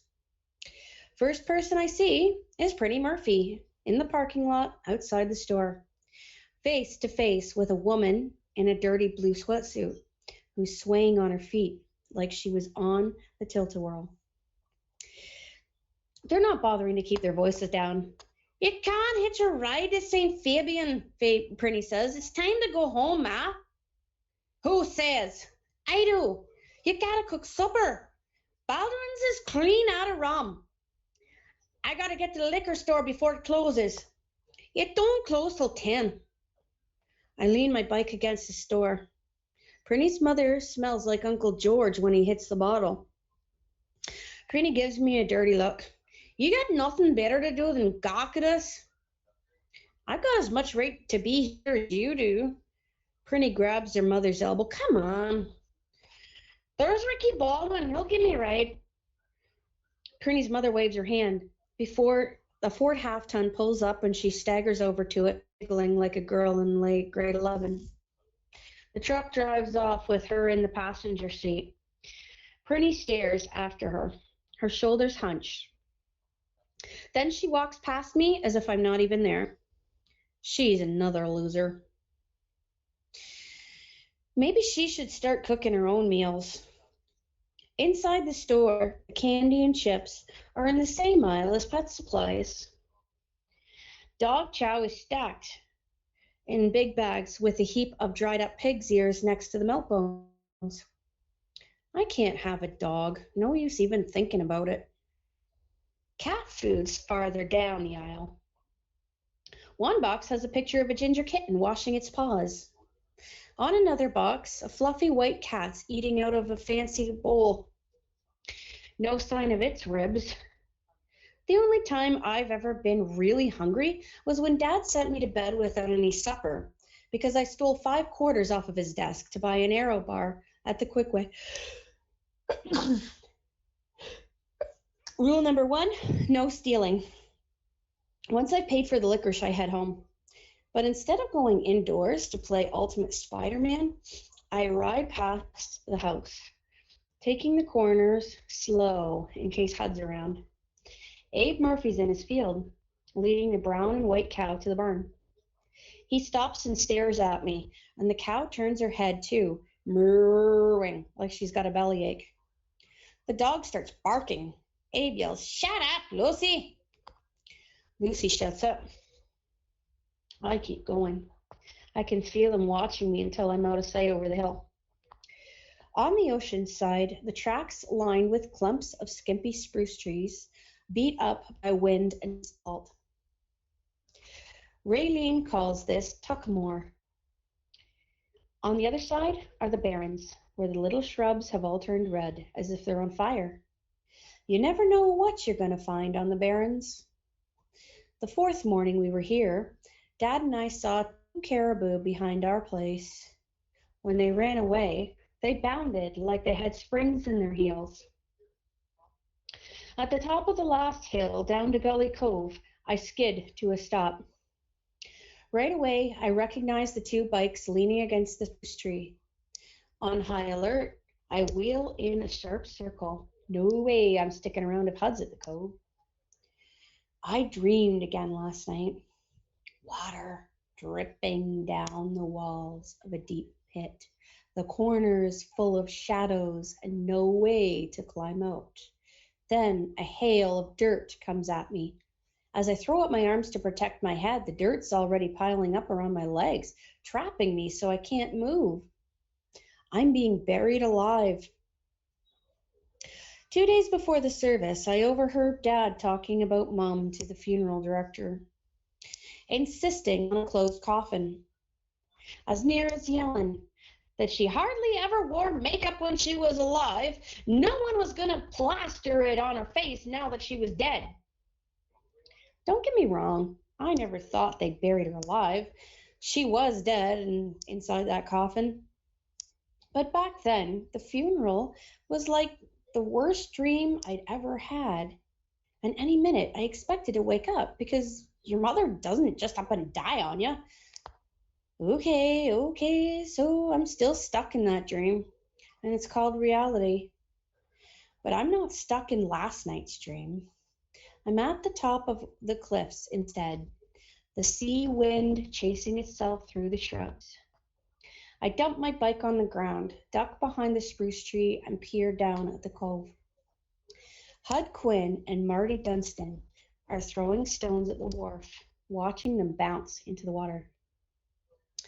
The big gray cat hitches itself over the edge of the wharf and scurries between 2 of the shacks. Hud and Marty race after it, firing rocks and shouting. A rock hits its back leg. The cat staggers and almost falls. But then it gets its balance and streaks toward the boulders, disappearing into the bushes. I open my mouth to yell at Hud. Then I close it. I can't take on Hud, let alone the 2 of them. I back up, so angry. It's like the volcano is inside me again, boiling and bubbling and about to spew. I've got to act fast, and I've got to use my brains. That's what I do playing hockey. When you're the smallest kid on the team, you either use your brains or toast. First, I hide my bike in the moor, making sure it doesn't show from the road. Then I leave the track and creep down the hill, ducking behind the boulders and spruce trees, watching every step so I don't make a noise. Hud shouting again, I risk raising my head and see the big ginger cat take a flying leap into the safety of the woods. A rock thuds against the trunk of a birch tree. Near the bottom of the hill, I look onto a trail and end up in the trees behind Marty and Hud. They're zapping stones against the nearest shack. Did you see that ginger cat? Hud said, we sure hustled his butt. You really zinged that gray one. Yeah, let's case the fish shots. Maybe there's more cats inside. What if it's the black cat, the one that's pregnant? She probably can't run as fast as the others. I'm scrabbling for a good-sized rock to fire up the hill in the hopes that it'll distract them when my wrist brushes against my pocket. The whistle, the fancy one Grady gave me. I pull it out, take a breath, and blow into it. Not too hard. It wails lonely and sad. Ooh. Marty goes still. What's that? Dunno. I blow again, harder, then softer, again and again. So it sounds like someone crying and moaning. Jesus! Hud cries, I'm out of here. Staying hunched down, I blow again. Marty and Hud dash along the wharf and up the hill like it's track and field day. At the top, they grab their bikes and pedal out of sight. I give a victory whoop, my arms up high, as though I'm holding the Stanley Cup. That was better than the final game of the playoffs last April, when I ducked under the defenseman's arm and whipped the puck into the 5-hole. I'm used to winning in hockey, but it's awesome to outsmart guys like Hud and Marty. They won't be in a hurry to visit Gully Cove again. Right this minute, I'm not one bit scared of them. Although I poke around in the trees, the cats stay hidden. But when I go in the end shack, the black cat sitting way up in the rafters, her fur all puffed up, her eyes big as marbles. If Hud and Marty had come in here, she'd have been trapped. I stare at her, chewing my lip. Okay, that is the end of chapter 4. And I don't know.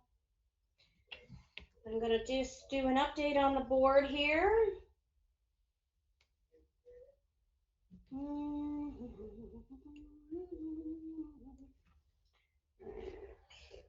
put one of those here.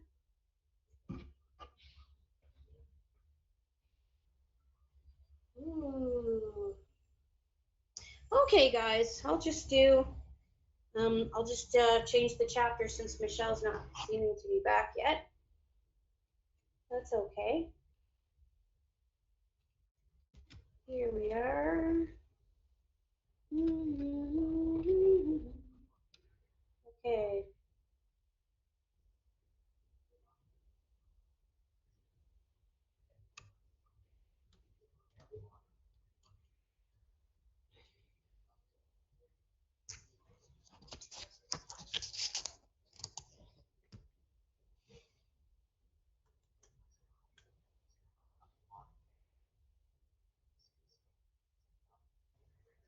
Okay. Chapter 5. Day 356. $7.82. Oh, hang on. Is this even on? Just a sec. Hang on. This isn't good. What the heck happened? Okay, I see you guys. I'm going to have to turn my screen reader on for a second because I don't know what's happening. Talk back on. Okay. Stop it. Messenger picture in picture. Messenger Like this card. picture. Share. Card menu. Like this card button.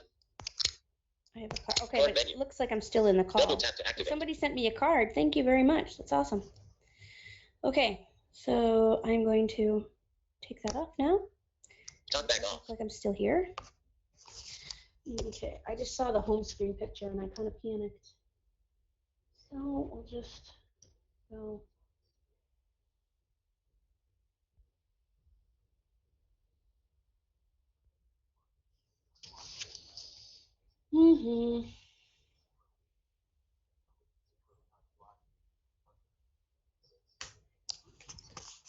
Okay, chapter 5, day 356, $7.82. Back at the house, Raylene's vacuuming Dad's bedroom. I poke my head around the door. I'm going to the store. Don't take your bike. It's too dark. In my room, my hockey trophies are lined up on the shelf. A poster of Sidney Crosby hangs on the wall, and Mom's picture sits on the dresser. The one where she was perched on a ladder, pruning the apple tree, sunlight all tangled in her hair. When she hugged me, she smelled of lilac soap. My duck, she'd say to me, my ducky, which I really liked, although luckily she never called me that in front of my friends. When she was mad, it was, Travis, Roland, Keating. Like the time she caught me taking apart a stethoscope to see how it worked. Or the day I drank what was left in Uncle George's silver flask when he was snoring on the couch. And I didn't make it to the can before I heaved. My money's under the bed in the cab of my old John Deere tractor. I'm saving for a remote control car. If I'm only buying licorice cigars, 50 cents is enough. I roll the 2 quarters around in my palm. Because Grady's whistle was in my pocket today, the black cat didn't get hurt. But she's still hungry, and she's still gonna have kittens. I crammed some loonies and toonies into the pocket of my jeans. The store's crowded. 2 kinds of cat food were on the shelf. The dry, crunchy kind in boxes, and little cans of beef stew. The puddles in our driveway have frozen a couple of times already, so likely the canned stuff would freeze. I pick up 3 boxes of dry food. When I turn around, Hector Baldwin's standing there tearing open a bag of cheesies. Mr. Baldwin, who owns the store, is his uncle. Hi, Hector, I say. Hector grunts. I put the cat food down by the cash register. Mr. Baldwin smiles at me. His teeth are yellow, like the big ginger cat's, but it's from chewing tobacco and spitting into an old Campbell soup can he keeps under the counter. While Dad's never made a rule about chewing tobacco, I'm not that keen to try. Didn't know you had cats, Travis, Mr. Baldwin says, and slips me a green jawbreaker. Even though he's always been nice to me, telling the truth's not on. It's for a friend, I mumble. Then I remember Hector, who knows I don't have any friends, not at school, not on the bus, or even Ratchet.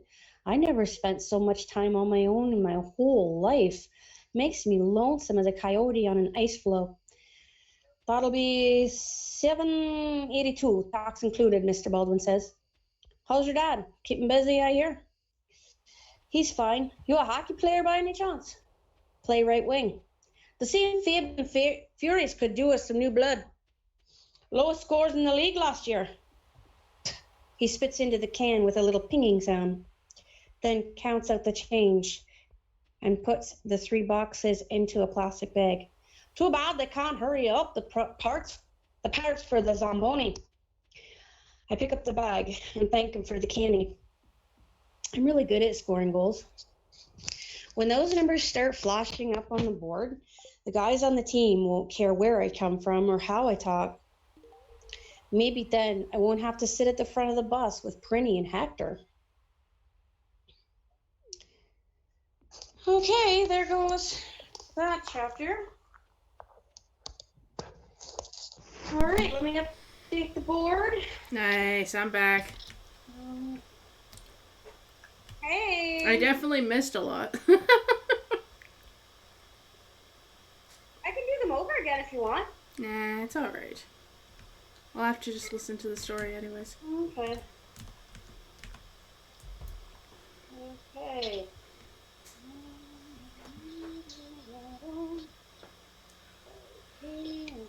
And I'm just updating the board at the moment. Mm-hmm. 1, 2, 3, 4, 5, 6, 7, 8, 9. There we go. Da, da, da, da. Okay. I'll just do a little summary here. So, chapter 4 was, yeah, you missed like 2 chapters. Chapter 4 basically was, he went to the store and he saw Crinny, the girl that's his age from Ratchet, and she had an altercation with her mom because her mom is an alcoholic, and she wanted her mom to go home, and the mom wanted to go and get some booze and stuff. So, and he saw that, and he was talking about his mom and how like he was talking about his mom and how like there was a closed casket because the dad didn't want any makeup on her because she never wore makeup when she was alive and stuff like that. So he goes out to the he goes out to the cove and he sees Hud and Marty there, and he has and they are throwing rocks at the cats, and he's really afraid because he doesn't want the cats to get hurt. Right. They're throwing rocks at the shacks and they're throwing rocks at the cats, and there's a black cat that's gonna have, and he doesn't want them to find her. So he takes his fancy whistle out of his pocket and he blows on the whistle, and it blows like really mournfully, and the kids get scared and they run away because they think it's the ghost for some reason. Yeah. Even though they're like 13 years old. Okay, whatever. And so the next so he's kind of thinking in his head, like in the last couple chapters too, he's like kind of thinking, do I want to take this on? Do I want to decide to help these cats? Because it's kind of a do or die if I don't. So basically, you know, he's kind of thinking if he wants to help him or not, but then he's like, so he goes home, and I came in at the part where he was in the store. Oh, you came in there? Okay, yeah. So he goes home and he makes a decision to buy cat food anyways. He's looking at his money. He's like, and he makes the decision to buy cat food. So he's in the store looking at cat food. Okay, so yeah, so you were, okay. So we're caught up now. Okay, perfect. All right.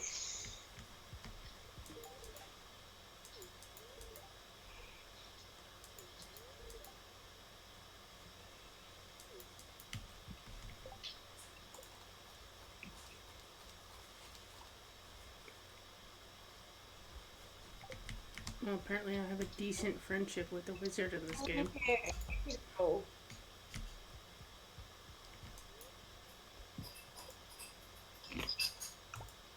Chapter 6, Day 355, Meltdown.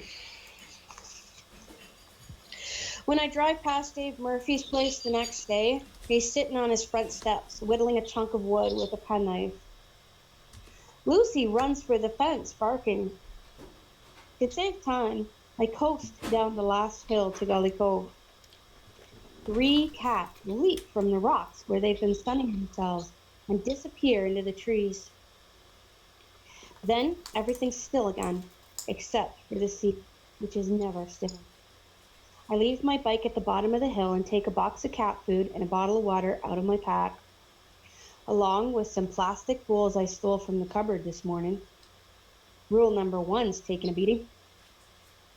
The bowls should go inside the shacks in case it rains. The first shack's got a rusty padlock on the door, but the window board is shut. The second one's the same, although the padlock's newer. I walk toward the middle shack, the one with the broken window.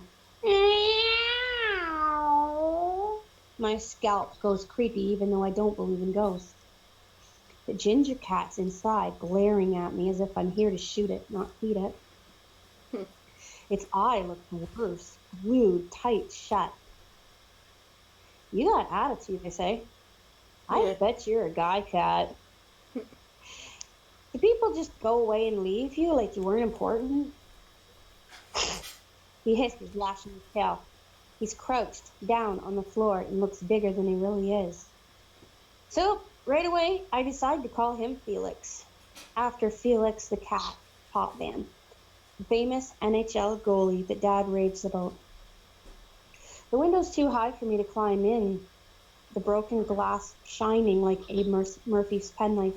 But there's a small gap in the boards, only a couple of feet away from Felix. I go around the other side, fill a plastic bowl with the cat food, kneel down, and shove it through the hole. Ow!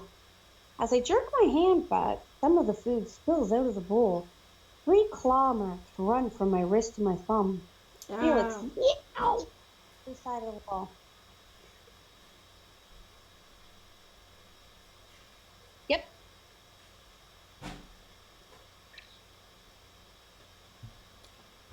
I'm just realizing how Oh, painful that would be. it's nuts. I've gone through that. I've gone through that as a handler myself. Yee.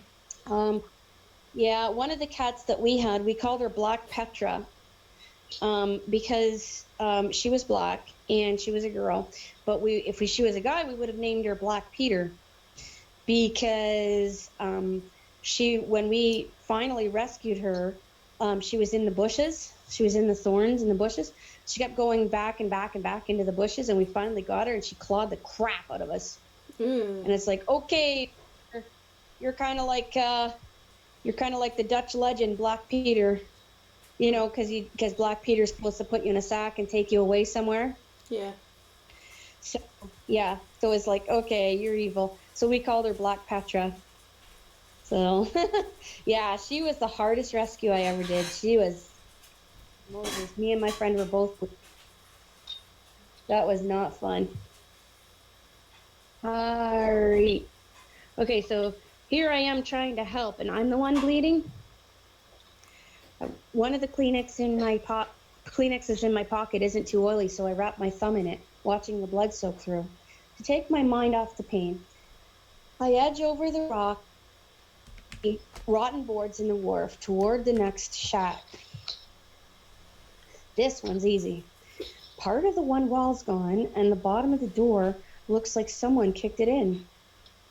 I filled 2 dishes to the brim with food and 1 with water, put them in the corner near a stinky coil of rope. The last shack's in even worse shape. The door hanging on its hinges, the roof sagging. The last 2 bowls go in there, one with food, the other with water. I'm backing out onto the wharf when the white cat suddenly races from behind the door, right between my feet.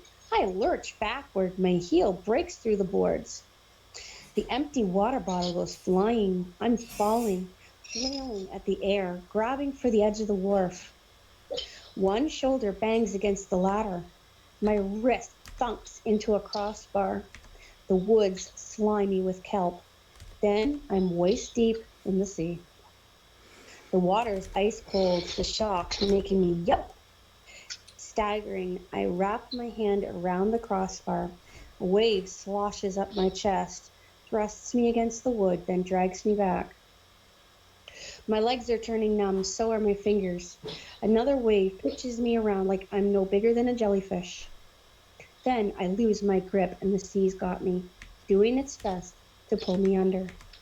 My feet scrabble for a hold on the bottom, but the rocks are smooth and slippery, and the seaweed is wrapping itself around my knees like eels. I thrash to the surface of the waves, splashing and slapping, desperate to keep my head above water. Do something or you're dead meat! Wedging one foot between 2 rocks, I lunge for the crossbar again. My fingers wrap themselves around the wet wood, the muscles in my arm quivering with strain. The next wave surges toward the wharf, letting me push off from the bottom and jam one foot in the angle of the bars.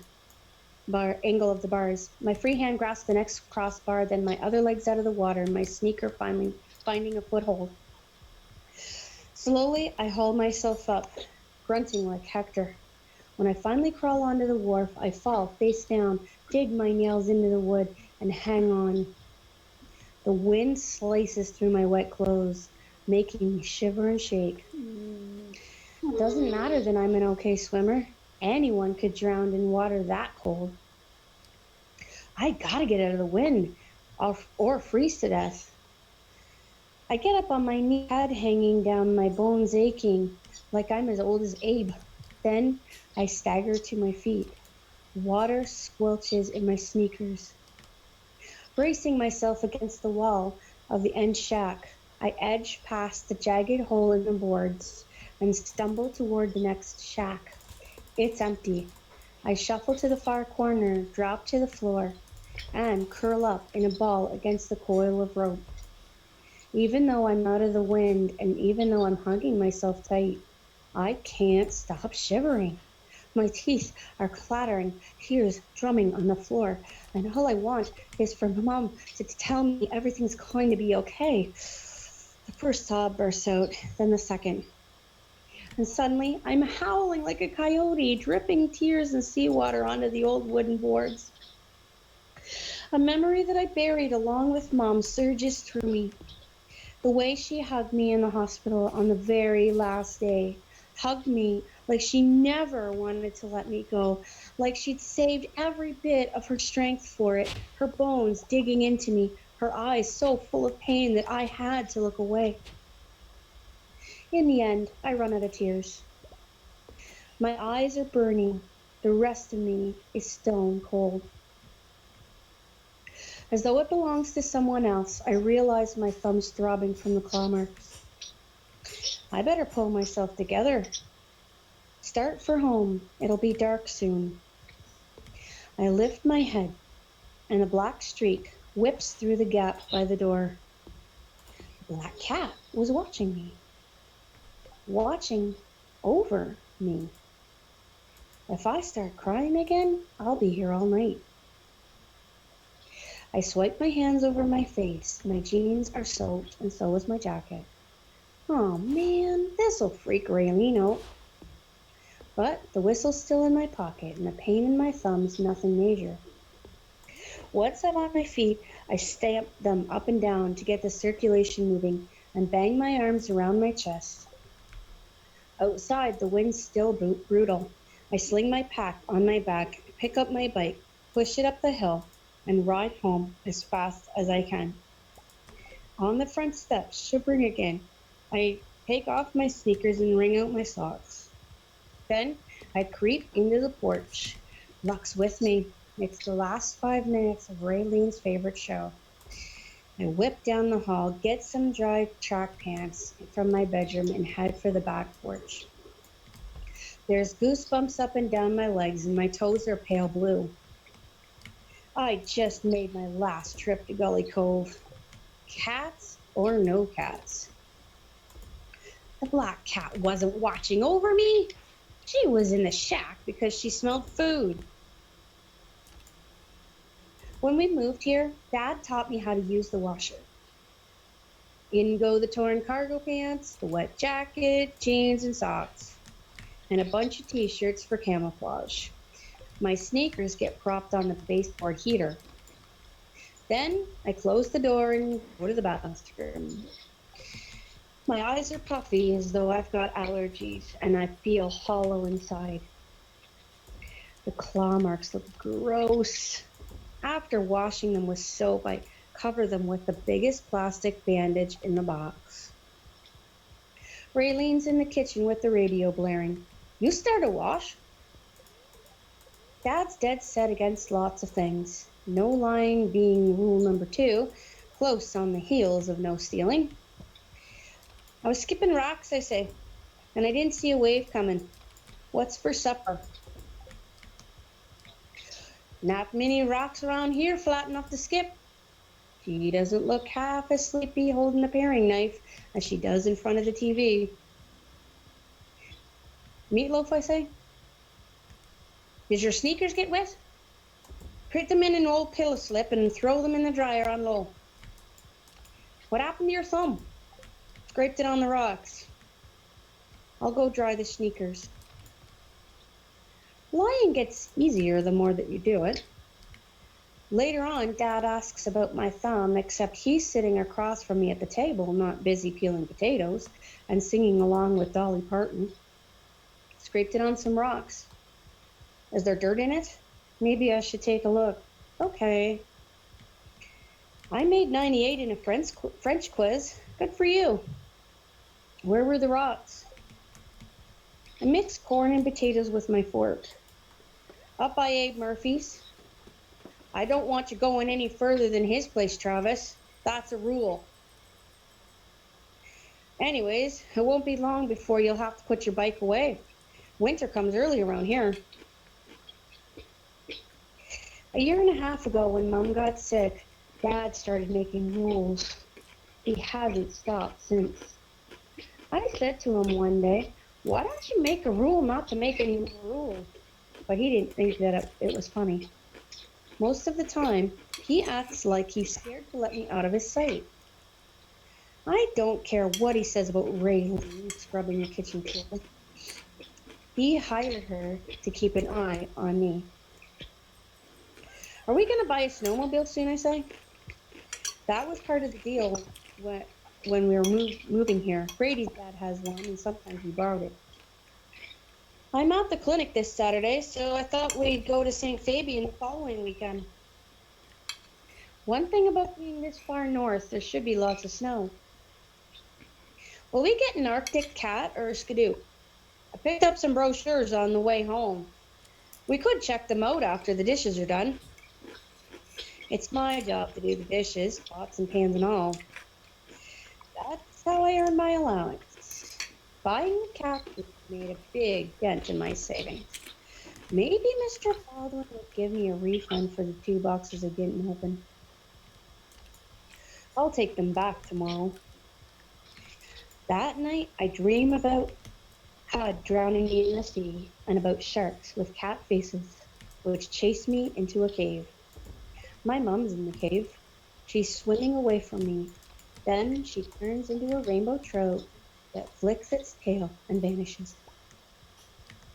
When I wake up the next morning, the dream's still hanging around. I've had lots of practice not thinking about Mom.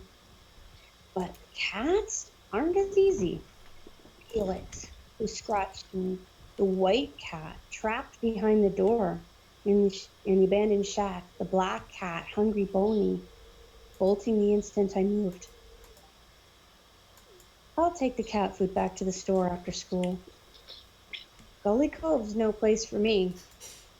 Too many rules flying out the window, and yesterday I came so close to drowning it still gives me the shakes thinking about it.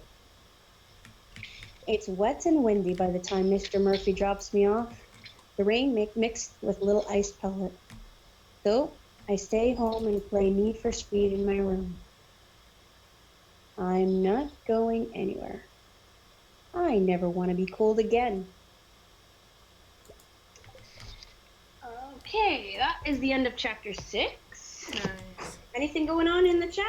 Nope, just the bot saying stay hydrated. Okie dokie. I'll have a...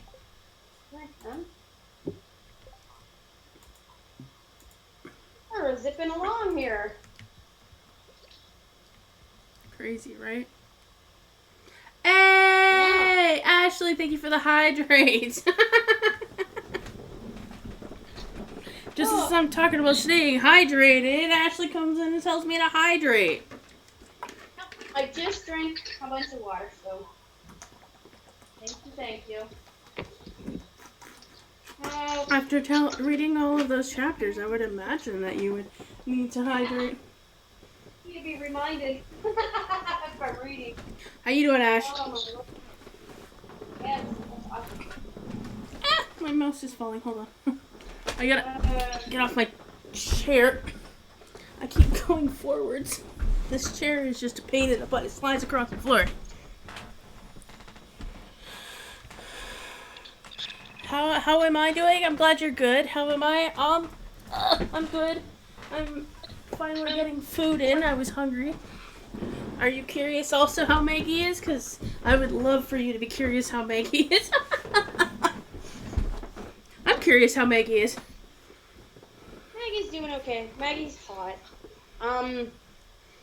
It's I mean, if you asked your husband, I'm sure he would agree. Oh. Well, he actually likes the outfit I'm wearing. Nice. We actually Nice. had a rather marital exchange about that, and I said about the 40. I said, "Well, do you think it's worth $40?" And he said, "Well, I think so." I said, "Are you going to give it to me?"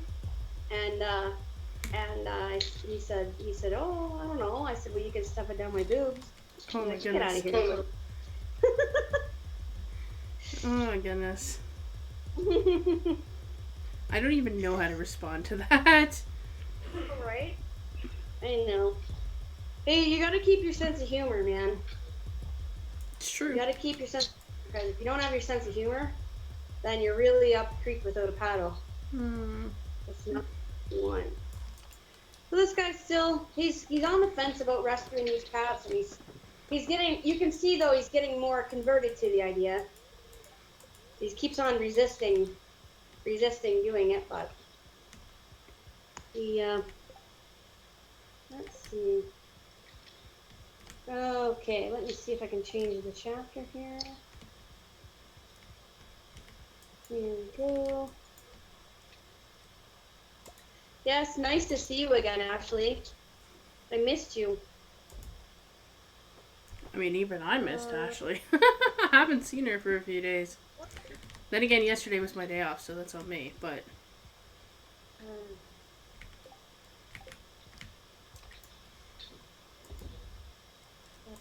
Okay, so I think this is the watershed moment where he decides he's actually going to rescue them. Okay, so chapter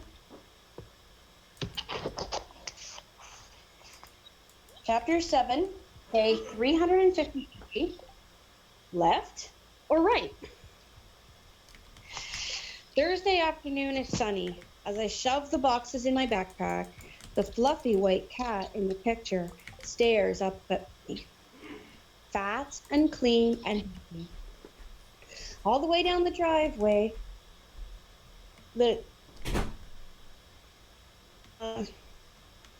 oh shoot. What's wrong? No. Yeah, I just lost my place. Okay, just a sec. Okay, here we go. Chapter 7, day 353. Left or right? Thursday afternoon, sunny. As I shove the boxes in my backpack, the fluffy white cat in the picture stares up at me. Fat and clean and healthy. All the way down the driveway, an argument's going down around in my head. Take the boxes back and forget about the cats? Enough crap's going on at school without adding Gully Cove to the mix. On the other side of the argument, keep feeding them. I can make their lives better even if mine's gone down the tubes. When I reach the road, I look both ways. Left to the store, right to Gully Cove. The sea is a deeper blue than the sky, and I wonder why it's never the other way around. I should ask Dad. He knows a lot of off-the-wall stuff, the kind of things you never learn in school. I hated being hungry. That night, Dad made me miss supper. All I could think about was hot fudge sundaes, and the next morning I dumped half a box of Cheerios in my bowl. Looks like the cats have been hungry for months, breakfast being whatever they can catch. Besides, a real bonus, the cove's probably a HUD-free zone now because of the ghost he heard. That's a few broken rules anyway. I turn right toward Abe's place on Gully Cove. Abe's working on his old truck, and he straightens up as I go past. Hey, Lucy Coco, barks. we're not canceling Ash. All the way to Gully Cove, I'm wondering if I made the right choice. Felix isn't in the middle shack, but the dish is empty, and so is the floor. where the food spilled when he scratched me. The other dishes are empty too. That's a lot of cat food. Maybe rats are eating the food, or dogs. At Baldwin's store, they were talking about a pack of dogs running the barrens, chasing caribou. You're supposed to keep your dogs fenced or tied up, but not everyone does. After filling all of the dishes with food and water, I back away from the wharf into the trees. Crouch down low and wait. Pretty soon, a black cat comes sneaking out from between two rocks, belly just about touching the ground. The wind rattles the shingle on the roof and she freezes. Then she creeps across the wharf and goes into the fourth shack. Through the gaps in the wall, I can hear her crunching the cat food. It makes me feel warm inside. Next, Felix hauls himself up from below the wharf and marches into the middle shack. What's left of his ear is twitching. His eye looks the same as yesterday. Shut. He needs a vet. I can't afford a vet, not on $8 a week. Although the light's fading fast and my feet are cold, I stay put for another 10 minutes. I catch How a is glimpse she of a white mean, cat. Coco? Go ahead, sorry. And the brown one gray with black patches. Ghost and patches, that's what I'll Ashley's call not them. It mean. She didn't take appreciates any you. of the Showing cats love and long to affection find the is... food. Yeah, exactly. Don't want to be nice if Now that's that I've mean. fed them twice, I can't stop. Goodness gracious. That would be worse than not starting at all. Tomorrow, I could try coaxing them nearer with a dish of food, taming them so they'll trust me. But right now, I have to hurry home or Raylene will be on my case. See you guys tomorrow, I say. And I know it's a promise I've got to keep, even though I wanted a dog and not a bunch of half-wild cats. Deep down, I'm almost sure taming them's not going to happen overnight. Okay, end of chapter 6. I'm so glad he made the right decision. I knew he would because I've read it before, but the first time I read that, I'm like, oh, come on, make the right decision. Please make the right decision.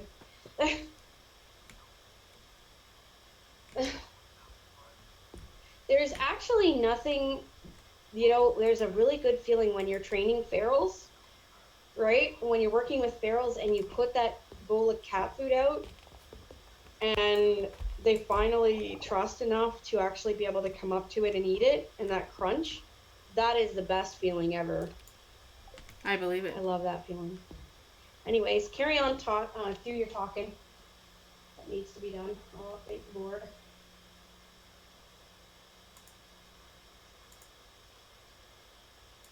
Thank you. I believe it. I totally believe that is actually a relief feeling. Coco, what did you just post in the chat? I can't see it. Oh, it's that. Oh. Coco, come on. I know that I feel the exact same way. If showing love and affection is mean, then I don't want to be nice. It's just the way it is. Yep. Amen.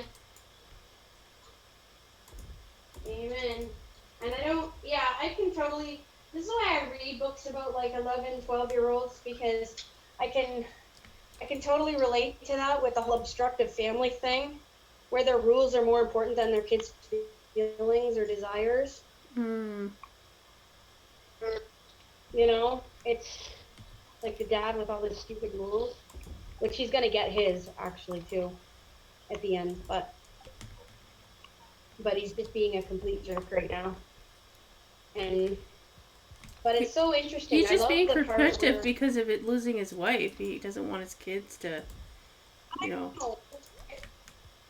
In Travis's mind, though, he's being a jerk off, though, because he's trying to actually get on with his life and save the cats, and it's so, when you're helping, like I said, I find that helping a cat, like helping Sammy, that was really I'm still sad about Bibble, like I'm gonna be sad about Bibble. I'm gonna have my moments, but I would have rather have helped Sammy than thinking about Dibble constantly.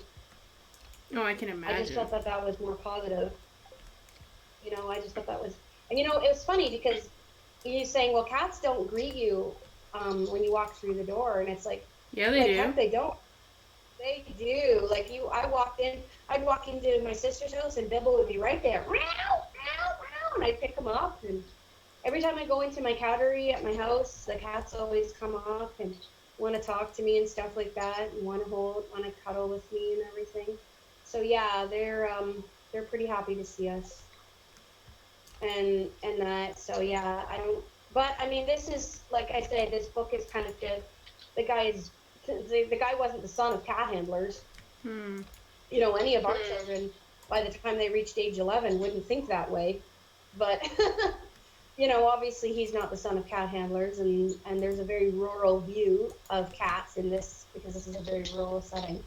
True. So yeah, I grew up where I grew up in.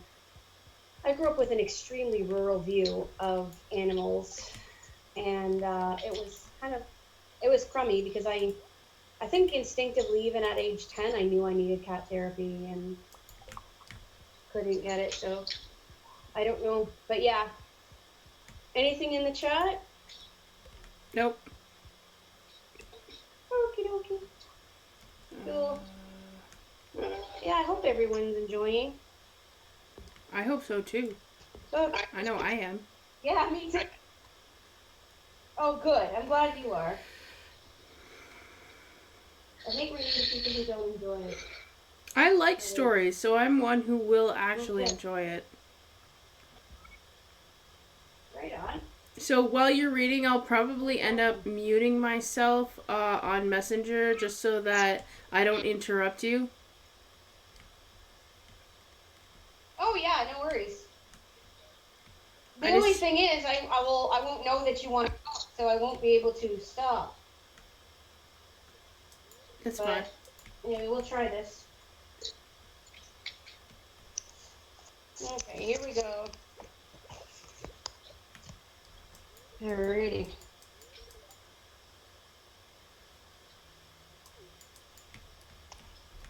Chapter 8, day 352, Blackie the Brave.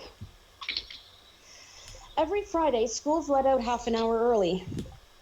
I get to Gully Cove in record time, hide my bike at the top of the hill just to be safe, and run down to the wharf. I spend recess thinking of more cat names. Step 1 in the plan to tame them.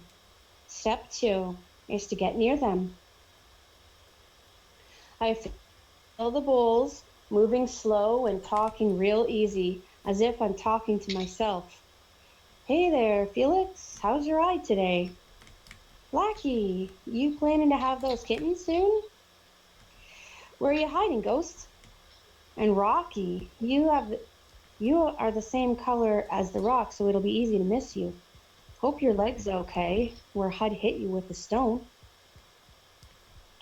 If I was Rocky, I'd run for cover if a kid came anywhere near the fish shacks. Supposed to rain hard on Sunday, I say. But my dad's at the clinic all day tomorrow, so I can come here then. I don't feel one bit foolish. Makes sense to me that they'll get used to my voice along with the sound of the dry food hitting the bowl. I'm in the fourth shack when a face pokes through the hole in the wall. I pour more food into the bowl and keep talking. That you, Blackie? You don't look so good. She's hungry and she's scared. It's a toss-up which will win. I slide the bowl nearer the door, not looking at her. No need to be frightened. My name's not Hud. Wish I could have wiped the floor with him. I eased back into the corner and sit still. Blackie skulks toward the bowl, head low, ears back. Even her whiskers are quivering. Then she picks up a piece of food and starts chewing. You're a brave cat to come up this close, I whisper. Do you think Rocky and Ghost will get up the nerve to eat in here too? Or is it because you're extra desperate? For a while, I just listened to Blackie crunching the food. It's a great sound, satisfying. Like when your skates cut into the ice clean and sharp, or when the puck hits the frame at the back of the net. The whack. I turn my head slowly until I'm looking right at her. Her coat's raggedy and stiff, and I can count 6 of her ribs. Then Ghost pokes his head around the broken boards. When Blackie growls at him, he backs out in a hurry. All this time, the waves have been playing tag under the wharf. After a while, Blackie sits back. She starts to wash herself one paw first, looking at the paw like it's not something she's washed for a good while. She rubs it behind one ear and then the other.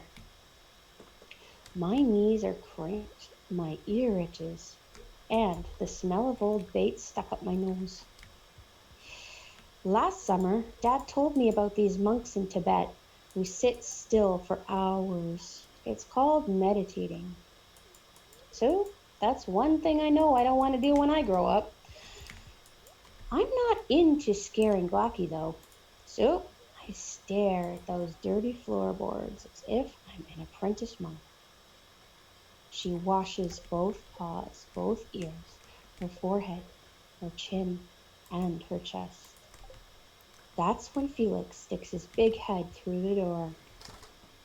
Blackie hisses, but it's a half-hearted hiss. She gets up and slinks out between 2 boards as Felix pulls in. He might be one-eyed, but he's the boss. Hi there, Felix. How are you? He does an about face and he's gone. I didn't mean to scare you, I say, to the empty shack and stretch out my legs one by one. Even though he's run away, I still feel good. The best I've felt since we moved to Rache. Neat to know you've made the right choice. That is the end of chapter 8. So, I will. These are some short chapters. Yeah, they're getting, aren't they? Yeah. Update the board. Alright.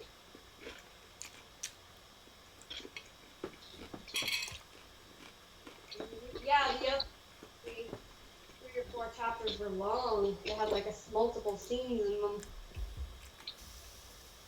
Okay. I love stories. Da-da-da. Why do I have... Oh. Yeah, that's so nice.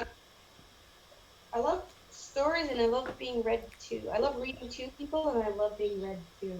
So I don't often get read to, so it's been a while, like, since I was a kid. There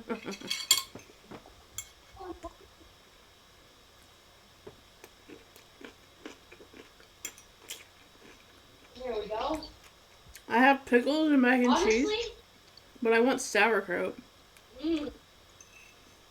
You? Yeah, well, I just don't like. I didn't like sauerkraut as a kid. The best one that I found was the Bix or something like that. Like the name brand. The no name brand is horrible. Oh. I used to have sauerkraut at boarding school, so boarding school can mess up toast. I don't blame you. If I was forced to eat it my entire childhood, I probably wouldn't like it either. So it's not really my favorite thing, but I mean, I like to in my craft dinner, I like to put olives in. Nice. I like olives. Olives are delicious. It's nice. I love it. Actually, my cat Tigger loves olives, but they're very, very, very, very, very bad for him, and I did not realize that when I introduced them to him. But they're extremely bad for him because of all the salt. So I very rarely give. Because you want to cut out all that salty food, eh? Olives are kind of like weed to cats. Besides, like it can make them hit the roof. Olives? I didn't know that. Yeah, to a lot of cats will react that way. Like a lot of cats will be scared of cucumbers. Cucumbers. They absolutely terrify some cats. We've actually had cucumbers videos about that in our West weekend. About a month ago, somebody posted about cats being afraid of cucumbers. Yeah. See, the thing is, yeah, you as far as the wacky weekend goes, like you were talking about the having it in a different chat, which I'm thinking about doing. But the thing is, what I was doing was making really large playlists. Which is So great, but everybody tends to send, besides you nowadays, everybody tends to send one link at a time, and it's like, I have to catch up with really like annoying. 50 links. Yeah.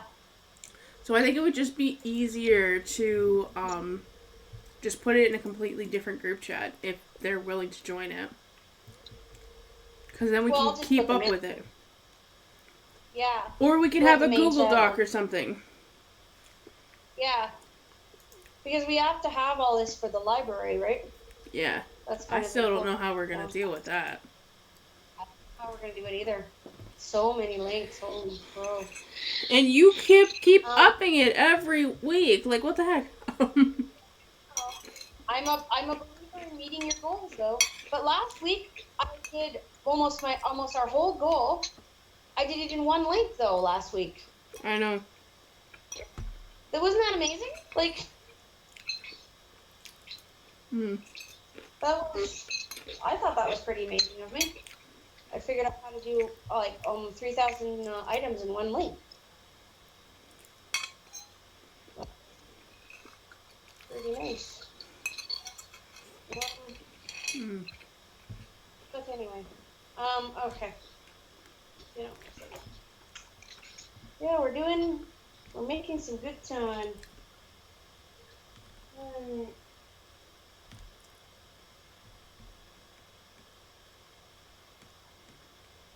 Okay.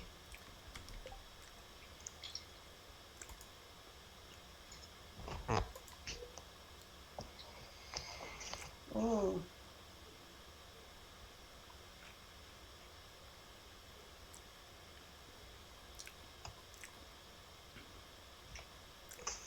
Chapter 9, Day 351, Ambush. Saturday's the last day of October, Halloween. If I was back in St. John's, Brady and me would be talking about our costumes and which houses dole out the best treats. We always went out together, carrying pillow slips and green light sticks. I wish I'd quit missing him. Him and the St. John's Jets. Then there's Gully Cove. I hope no one goes out there tonight partying or on a dare because of the ghosts. Nothing like adding 7 cats to my list of worries. Dad's already left for the clinic. He won't get home until 5. Raylene makes waffles. I'm in too much of a hurry to drip little ponds of syrup up and down the rows like I usually do. I'm going to pack a lunch and go out back of Abe's place to look for caribou, I tell her. I'll stay in sight of the houses. She gives me a look that says, I brought up 3 boys and you can't fool me. Wear a jacket and gloves, she says. But then she offers to make my lunch, so that's cool. I shoved water and a box of cat food in my pack, along with the hammer and nails I found in the back porch, and set off for Gully Cove. There's wash on the line again at the last house before Abe's. Then the pavement ends. I'm tooling along, weaving through the potholes, not thinking about much of anything, when all of a sudden, Hud comes around the corner on his bike. He sees me and stops in the middle of the road, a big smile on his face. Too late to turn around. As if I'm at the rink on skates, I head right for him. But at the last minute, I dart around his back wheel and belt down the road toward Abe's. I should have remembered Hud's a hockey player too. He recovers fast, following me until he's so close I can hear the gravel scrunching under his tires. His bike comes level with mine. As he grabs at my handlebars, I brake hard. His tires slew in the dirt, but he doesn't let go. I fall off the bike, landing on top. Oh, I fall off the bike, landing on top of me. He hauls the bike off, throwing it in the ditch, and rips the pack off my back. Gotcha, he says, and shoves me face down in the dirt. Then he sits on me, all his weight on my rib cage. Rocks dig into my nose and I'm eating grit. He bounces up and down, driving the air out of my lungs. Panic closes my throat. I can't move my arms, can't kick them, can't even breathe. Is he ever going to let go? Buried alive. A dog starts barking loud and excited. Someone shouts, "Get off him! I'll fill your butt with more lead than a sunk goose." Hud slides off of me and stands up. I turn my head to one side and take a shallow breath. Then another. I'm not going to cry. Too humiliating. "You wouldn't dare shoot me, Abe Murphy," Hud says. "Don't push me by. I got no use for bullies. I see you on this stretch of road again, I'll call the cops and tell them what you did today. Assault. And I'll make darn sure it sticks. Yeah, you don't even know my name. I might look dumb as a hen, but I ain't. You're Hud Quinn from Fiddler's Cove, and Fiddler's Cove's way where you better stay. Get now." Hud kicks me hard on the shin. Then he picks up his bike and drives away. I rub my face on my sleeve, get up on all fours, and scramble to my feet. Abe's field sways in front of my eyes and settles. Abe is standing by the side of the road, an old shotgun under his arm. "You okay, kid?" "Would you really have shot him?"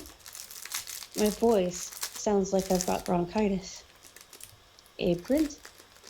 He has gaps in his teeth. "None too easy when there's no shells in the gun." Lucy's still barking from behind the fence. Ruff, ruff, ruff, ruff, ruff, ruff. I lean over, needles of pain stabbing my chest, and drag my bike out of the ditch. "Thanks," I mumble. "You the docks, kid?" I nod. "You taking a shine to Gully Cove?" Yes, sir." "How did they say?" "Boy, fisherman lost in a squall 40 years back." "You believe in ghosts?" "You believe in ghosts?" "Not in daylight, I don't." He cackles. "Seen any cats down there?" "A few. Good for nothing, them cats. Figured by now they'd be long dead." He couldn't care less. That's plain as the beard on his dungarees. The volcano's seething around inside me, even though Abe's the one who just rescued me and I ought to feel grateful. "Who owned them?" "No one that I calls to mind. They used to live off fish scraps from the boats." He spits on the ground. "No boats, last 5-6 years, no fish, no scraps. But the cats are starving. I've been taking them food." "Feed them and you'll just get more. Let them starve, that's what I say." "That's cruel." "Not that I jumped at the chance to feed them." He shrugs. "They're cats, not folk. How do you get there in winter? When snow drifts in bad? I don't know. Thought their bike will be as much use as a spun dory. Snow's a big problem for sure, but it's not the only one. When hockey begins, there'll be practices once or twice a week and tournaments on weekends." My heart's sinking right down into my sneakers. I take another of those shallow breaths, trying to act cool. like I'm in total control of the situation. But Abe's sneering at me. City kid doesn't know up from down. I look him right in the eye. Will you do me a favor? Depends. Ruff, ruff, ruff, ruff. The dog's barking again. Shut up, Lucy. Lucy shuts up. Will you give me a few of those old boards you got stacked against your shed? I noticed them the other day. What's it worth to you? I haven't got any money. I'm spending it all on cat food. You want a Honda? You go to the Sally Ann, he says. I'll walk your dog. She'll pull you clear to Cornerbrook and back. I'll shovel your path and front steps when it snows. How many boards do you want? Abe says. I could only carry 6 or 7. You take 7 boards, you shovel 7 times. You old skinflint, no wonder you live out here all by yourself. Okay, I say. I can get up early on school days and do it then. I'll come with you so as you take the right boards. I don't want rotten ones. Saucy, ain't ya? As Abe unlatches the gate, a growl rumbles in Lucy's throat. I eye her uneasily. She's a big dog, toffee-colored, her tail like Raylene's feather duster. But when I step in, she backs off. She don't bother with pint-sized kids, Abe says. He leads the way across the grass to the shed, me close on his heels. Lucy trots behind, sniffing my ankles like she hasn't had breakfast. What do you want the boards for? He asks. To fix the wharf where I fell in. Your dad know what you're up to? No. You gonna tell him? Bad feel to that place, Abe says. If you was smart, you'd forget about Gully Cove and them cats. I can't, I say. It's a relief to tell the truth for once. He slings several short boards in a pile. Okay, buddy, these are yours. Got nails? Know which end of the hammer's which? I'll figure it out. I'll loan you some rope to tie the wood to your bike. You bring it back, though. Great, thanks. Abe mutters something under his breath and picks up the wood. 5 minutes later, the boards are fixed to the back of my bike with some classy knots he tied without even watching what he was doing. Will you teach me how to tie those? I say. Then wonder what the frig I'm getting into. He straightens. Want to see how good you shovel? Don't fall off the wharf. Twice in a week? No way. My knees have stiffened up from falling off the bike, and the wind catches at the boards, so it's hard pedaling. I park the bike near the first shack and untie the wood. Then I feed the cats, although Felix is the only one I see. The boards are either too long or too short. Trying to get Sammy to I don't have a saw, and hitting a nail with a hammer isn't as easy as it looks. Twice in a row, I bang my left thumb, ow, so hard it turns red and swells up. But eventually, I get 2 boards under the hole where I fell in. Then I look around for my gloves. They're gone. I put them on the wharf. I know I did. When I look over the edge of the wharf, the gloves are down below, soggy but still floating. A gust of wind must have blown them into the sea. The water's too deep for me to wade in and get them, even if I wasn't scared of the undertow. I've done nothing but get in trouble since the day I saw the white cat streak across the wharf. Sam, That's more than enough for a guy Come to on. deal with. get up. He must have been lying in wait for me. That's twice he's caught me near Abe's. Add the days getting shorter, the temperature dropping, and 2 feet of snow. One sec, guys. You've got a major screw up on your Just hands. listen to Maggie. I should have thought this whole thing through before I began feeding the cats. Sammy, this Dad's is why got a we point don't with go in think there. before you act. Don't I hate it when he's right? But if I ask him for help, he'll have a fit that I've biked to Gully Cove 6 different times, plus told all those lies. Come on. With Dad, you can't pretend a lie's Samuel, just a fib. That's like calling a double pneumonia cold. Sitting out of the wind, I eat part of my lunch to cheer myself up. Next, I hammer the rest of the boards over the holes in the forest shack.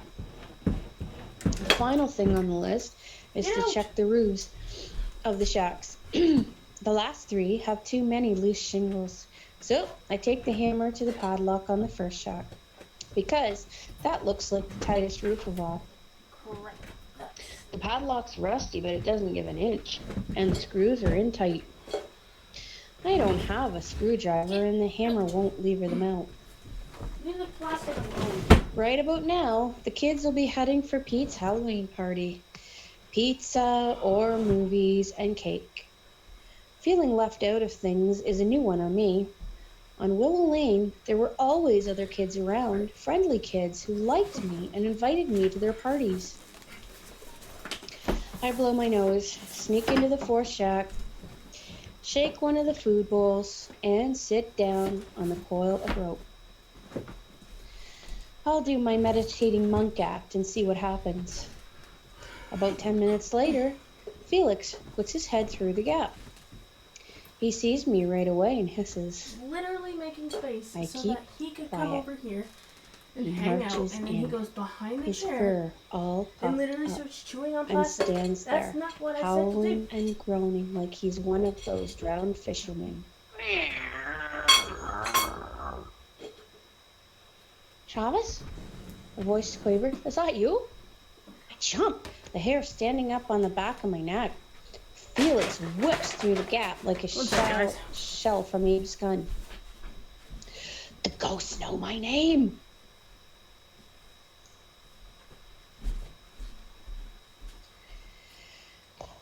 Oh, that is the end of chapter 9. Sorry about the coughing, Jag. That was not very fun.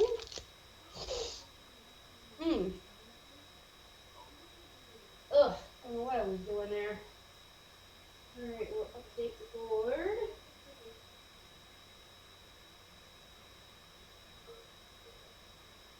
There we go, updating the board here. Alright. Lovely, lovely. Anything in the chat that I need to know? Okie dokie. Let me get set up for the next one.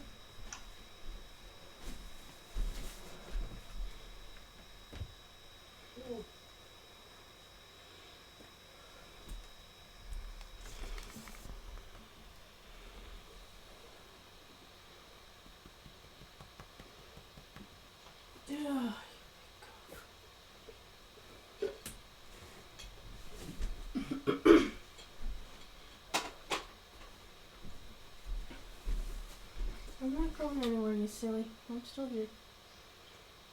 We'll go see the vet tomorrow and get those things removed. Don't chew on my plastic. Okay.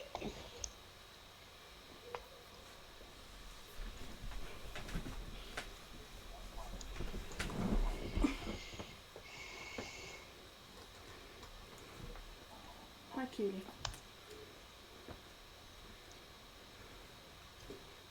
Chapter 10. Day 351. Mothers. Travis? What you got? Now I'm off to the side because It's a I can't girl's fix this, voice. but that's okay. Letting out my breath in a long Hi. whoosh. I creep over to the wall and peer between 2 boards. Granny Murphy's standing on the wharf. Although she looks scared, she's showing no signs of taking off up the hill like Hud and Marty. I crawl out and stand up. What are you doing here? I come to see what you're up to. How'd you know where to find me? I've been watching you, she says, last couple of days. Spying on me? Why don't you get lost? I can stand on this here wharf too. What happened to your face? It's right dirty. Did you tell anyone I've been coming here? Like who? She says. Your parents? Right. Like, I'm going to tell my dad what's going on in Gully Cove. What about your mother? She shrinks into her windbreaker. It's thin with frayed cuffs, not warm like my fleece. Don't you give me grief about my ma. I wasn't. The whole of Ratchet knows about ma, and it ain't backward in telling me, she says. Her mouth's sulky. Anyways, where's your ma? Why didn't she come here with you and your dad? She's dead. Here I am telling Pretty Murphy about Mum when I haven't told anyone else. While I was working on Mrs. Duke's project, I acted like mothers had never been invented. Oh, Pretty says. When did she die? A year ago. 13 months, but who's counting? What happened? She got sick. A big wave dashes itself against the rocks. Only time I ever saw your mother was outside the store that day. Does she drink a lot? Pretty kicks at a loose board. Her sneakers aren't Nikes or New Balance. They're cheap kind from Walmart. On and off. More on than off these days. Booze, moonshine, whatever she can lay her hands on. She even tried mouthwash once. Made her puke. A lot of things click into place. Monday to Friday, Prinny's school lunches are 2 slices of white bread with peanut butter. Her ponytail's long and greasy. She's never invited to hang around with the other girls. So, is it better to have a mom who's alive and who doesn't look after you, or a mom who loved you and died? Back home, my Uncle George gets drunk 4 times a year, I say. November 11th, New Year's Eve, Valentine's Day, and Canada Day. Rum on the rocks. Prinny's mouth and shoulders droop. Man's a wild card. Regular would be nice. I have to take that look off her face. There's a bunch of cats here at the cove, I say. Wild ones. I've been feeding them. That's the noise I heard, she says, perking up. A cat? His name's Felix, after the goalie. I can tell she's never heard of Felix Potman. How many cats, she says. Felix, Blackie, Ghost, Patches, Rocky, a little ginger one I've only seen twice, and another gray one I haven't got a name for either. Maybe I can name them. Blackie's gonna have kittens. You could take one. For a moment, her whole face shines. Then it shuts down like the plug's been pulled on the Christmas lights. Dad wouldn't let me. I don't much like the sound of either of her parents. If we crawl into the shack and keep still, one of the cats might come in to eat. Let's, she says. Hi. So we sit together on the coil of rope, her hugging her knees to keep warm. Feels okay to have someone else there, even though she's a girl and 6 inches taller than me. I'll say one thing. She knows how to stay still. I'm about ready to give up when Blackie slinks through the gap. She sees us, stops, her nose twitching, then heads for the bowl and buries her face. Prinny's grinning from ear to ear. This is the first time I've seen her smile. She looks almost pretty. Blackie eats and eats, then goes through her washing routine. Her coat's shinier now and not so matted. After a while, she gets up, stretches, and walks out as calm as if she owns the place. I wish I could have a kitten, Brittany says. Seems like she's wishing for a kitten the same way I wish I was back in St. John's. Really hard, but you know it isn't going to happen. If if I keep one, you can come and see it. Okay, she says. But I don't think she believes me. As we go outside, we catch a glimpse of Rocky darting under a tree. That's likely where they sleep, I say, and walk towards the end shack to check on my gloves. What?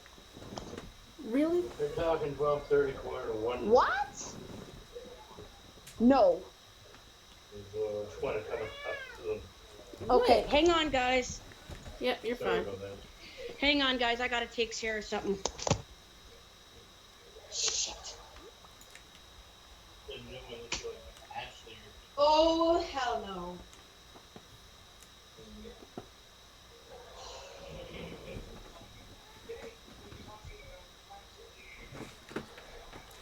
What? Hey, stop scratching the chair. It's not yours to scratch. Stop it. Come up here.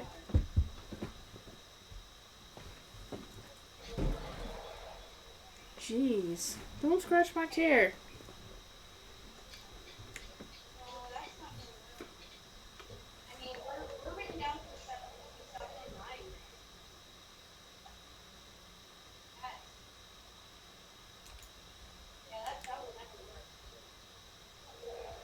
It would work if she'd go to bed at 10 or 11 at night, but she won't stay up that long. Yeah, I know. Alright, guys, I'm gonna mute this so that we don't hear that conversation. The thing is, if I put her to bed. Sorry, guys.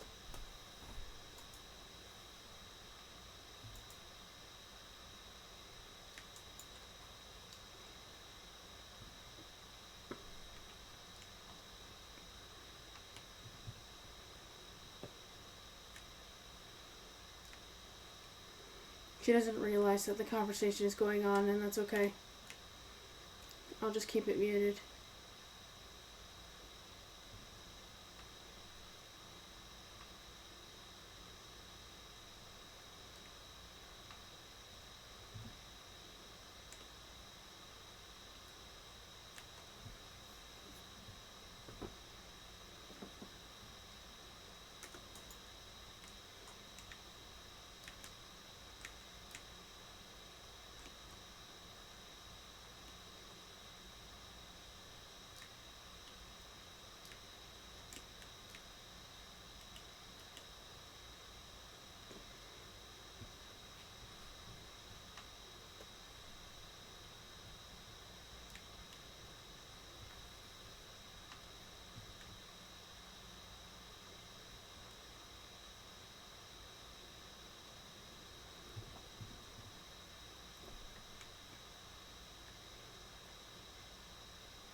Yeah, I know it's getting late.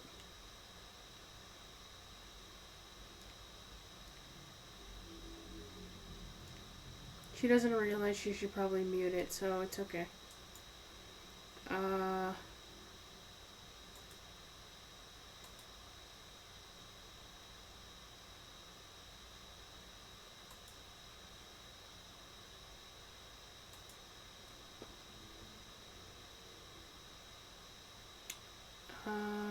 This one.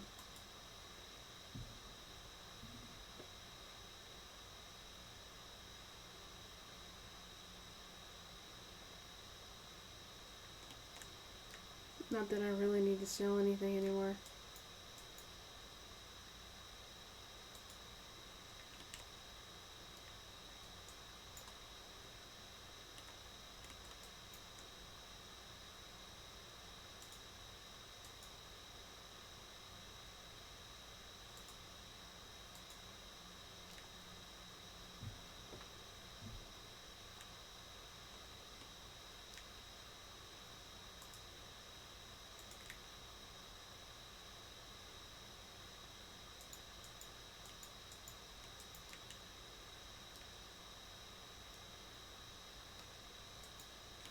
There we go.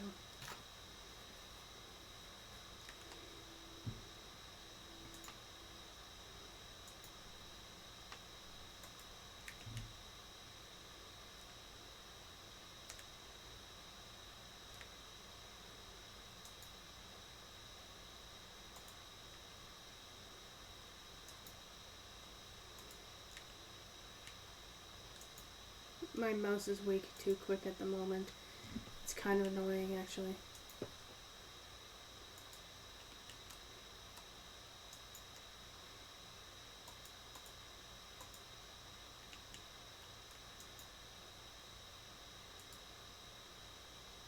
Let's go yellow, because I don't have anything in yellow. Except for shirts. Actually, let's go here. I don't think I have any bones, which is perfectly fine. I don't know why my mouse is so quick right now.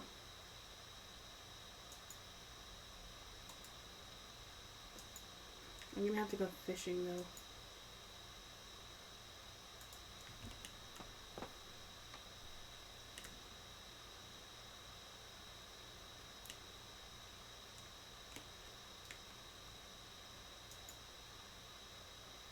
Crap.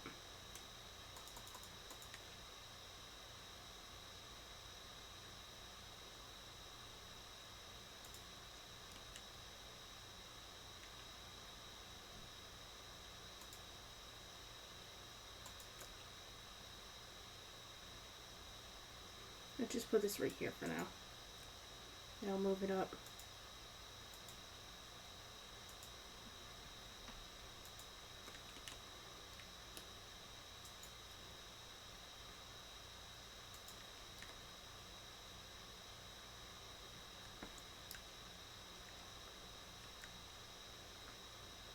Welcome back. You're welcome back. I ended up muting my desktop audio because we could hear you on the phone, so I just wanted to keep it private and professional. No, that's no. VON's trying to shyster my day for tomorrow, so I had to be kind of rude. Not gonna lie. That sucks. So, yeah, they're supposed to come between 7 and 9, and they want to come at 12:30, and I'm like, absolutely not. I got respite coming in at 11:30. Like, that's absolutely not going to happen. So we'll have to see how it goes. So anyway, so that's my crazy life. Sorry about that. It's fine. All right. Let's see where I am in the chapter. Because it goes. It's not like a sighted person where you can put a book down and No, I don't understand. worry about it. I have to figure out where my. You do you, and you can figure out where you were. Okay. Yeah, it's getting more interesting, isn't it? The story. Yes.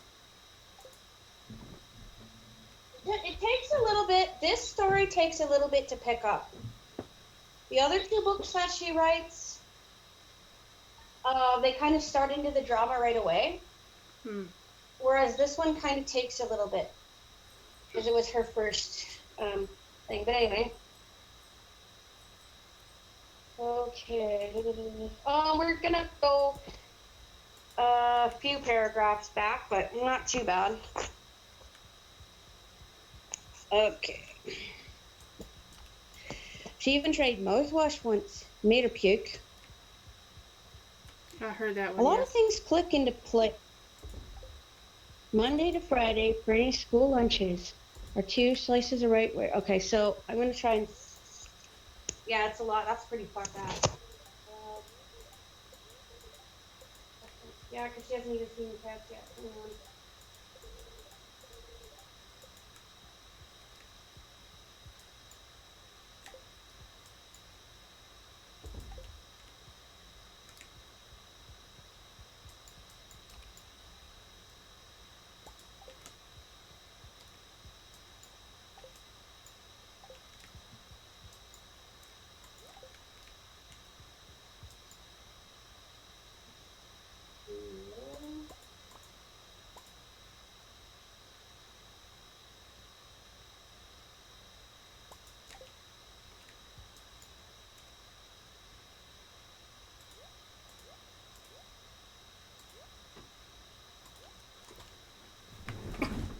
That mouse is really annoying.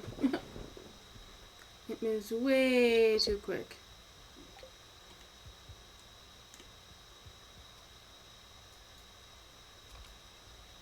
Okay. I think I'm at the right place. I might have to be a couple sentences back, I think. But I think this is about as far too close to the right place as I can get it. So, That's fine. okay, here we go. That's likely where they sleep. I say. Go to check on my gloves. Okay. They're caught between two rocks now, swaying back and forth between like two dead fish. Them yours? Prinny says. They blew off the wharf. We can get 'em. There's a gaff in the ship. A gaff? You spear fish with a gaff, she says. She disappears into the fourth shack and comes back out with a long pole that has a rusty hook and a point at one end. Leaning over, she snags the first glove and tosses it up on the wharf. Then she gets the second one.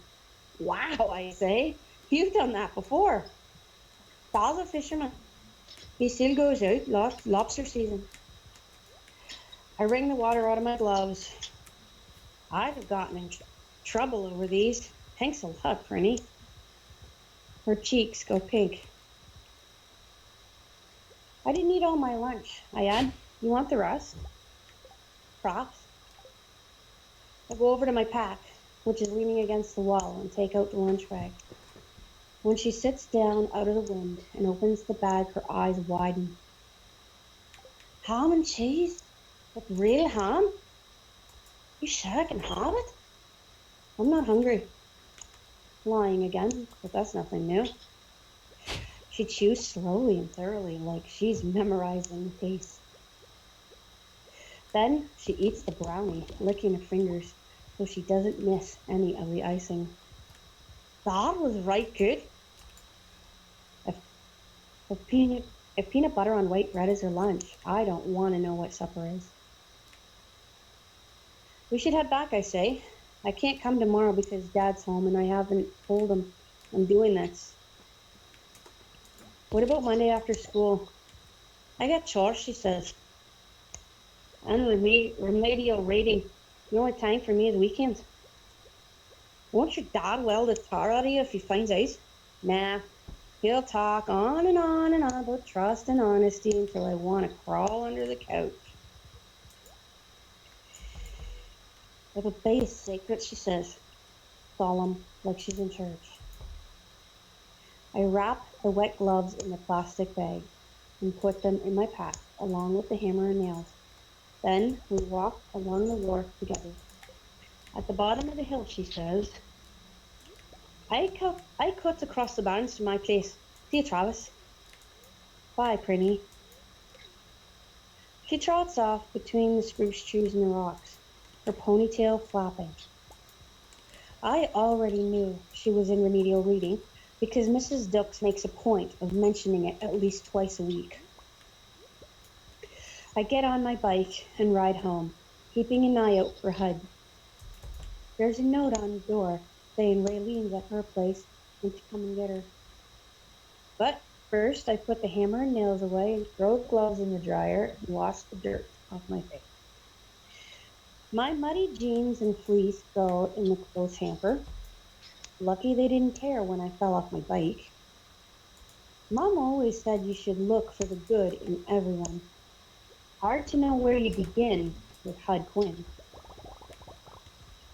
That night, Dad drives me to St. Fabian, where I go out by myself, dressed as a ghost in an old white sheet. People give out neat stuff, and sometimes I join groups of other kids because no one knows who I am. So, it's kind of fun. Then, on Sunday, Grady and me talk on the phone, comparing how much loot we got. Monday and Tuesday go smooth as apples. Hud stays in Fiddler's Cove. Abe waves at me as I drive past, and Lucy wags her tail. Felix and Blackie both eat in the shack while in there, and I catch a glimpse of the little ginger cat and Rocky. One of Rocky's ears is torn, like he was in a fight. but he's not limping anymore. Doesn't look like anyone went near the cove on Halloween. At supper on Tuesday, roast chicken, another one of my absolute favorites, Dad says, I can get off early on Friday and meet you in St. Fabian after school. We could go to the snowmobile dealers to look around. Then we could go back the next day when we've decided what we want. I spear a couple of peas on my fork. If we do that on Friday and Saturday, I'll have to give the cats enough food on Thursday to last until Sunday. Maybe I could ask Prinny to feed them on Saturday. Prinny's sort of like a stray cat herself. Hello, Dad says. Anyone home? That'd be great. No way I'll be able to sneak off to Gully Cove on the new snowmobile. Are you okay, Travis? Sure, I say, and try to pay attention. Will we be getting gear as well? Suits, gloves, helmets? You bet. They have hand warmers built into the handlebars and tethered cords so that the snowmobile doesn't run away if you fall off. Dad grins. We had an old skidoo when I was a kid, but it was for hauling wood. This one's for fun. If it wasn't for the cats, I'd be excited too. That night, when I have a shower, I check the bruises on my knees. They're a mix of purple, pink, green, and yellow. Like they're saying, "Cheer up, Pud's not that bad." Okay, that's the end of the chapter, and I hear the phone ringing, so I'm gonna... Alright, can I request that you mute your messenger? Is that possible? Or is there not enough time? Just a moment. Oh, there's not enough time then. I don't know if there is. Go for it, just go. Yeah. Just go answer it, that's fine. Okay. I'll shut the door if that helps.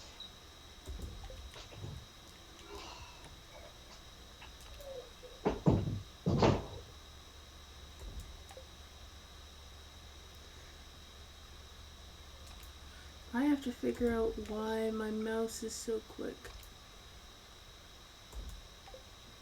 Alright, let me just mute this for now. Oh, I'm going to drive my stream crazy. Alright, where's my Alienware? I hope this doesn't break the stream. Jeez. I need to figure out why my mouse is so quick.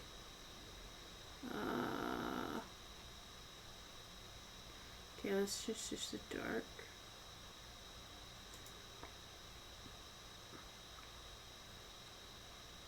Library.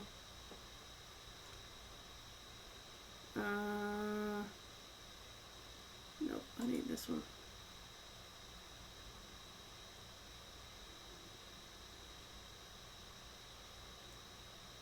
I need...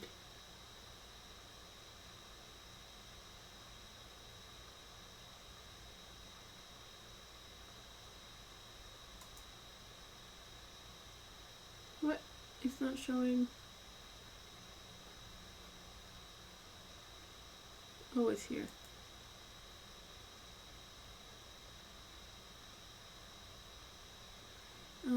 Settings. Come on. I said 22%. Okay. It's not too bad. It's slow though.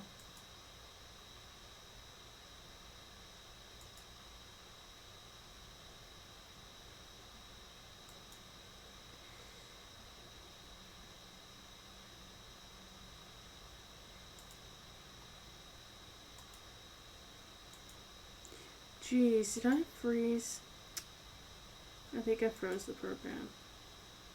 That's not good. I think I froze. Okay. I was afraid I froze the computer. Alright, I'm gonna have to do this later, which is a pain because I don't want the mouse being really fast. Close that.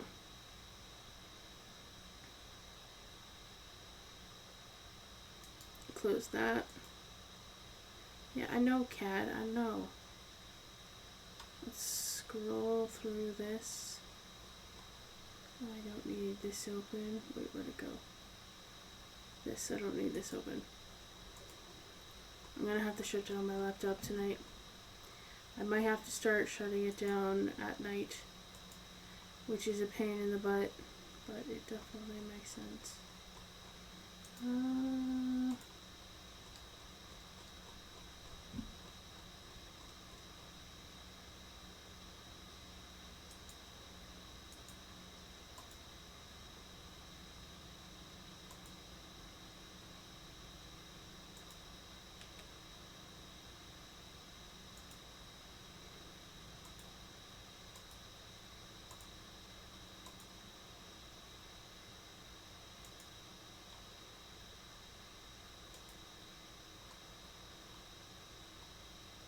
Skull Keep, okay.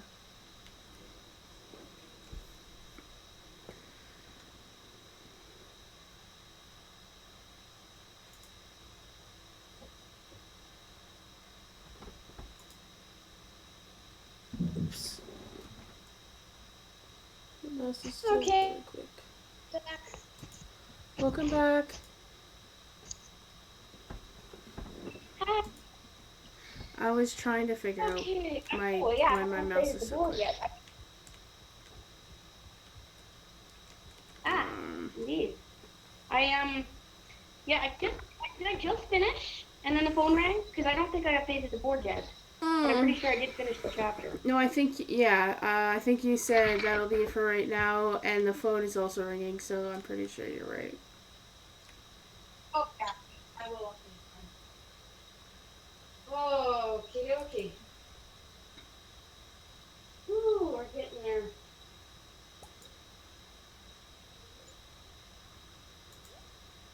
Alright. I love focus boards. They keep my mind in gear. It's the best way. I don't think I have a focus board. I have a I know, because whiteboard. I invented the focus board. That's why you probably don't have one. I could make you use it. Yeah, that sounds really cool, actually.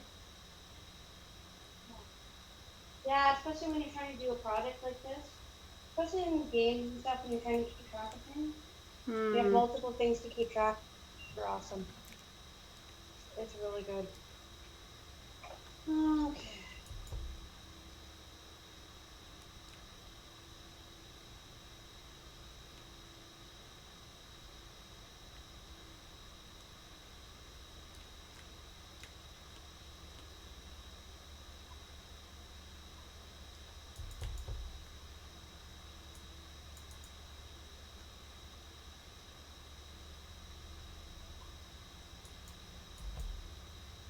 Okay.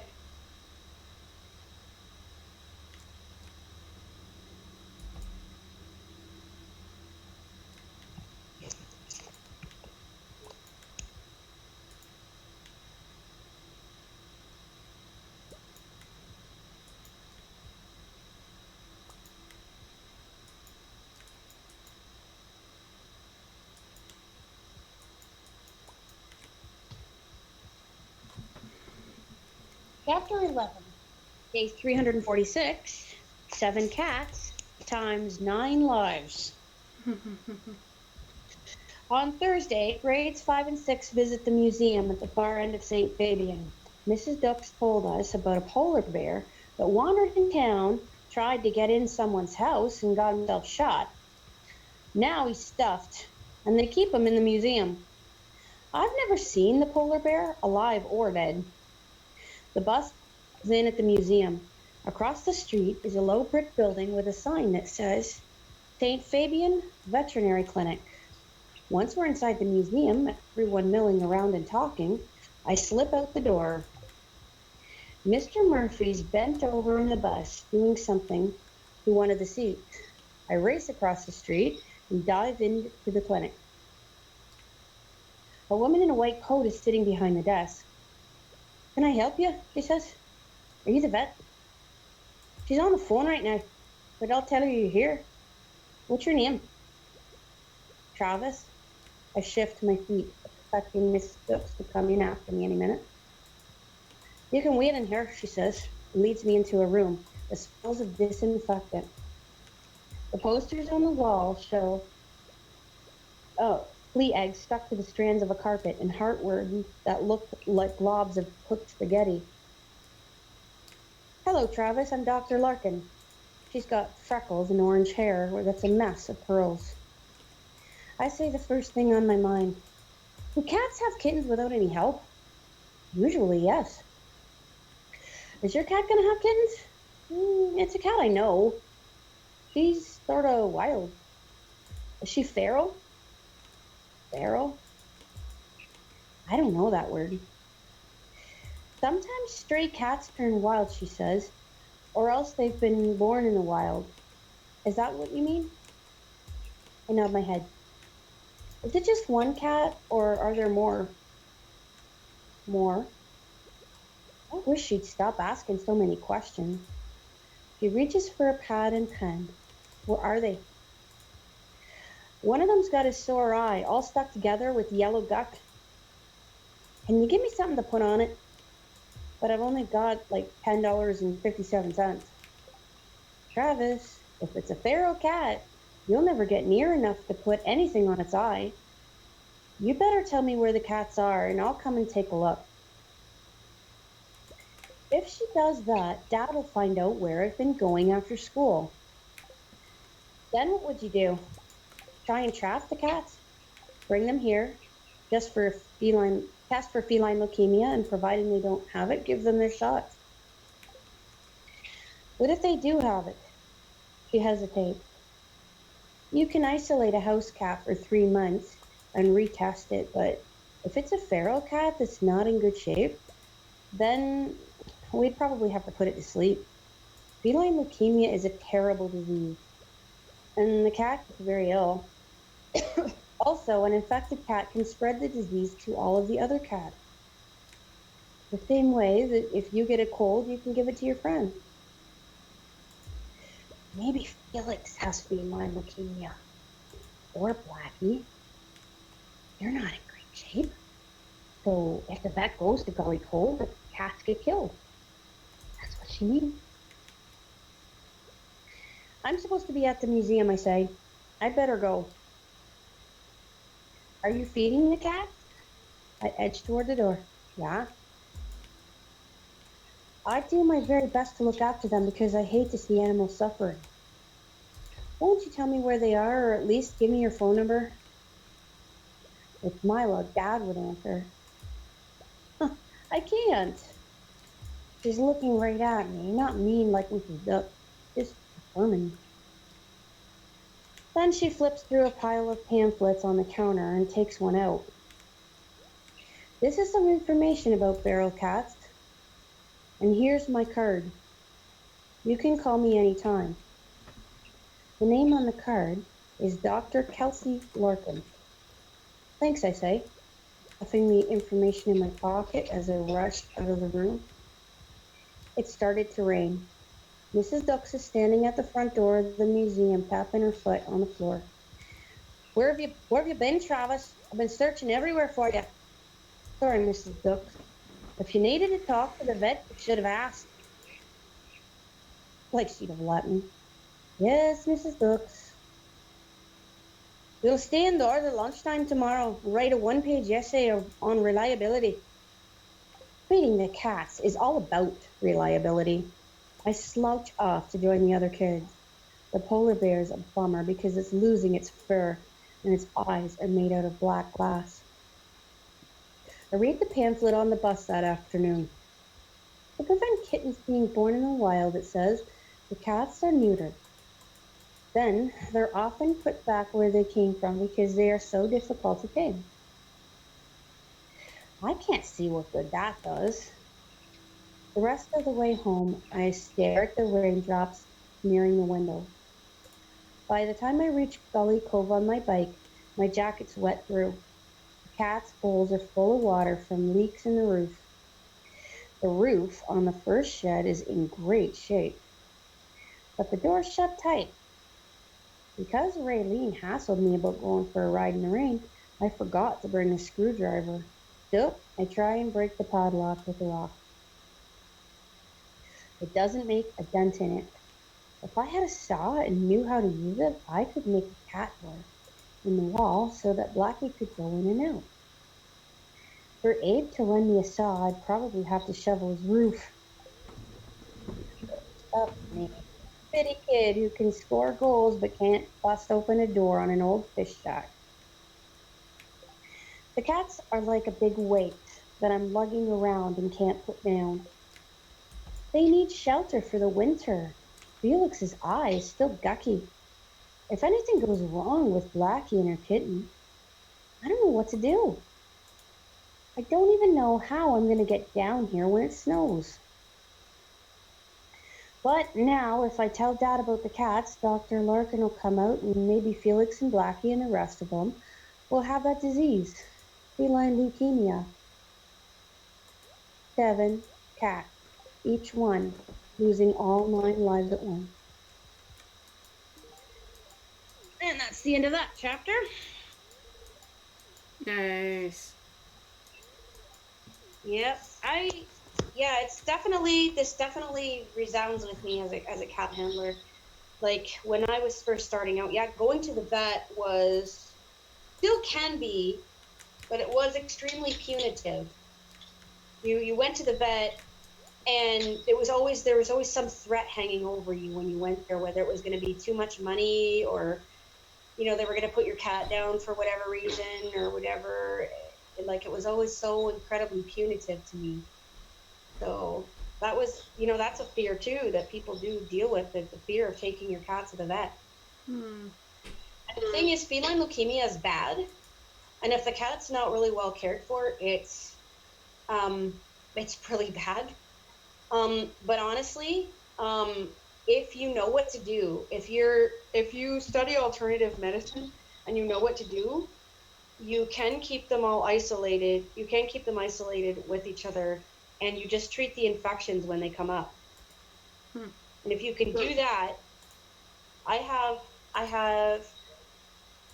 2 8-year-olds, 1 11-year-old, and 1 of indeterminate age who probably most likely have feline leukemia, no lie. And I use alternative medicine to treat the infection. Anytime an upper respiratory comes up, I use that to treat it. But it's a bad disease for sure. I wish I would have vaccinated for it. But yeah. So it's you can kind of tell, you can kind of see both points of view there. Like the vet's trying to be helpful and stuff, but you can see where he just doesn't want to take the chance, Yeah. Yeah. You can totally see that. Anything in the chat? Nope. Okie doke. I'm gonna update the board.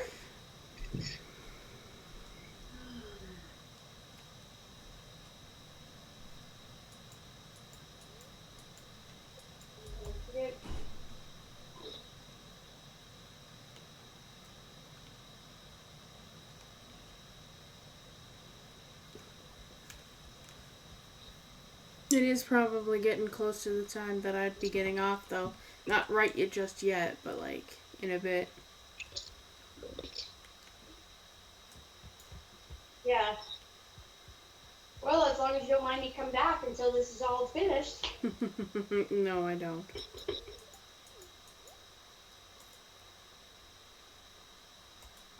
I can't. I'm pretty sure I can't come tomorrow though. That's understandable. No. Not to worry. Yeah. So, all right. What we'll do.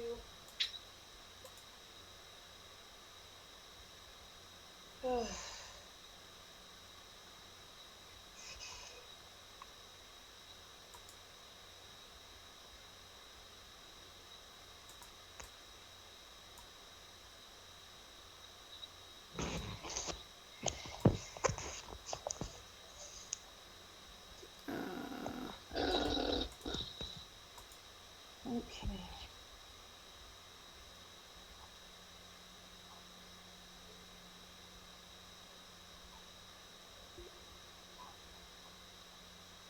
Okay, here we go.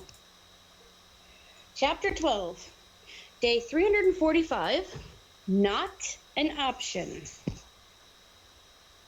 On Friday after school, Dad's waiting for me. And feels like a vacation. No biking to Gully Cove, no worrying about Huz or the cats. Prinny said she'd feed them on Saturday. She liked being asked. When I warned her about Hud, she said she can run faster than him.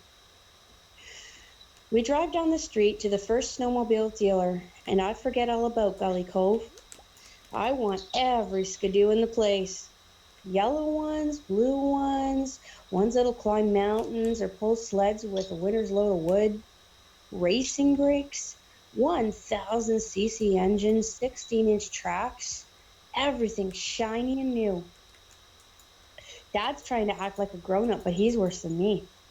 My head's spinning, but by the time we leave and walk down the street to the Pizza Hut, as we go past the hobby shop, Dad stops.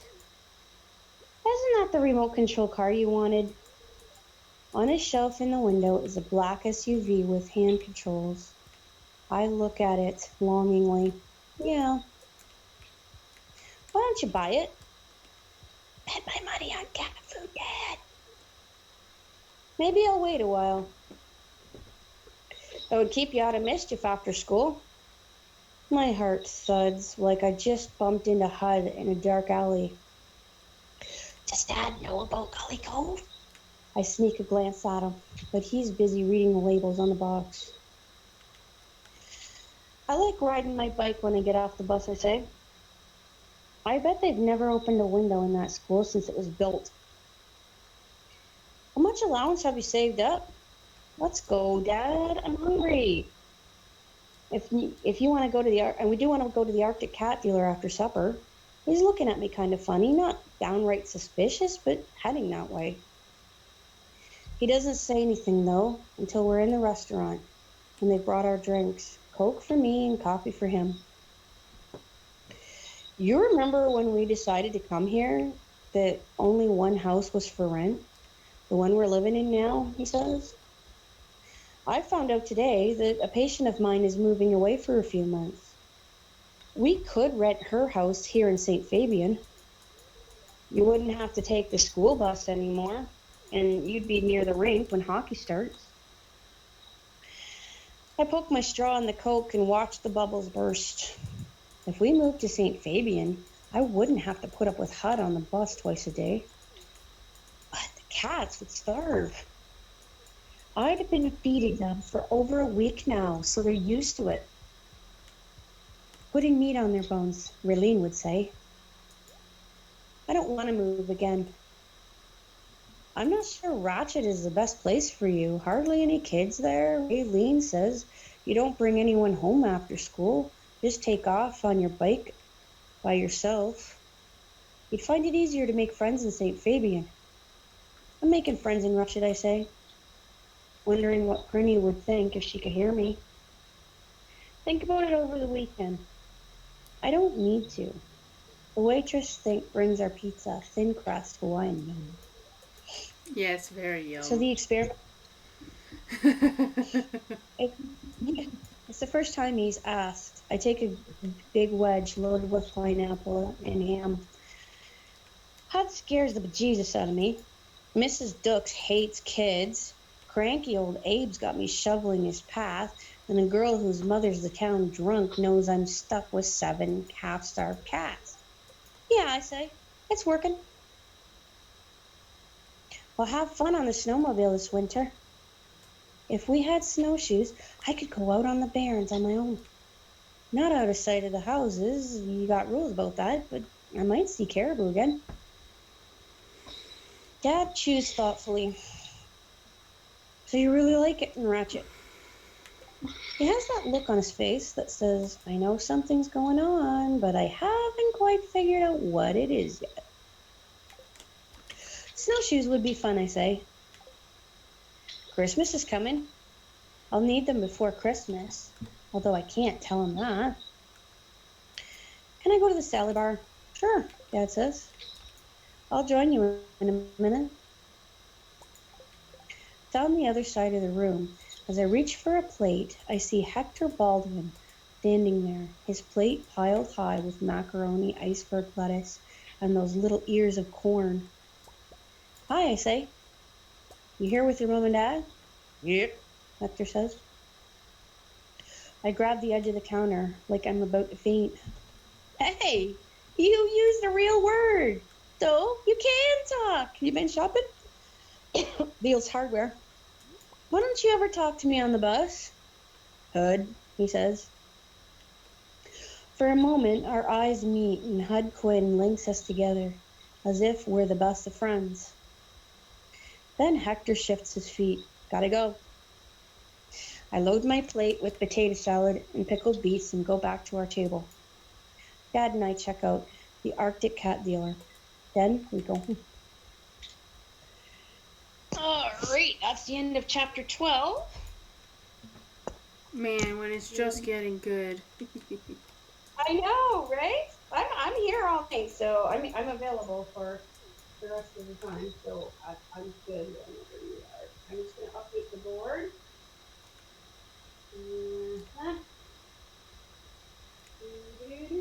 Well, I was thinking of getting off around 5, so yeah.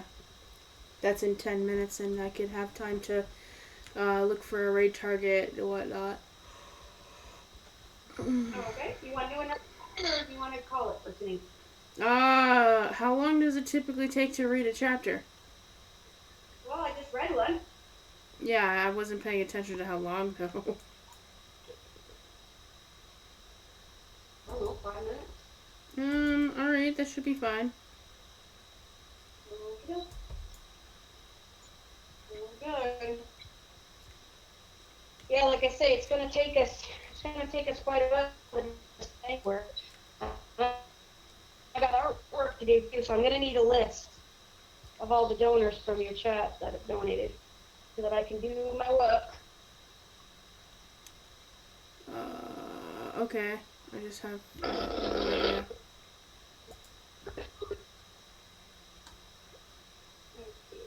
There we go.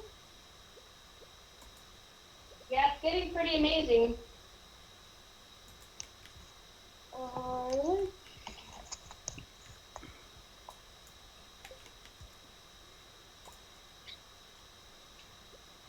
Chapter 13, day 344, Fathers. While Dad's having his morning shower, I ride over to Prinny's place, a box of cat food in a plastic bag. Her father opens the door. He's tall like Dad, with enough flesh on him to bait a whole school of trout. Even though it's Saturday and the sun's shining, he doesn't look any too happy. His overalls are greasy and his hair needs washing like Prinny's. Maybe hair only gets washed when other stuff's okay, I think. Remembering Blackie's fur. Is Prinny home? Where are you? Travis Keating from down the road. The Doc's kid. Prinny's dad can do suspicious, big time, way better than my dad. What do you want Prinny for? I take a step backward. By the looks of him, Prinny could get in trouble for breathing. Something I want to ask her. He bellows, Prinny! He comes on the run from the kitchen. Grimmy! Hi, Travis. It's okay, Dad. Wash together. I'll finish up the dishes later. Hide the cat food behind the shed. I'll feed them this afternoon once my chores are done. And she smiles like she knows it's a sunny Saturday, and I forget that her ponytail needs shampooing and smile back. I don't want you getting in trouble, I say. If he asks, I'll tell him you brought some homework. More lies. Those cats have a lot to answer for. I can go to Gully Cove tomorrow, can you? I can go to Gully Cove tomorrow, can you? There's Moss at 10 and then I cooks dinner. I'll meet you at 1:30. Tuck the cat food into some dead grass and bike home. Seems like I told Dad the truth for once. And I really am making a friend in Ratchet. A girl. She doesn't care that I'm a city kid. That afternoon, Dad and me drive to St. Fabian again.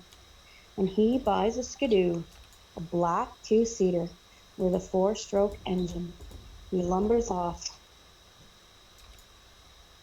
He edges out on a step. We get a trailer and all the gear. We drive home pulling it behind us. Awesome.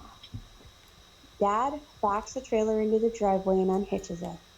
We walk around the ski-doo a few times, admiring the shocks, the luggage compartment, the footrest, you name it.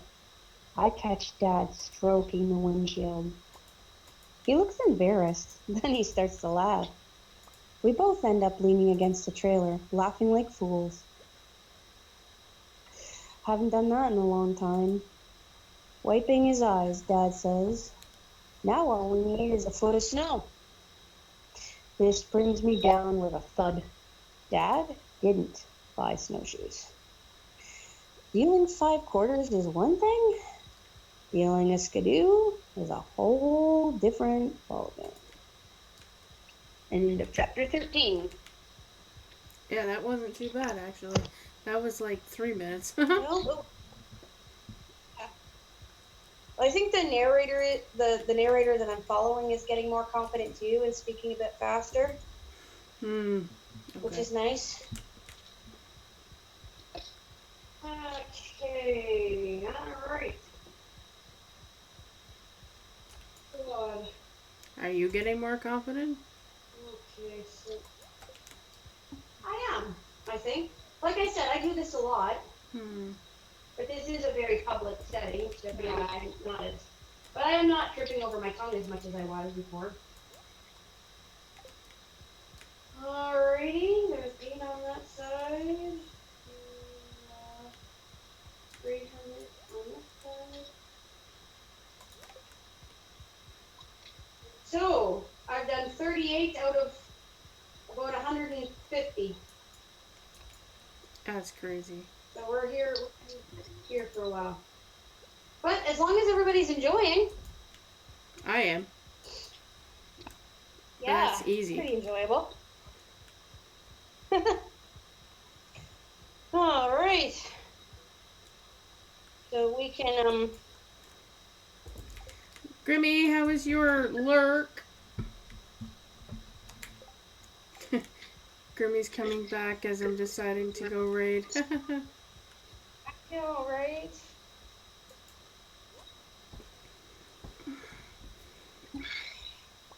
I hope Render comes back to play some Stardew Valley with me. What's up, Grimmy? I ended up leaving my Stardew Valley on for Render in case, well, because Render was still playing when I got off to go to bed, and then when I woke up the next day, it went from the last day of winter to the middle of summer, and I was like, oops.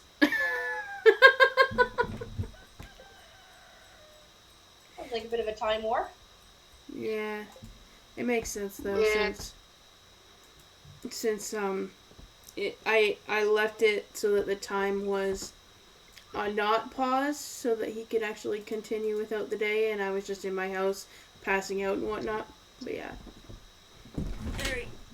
I can't move my chair any farther because my stuff's in the way. I'll have to use a different bag beside the chair to prevent Sam from.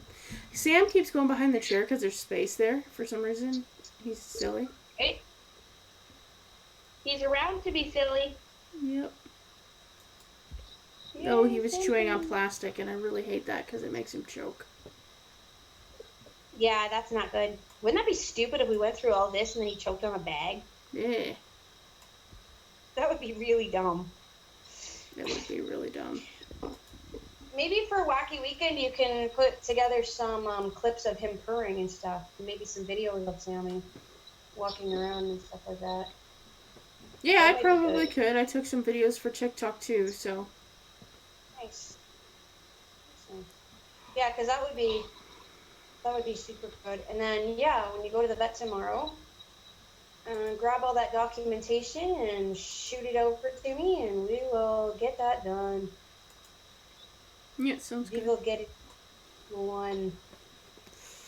I have some bites. One on my hand, like on the skin above my finger and my thumb, like in the middle, close to the flabby skin that's sensitive to like be wounded. And then I have another bite on my arm, like with the under part of my arm, not armpit, but like under part.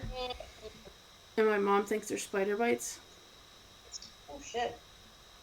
I'm not allergic That's or not anything. It's just really itchy. Do you like my Newfoundland accent? Yes. I have actually a couple of friends that are from Newfoundland, so it like just makes me happy. Does it sound accurate?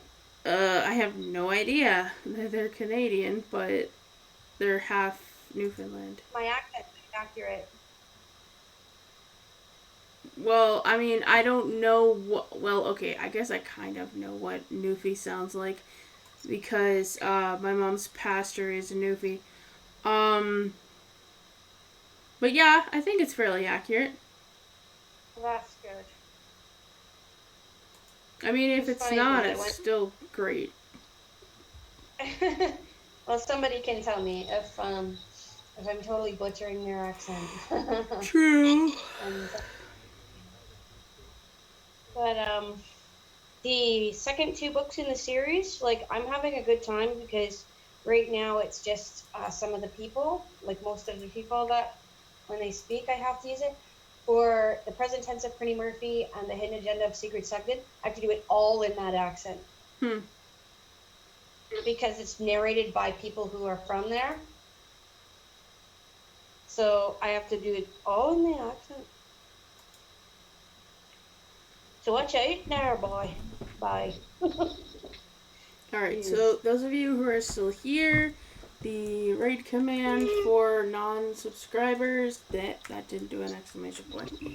And for subscribers, this is the raid command for subscribers. You guys mean the world to me. You guys always mean the world to me. I know this sounds like a broken record because every time I end the stream I say it, but you really do mean the world to me. And well, technically speaking, if I didn't have you guys, I wouldn't have a stream because a streamer needs supporters to be able to be a streamer.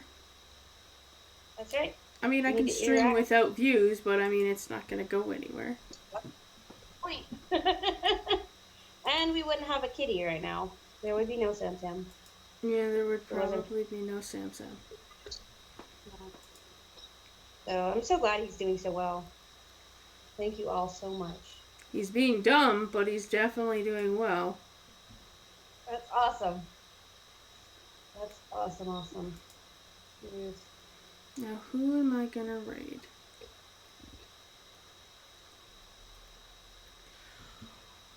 Oh, well, I've been curious about Satisfactory. I'm gonna raid Gartic.